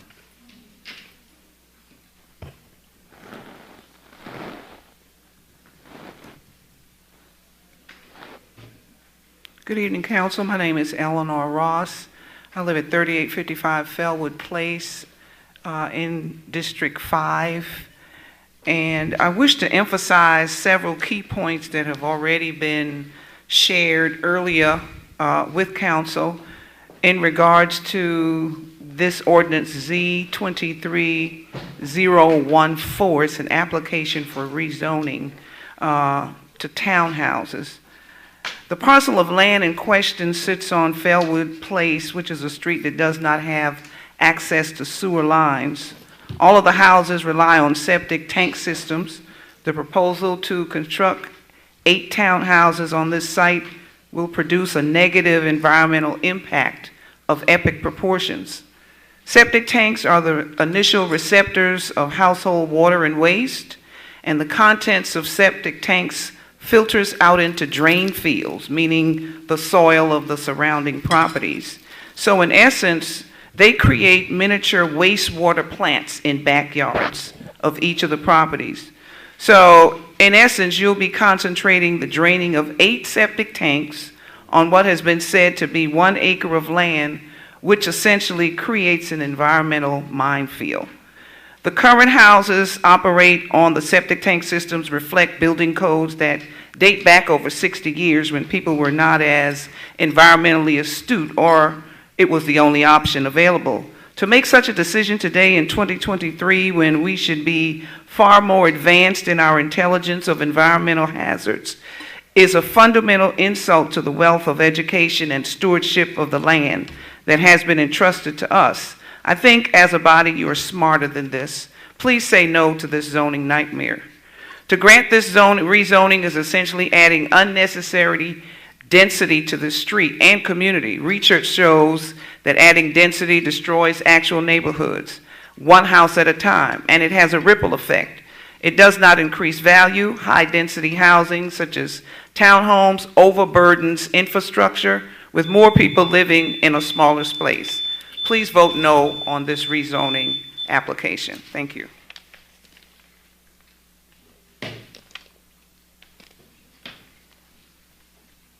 Good evening, Council. My name is Emma Booker, and I live at 3790 Fellwood Place. And I'm here to speak on basically I echo everything that Eleanor just said. But in addition to that, it was 1 house on that property. It was 1 house on that property.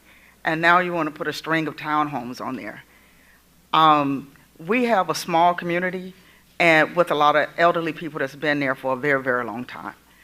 I've been there for 16 years and I like it, and I would like to stay. And I think that adding the townhomes there is just going to increase unnecessary traffic. It's a one-way in and one-way out.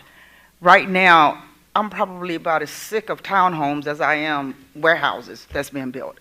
It makes absolutely no sense for that little small section to have townhomes on it. The traffic is going to be a big issue. We're already having lots of accidents on Roosevelt. For some reason, I don't know where it's coming from, but it's just becoming a problem. And I feel like adding these townhomes is just going to add to the problem. And we have townhomes that was built on Fairwood Road, on flat shows not far from us, that hadn't even sold. They're still there. So what's going to happen if these don't sell? And then what's going to happen to our property value? Please vote no. It's just unnecessary. Put a house right there. It's a beautiful spot right on the corner. Thank you.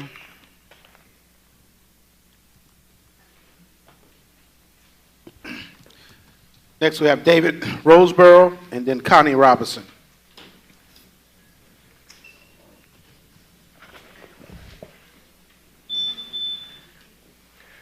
Good evening, Honorable Mayor and City Council. My name is President David Roseborough, and I represent Local 3920, the South Fulton Professional Firefighters. First, we want to thank you and your negotiating team for working so diligently to reach an agreement on this contract. The firefighters unanimously voted to approve this CBA, and we're asking you to do the same with a vote of yes to agenda item 13, number 13, and we want to thank you once again.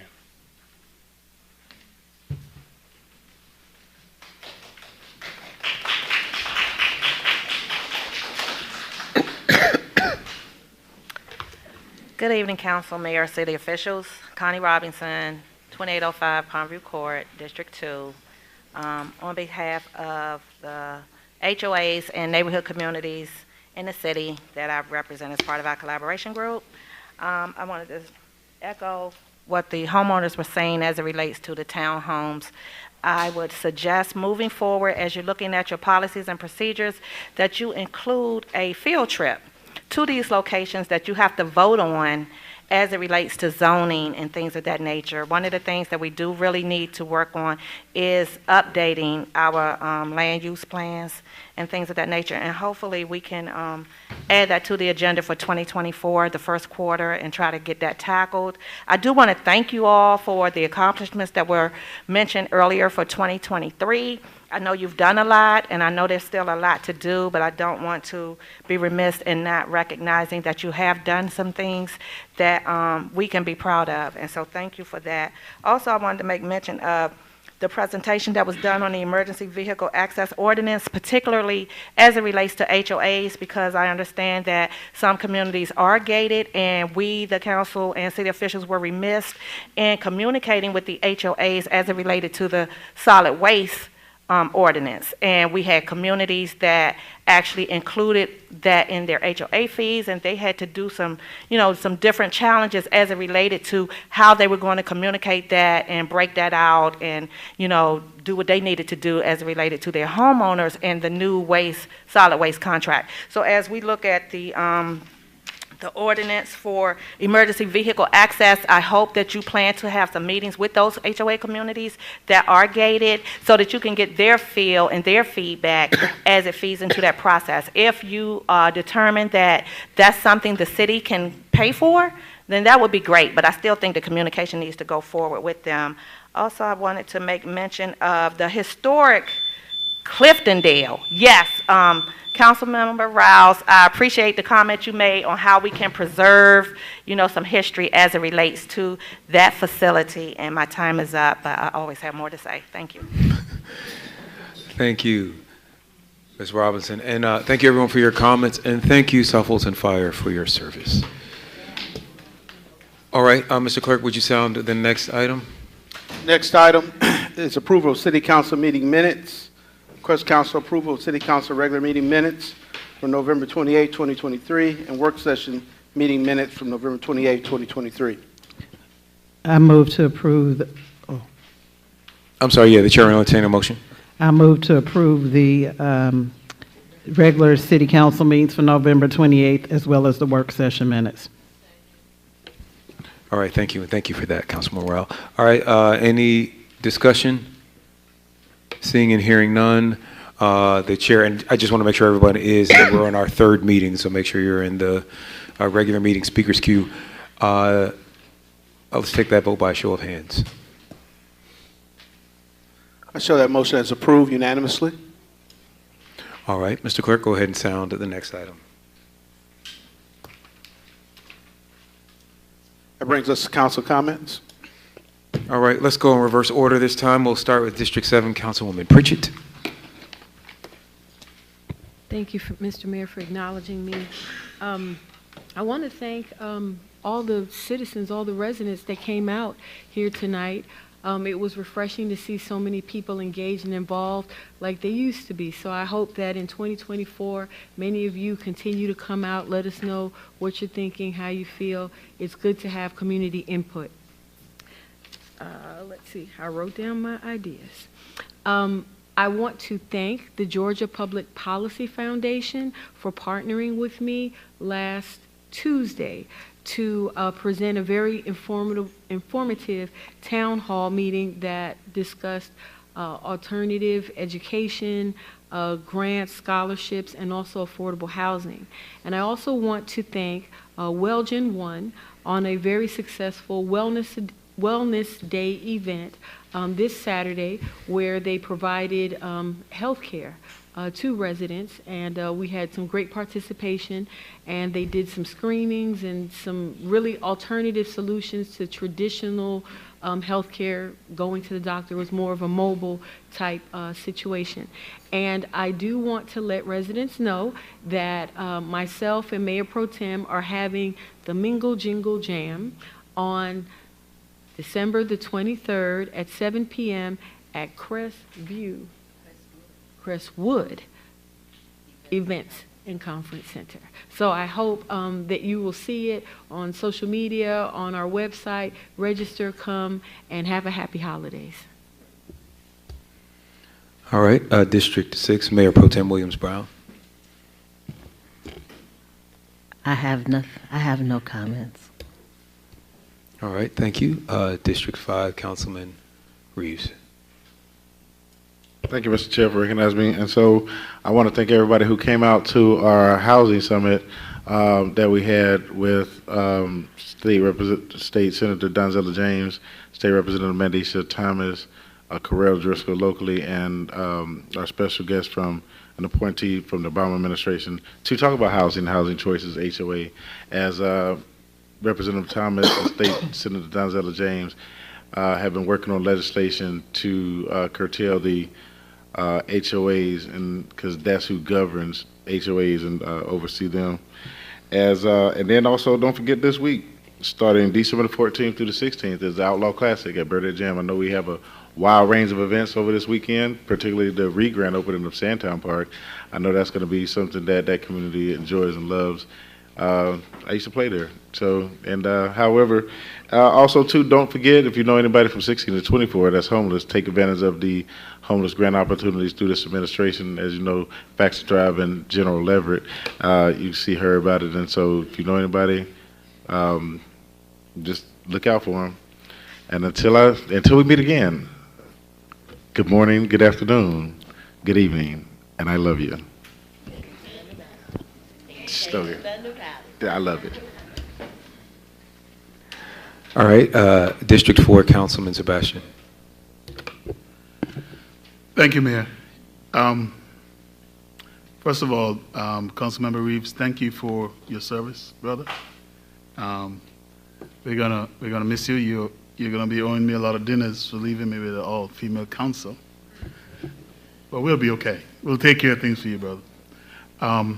I wanna thank everyone who came out at the District 4 tree lighting. I mean, there are so many people that put into that effort. You just have to observe some of the pictures to see just the pure joy in on all the faces there, kids and young folks. I don't think Patrick's here, but in case y'all didn't know, Patrick was our Santa Claus, did an awesome job. I had to look a couple of times to say, is Patrick in there someplace? Thank you, Sister Sheila Mance. Thank you for your efforts in helping to organize that. Parks, police, fire department, all the businesses who support the event and gave prizes, businesses like Green Fiends and Jolie's and Creme Herbal, mustard seed. Just want to thank everyone, and of course, Mr. Pri Patel for actually donating the tree, the District 4 tree. So, again, thank you everyone. Communications that came out, Langston Hughes Band. There are just so many. So if I forgot to call anyone's name, please don't hold this against me at all. And of course, my sisters of the AKAs that always seem to support my event. I really thank them. I don't think Kevon is still in the room, but thank you, Kevon, Jessica, Tanard, some of the people who even came out and helped with some of the preparations, and to the Reese family for donating the toys on behalf of their wife and mother.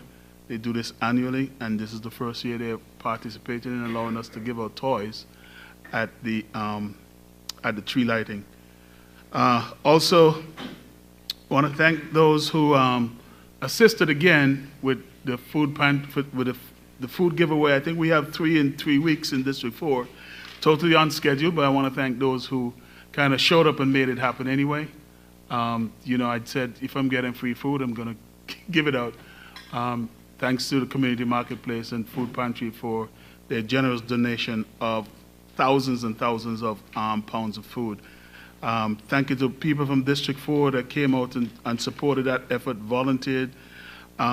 Even folks like Roger Bruce, former Rep Sharon Beasley Teague, former Mayor Bill Edwards, my representative Lydia Glaze, and numerous others. You know, Parks contributed, and to all the firefighters, thank you guys. Without you guys there yesterday, we could not have gotten it done. So thank you guys for helping me to offload and give away 3 trucks of food yesterday.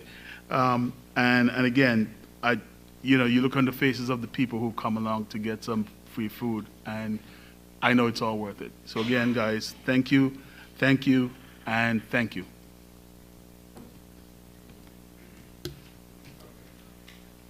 District 3 Councilwoman Helen Z. Willis. Thank you. I want to thank the residents of District 3 for a great year in 2023. We have gone through a lot, but we are resilient, and we will continue to be resilient, and we will continue to accomplish our goals and our vision that we set forth for the city and for our district. I want to thank Sheriff Patrick Labarre. He allowed me to bring 25 kids to shopping with the sheriff on last Saturday. We had a great time. So we took 25 kids, and each child was given $150 to go on a shopping spree at Target. So, and I want to thank Siloam Church International for providing the transportation and the chaperone so the kids can be in attendance. On December 21st, we will have Jingle Jam here at Walkmore Park in partnership with Park and Recreation, Police, Fire, and a whole lot of partners. We will have a special guest, and you have to register to attend. We are planning to serve about 1,300 kids, and kids have to be present and they have to be registered.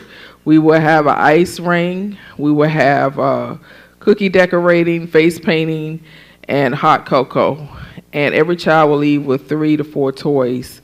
In addition, we will be distributing tablets and hotspots per household. You have to register and pre-qualify for this as well. So we have shared that information. Go ahead, register, pre-qualify so that you can just have to pick up your tablets. Also, on December, that time is from 12 to 5 on December 21st. Also, on December 23rd, Saturday, we haven't finalized the time, but I will be working with, I can't make the announcement yet, but with a special guest and contributor, we will each person that register will receive a $100 gift card, holiday meat, turkey or ham, and a produce bag. And we will be putting those details out shortly once they are finalized. But just mark your calendars for December 23rd, Saturday, and we will get that time to you. All right, that is it. I want to tell people to stay engaged. If you're not getting my newsletter, please text District 3 428-428, District 3 428-428. My email is helen.willis@cityofsouthfultonga.gov, helen.willis@cityofsouthfultonga.gov, and my phone number is 404-803-4219, 404-803-4219. And thanks for sending me back to continue to serve you. 60%. Thank you. All right, District 2, Councilwoman Gums. That sounded like a commercial. All right.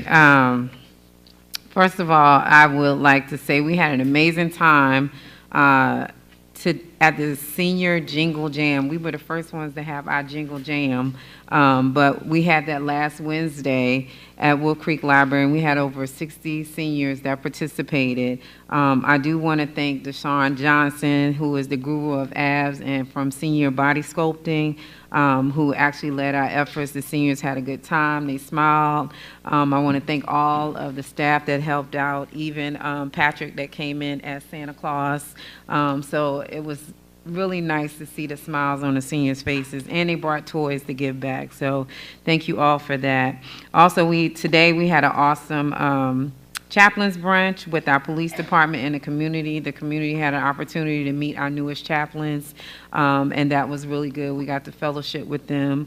Also, too, I've noticed that people that move to the area, they are partnering with our police department and also wanting to be chaplains, which is a good way to get acclimated to the community. So thank you for that. And if you know anybody, I think they have a few more spots that are available.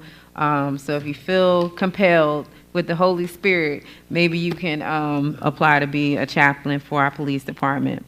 Also, too, we will be having our toy giveaway and drive on Sunday, the 17th, at Stanley Cigar Lounge. We partnered with local business here, and if you are so inclined to bring out toys, you can do so from 2 to 5. Also, too, I want to thank our fire department. We had our senior mock fire drill today for the seniors at Walton Lakes. We had quite a bit of seniors. I think it was about maybe 30 to 40 seniors that came out. They woke them up out of their sleep, which, sometimes you can't wake seniors up out of their sleep, but you woke them up out of their sleep and they practiced the fire drill. They had a really good time. They learned what to do and what not to do. I will encourage my colleagues, if you all have seniors and you all in different communities, I think that would be a great way to make sure they know where the exits are, how to alert other neighbors. It was a real eye-opening, so I do ask that if you can keep that program going, that would be great. Also, too, last week we had a chance to attend the Business Impact Award. I would like to give a big shout out to St. James Live, which was the 2023 Legacy Business of the Year from that, and that was an awesome award. So I would continue to encourage. That was a great event for businesses to be more involved and for the community also to know them. Again, we've had a lot of HOA meetings this week. I am literally tired. I am hoping that the end of the year is here today. But again, I want to wish everyone a happy and safe holiday. Remember, this is a time where people are opportunists and crimes do happen. So I do ask for you all to pay attention, keep your head on a swivel, is what I've said, and just make sure you're looking out for one another and your neighbors. Happy holidays, and we'll see you in 2024. District 1, Dr. Rao. I have a lot of updates, but they're quick. I want to shout out to the Sandtown Community Association for their coat and clothing drive that they hosted This is in partnership with the City of South Fulton Fire Department, and it'll allow us to serve families on Fulton Industrial. So special thanks to Donna Dingler and the entire fire department for the work you've been doing for many years in that regard. We also have the District 1 holiday party this Friday at 6 p.m. at the Southwest Art Center. We'll be collecting toys to also support the fire department's upcoming event and toy distribution to the families on FIB. So that's the only admission required, an unwrapped toy for a child in need. I also want to shout out to the fire department. It's your day. I mean, you've been doing a lot. I want to thank you for the holiday breakfast you did at QLS Villa. The seniors had a fantastic time, and I think the fire department had more fun with the bingo game than the seniors. But it was a fun breakfast, and I just appreciate you for your community engagement. I also want everybody to know Chipotle's is now open, so all those emails and texts I've been getting, it is now officially open. Couple additional announcements which have already been alluded to. Thank you to the general service staff and Parks and Rec who have been working diligently on the reopening of Sandtown Gymnasium. It will open this Saturday with our grand opening that begins at 12 noon. They have a whole day of activities planned, but the initial program is 12 to 2, but they'll have activities through 6 p.m. on Saturday, so come out, stop by if you have some time. And also congratulations to Pastor Oliver and Elizabeth Baptist Church for their EBC Cares, as well as Gaucher's Breakfast Bar and Tapas Restaurant. They were also recognized at the South Fulton Awards program last week, and we just thank you for all they do in our community. And last but not least, shout out to Marion Woods, Barrington Trace, QLS, and Wind Creek. District 1 has had a wealth of holiday parties. I have truly enjoyed fellowshipping with you, but it's been a busy couple first weeks. So that wraps up my announcements, but thank you all for the community engagement and the good work that's being done in our community by even our HOAs. So thank you for what you do. All right, thank you. I had a few things, but the hour is late and our agenda is, it's dense. I won't say it's long, it's dense.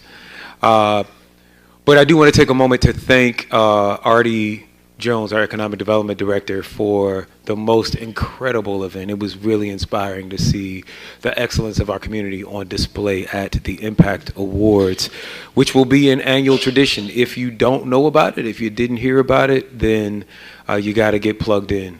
As always, you can follow us at cityofsouthfultonga.gov or on all of the socials. Well, not all the socials, I think just Facebook and Instagram at COSFGA. But as for me, I'm going to try, myself and the first dog, we're going to try and attend as many events as possible. As you heard, there are a lot scheduled, unscheduled, and extracurricular by some private partners that are doing things. But you can, if you go ahead and pull that up again, Clerk Adams, you can follow me, you can get my newsletter and find out all the places that the first dog and I will be by texting the word Fulton to 33777. Thank you all so much. South Fulton forever. All right, Mr. Clerk, please sound the next item.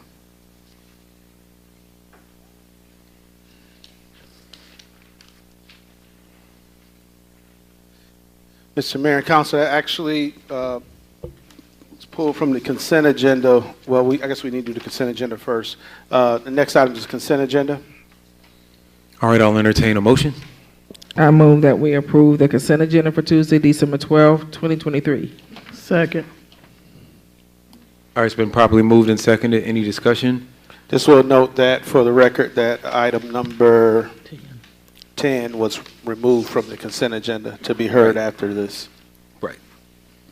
All right, seeing and hearing none other, Mr. Clerk, I'll take that vote by show of hands. I record that motion approved unanimously. All right, please sound the next item. That brings us to the item removed from the consent agenda as requested by Councilman Barral. Request approval of the City of South Fulton legislative package with the amendments that was provided during the work session, which was, let me just read it here.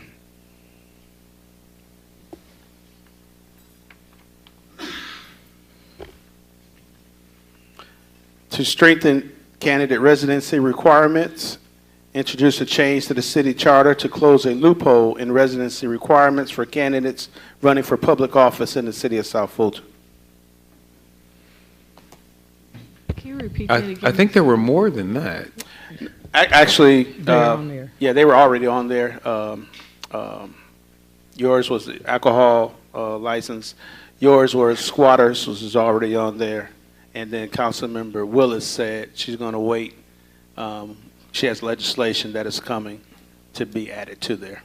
All right, but there was also just I don't know, to keep an eye on the charter changes. Is that one that we need to put to actually state?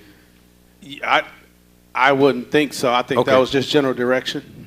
Okay, if you're good. All right, if everyone heard all their items and we got everything, all right, I will entertain a motion. We have a motion and a second. Second. Okay, I'll entertain a motion. I move to accept the South Fulton legislative package as amended and described. Second. All right, it's been properly moved and second. Any further discussion? Seeing and hearing none, we'll take that vote by a show of hands. Record that motion approved unanimously. All right, Mr. Clerk, please sound the next item. That brings us to rezoning special use permit for motion and vote. First item is item 11. This is the second read of an ordinance Z23014. It's an application by Kema Tillman to rezone property from AG1 zoning district to TR zoning district to develop 8 townhomes on property located at 5510 Fellwood Place. Staff's recommendation is approval. Planning Commission's recommendation is denial. All right, and just as a point of information, we're voting on this again because we realize that this called for 2 public hearings. All right, and with that, I'll entertain a motion. I move to defer this to January meeting. Second. It's been moved and seconded. Do we have a date of deferral, Councilman Reeves? That's 30 days out. Second meeting in January? So the 23rd? No, the second said the meeting in second. January. Yeah. January 23rd, he said. Okay, perfect. All right, it has been properly moved and seconded. Any discussion? Yes, I want to commend Councilmember Reeves. I know he's been working long time with this zoning, but it will give the newly elected council member to work with the community and the builder by allowing another 30 days. So thank you. All right, it's been properly moved and seconded. I'll take that vote by a show of hands. Record that motion as approved unanimously to defer for 30 days to January 23rd. All right, Mr. Clerk, please sound to the next item. Brings us item 12, second read of an ordinance Z23013 and U23010. Application by Keela Smith requesting to rezone property from the AG1 zoning district to R6 zoning district and requesting a special use permit to operate a daycare center for property located at 3873 DeMooney Road. Staff recommendation is denial. Planning Commission's recommendation is denial. Again, this was another item that we needed to have 2 hearings for, which is why we're voting on it again, and the chair will entertain a motion. Mr. Mayor, vote for us to approve Z23-013. Second. It's been properly moved and seconded. Any discussion? Seeing and hearing none, we'll take that vote by a show of hands.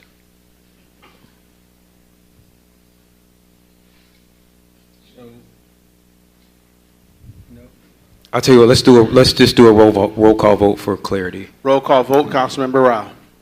That's to approve, right? It's correct. No, nay. Councilmember Gomes? Yes. Councilmember Willis? Yes. Councilmember Sebastian? Yes. Councilmember Reeves? Nay. Mayor Pro Tem Williams-Brown? Nay. Councilmember Pritchett? Nay. That item fails 3-4. All right, Mr. Clerk, please sound the next item. Next item, Under Finance, Contracts, and Procurement, request approval of the 2023 collective bargaining agreement and incentive application with Local 3920, International Association of Firefighters. The anticipated fiscal impact of the CBA is $3.6 million, with wages retroactive to October 1st, 2023. All right, the chair will entertain a motion. I move to approve the 2023 collective bargaining and incentive application with Local 3920. All right, it's been properly moved and seconded. Any discussion? I thank the city manager team and the attorney and also the leadership in the union for working together to bring this to fruition. I know this was a challenge, but I'm glad that we are here and we are moving forward, and I hope we can move forward in unity going forward. Thank you. Can I just add to clarify that the fiscal impact of $3.6 million retroactive to October 1st? And they deserve every dime of it. Thank you.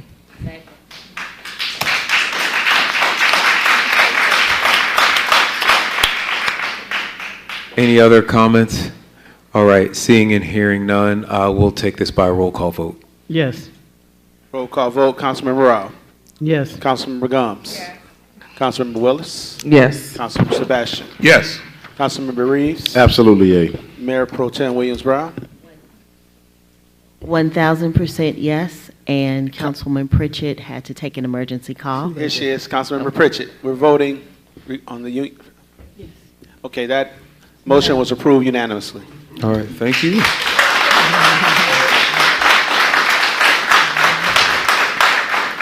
All right, and congratulations. We'll ask you to exit as quietly as possible. We got a few more items to do. Oh, you can stay. You feel free to stay for the night here with us. You all have done some long shifts before. Mr. Clerk, please sound the next item. Next item is item 14, a resolution approving the acquisition of real property at 0 Estes Drive. Total cost of the property is $1.3 million. All right, the chair will entertain a motion. I move that we approve. All right, it's been, is there a second? Second. All right, it's been properly moved and seconded. Is there any discussion? All right, seeing and hearing none, I'll take that vote by a show of hands. I record that vote at 6-0 approved. All right, thank you. Mr. Clerk, please sound the next item. That brings us to item 15. This is General Services requesting council approval to approve payments and contract renewal for past due invoices totaling $22,447.50 and renew the contract through September 30th, 2024.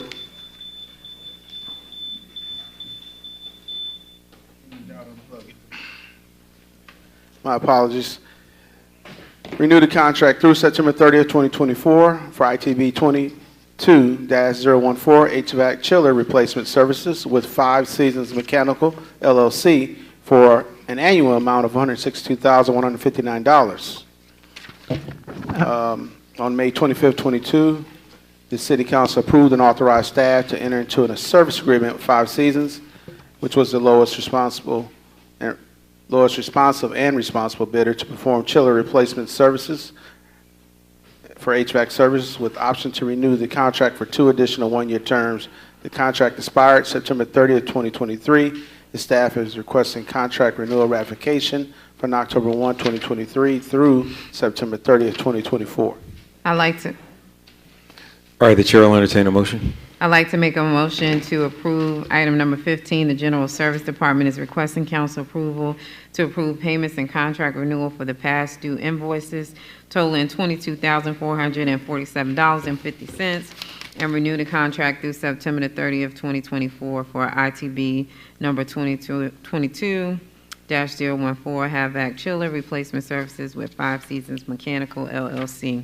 I'd also like to approve item number 16.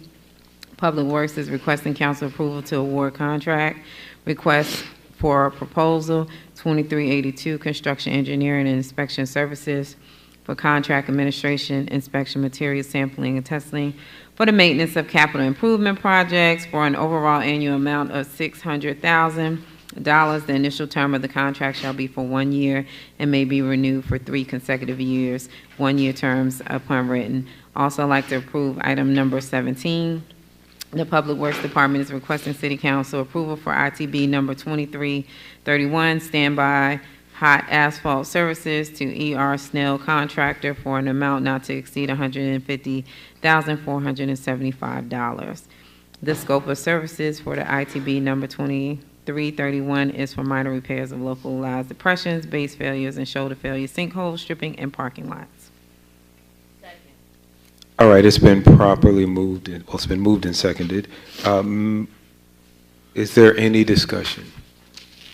All right, I do just have a question, Madam City Manager. The contract with Atlas, that is not one of those where they've been providing the services and we just need to catch up, and these are new services.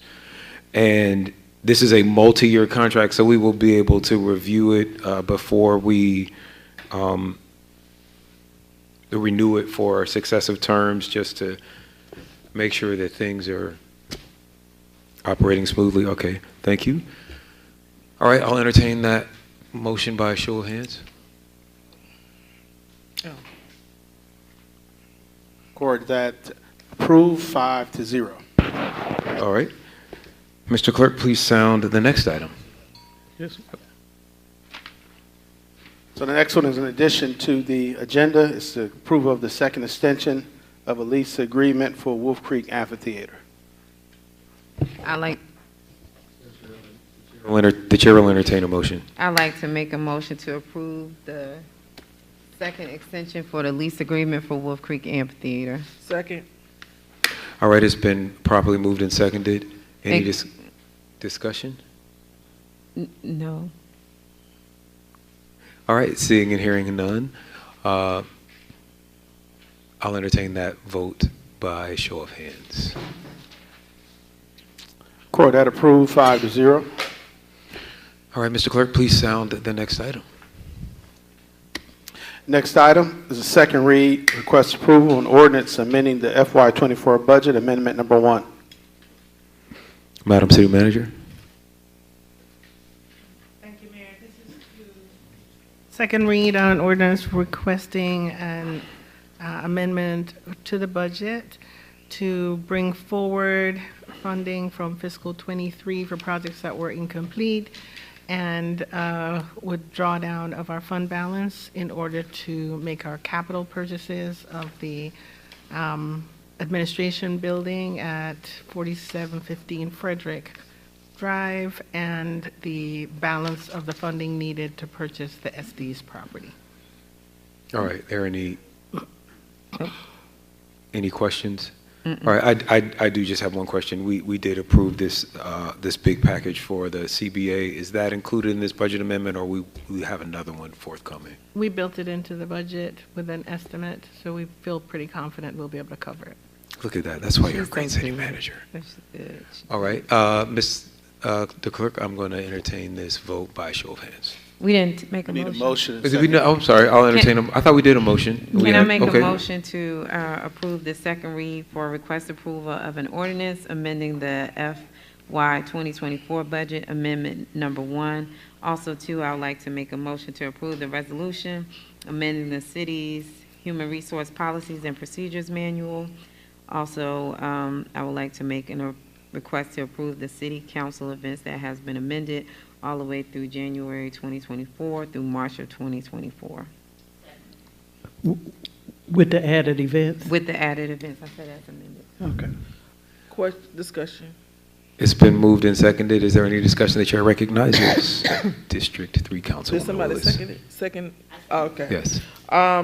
My discussion is, can you briefly, Ms. Subadan, explain what the city human resources policies and procedures regarding promotion policy, what are we amending?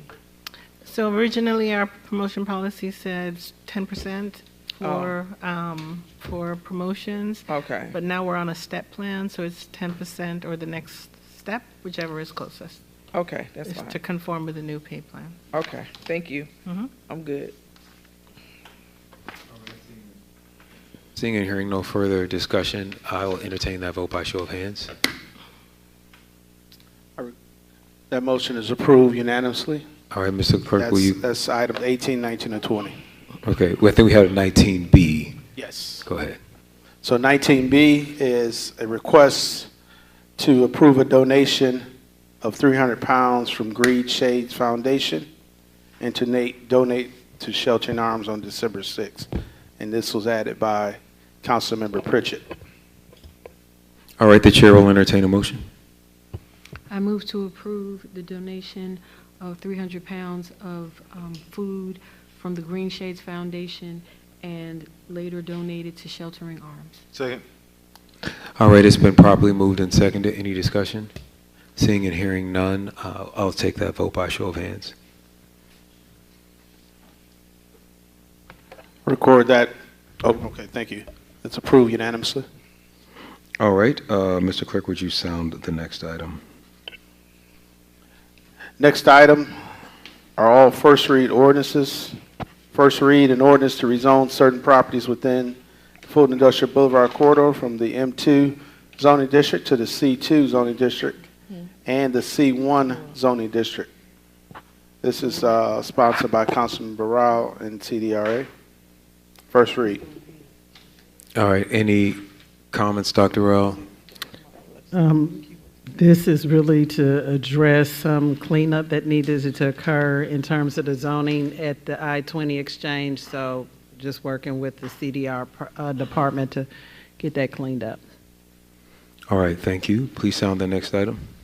Next item is also a first read, an ordinance to amend Title I Administration, Chapter 6, Municipal Employees of the Code of Ordinances, City of South Fulton, Georgia, and for other lawful purposes, sponsored by Councilmember Gumbs and HR.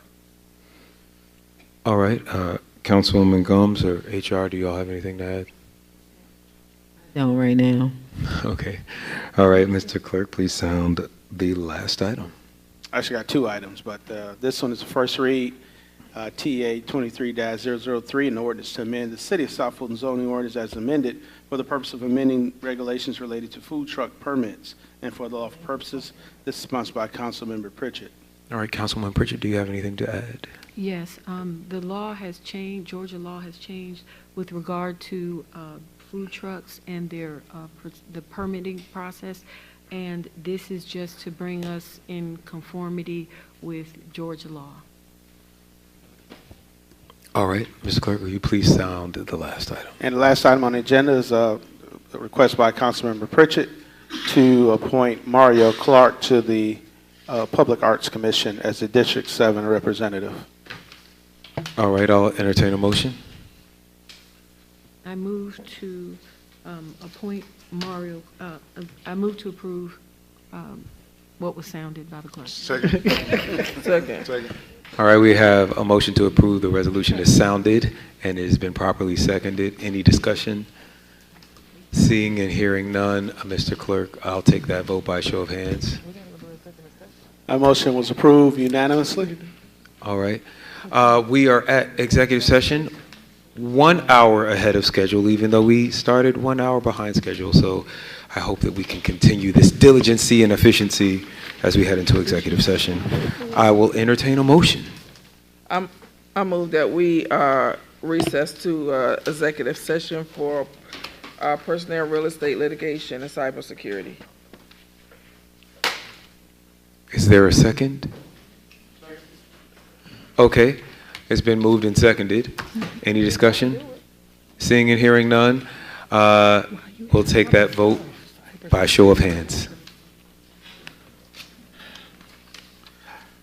Record that motion as approved unanimously. We are recessed at 9:35 p.m. All right, thank you.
All right, ladies and gentlemen, thank you for staying up with us here at the Late Show, City Council Edition in South Fulton, America's most exciting city.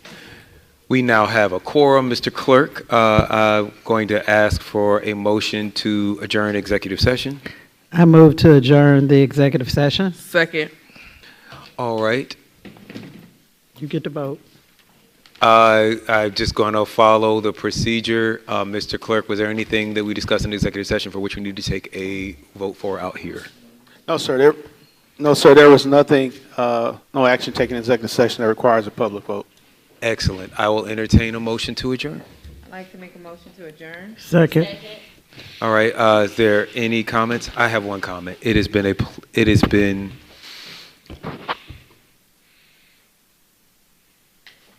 I've learned so much serving with all of you this year. I want to say it's been an incredible growing experience. Thank you all for helping me grow. I hope that I've helped you all grow as well.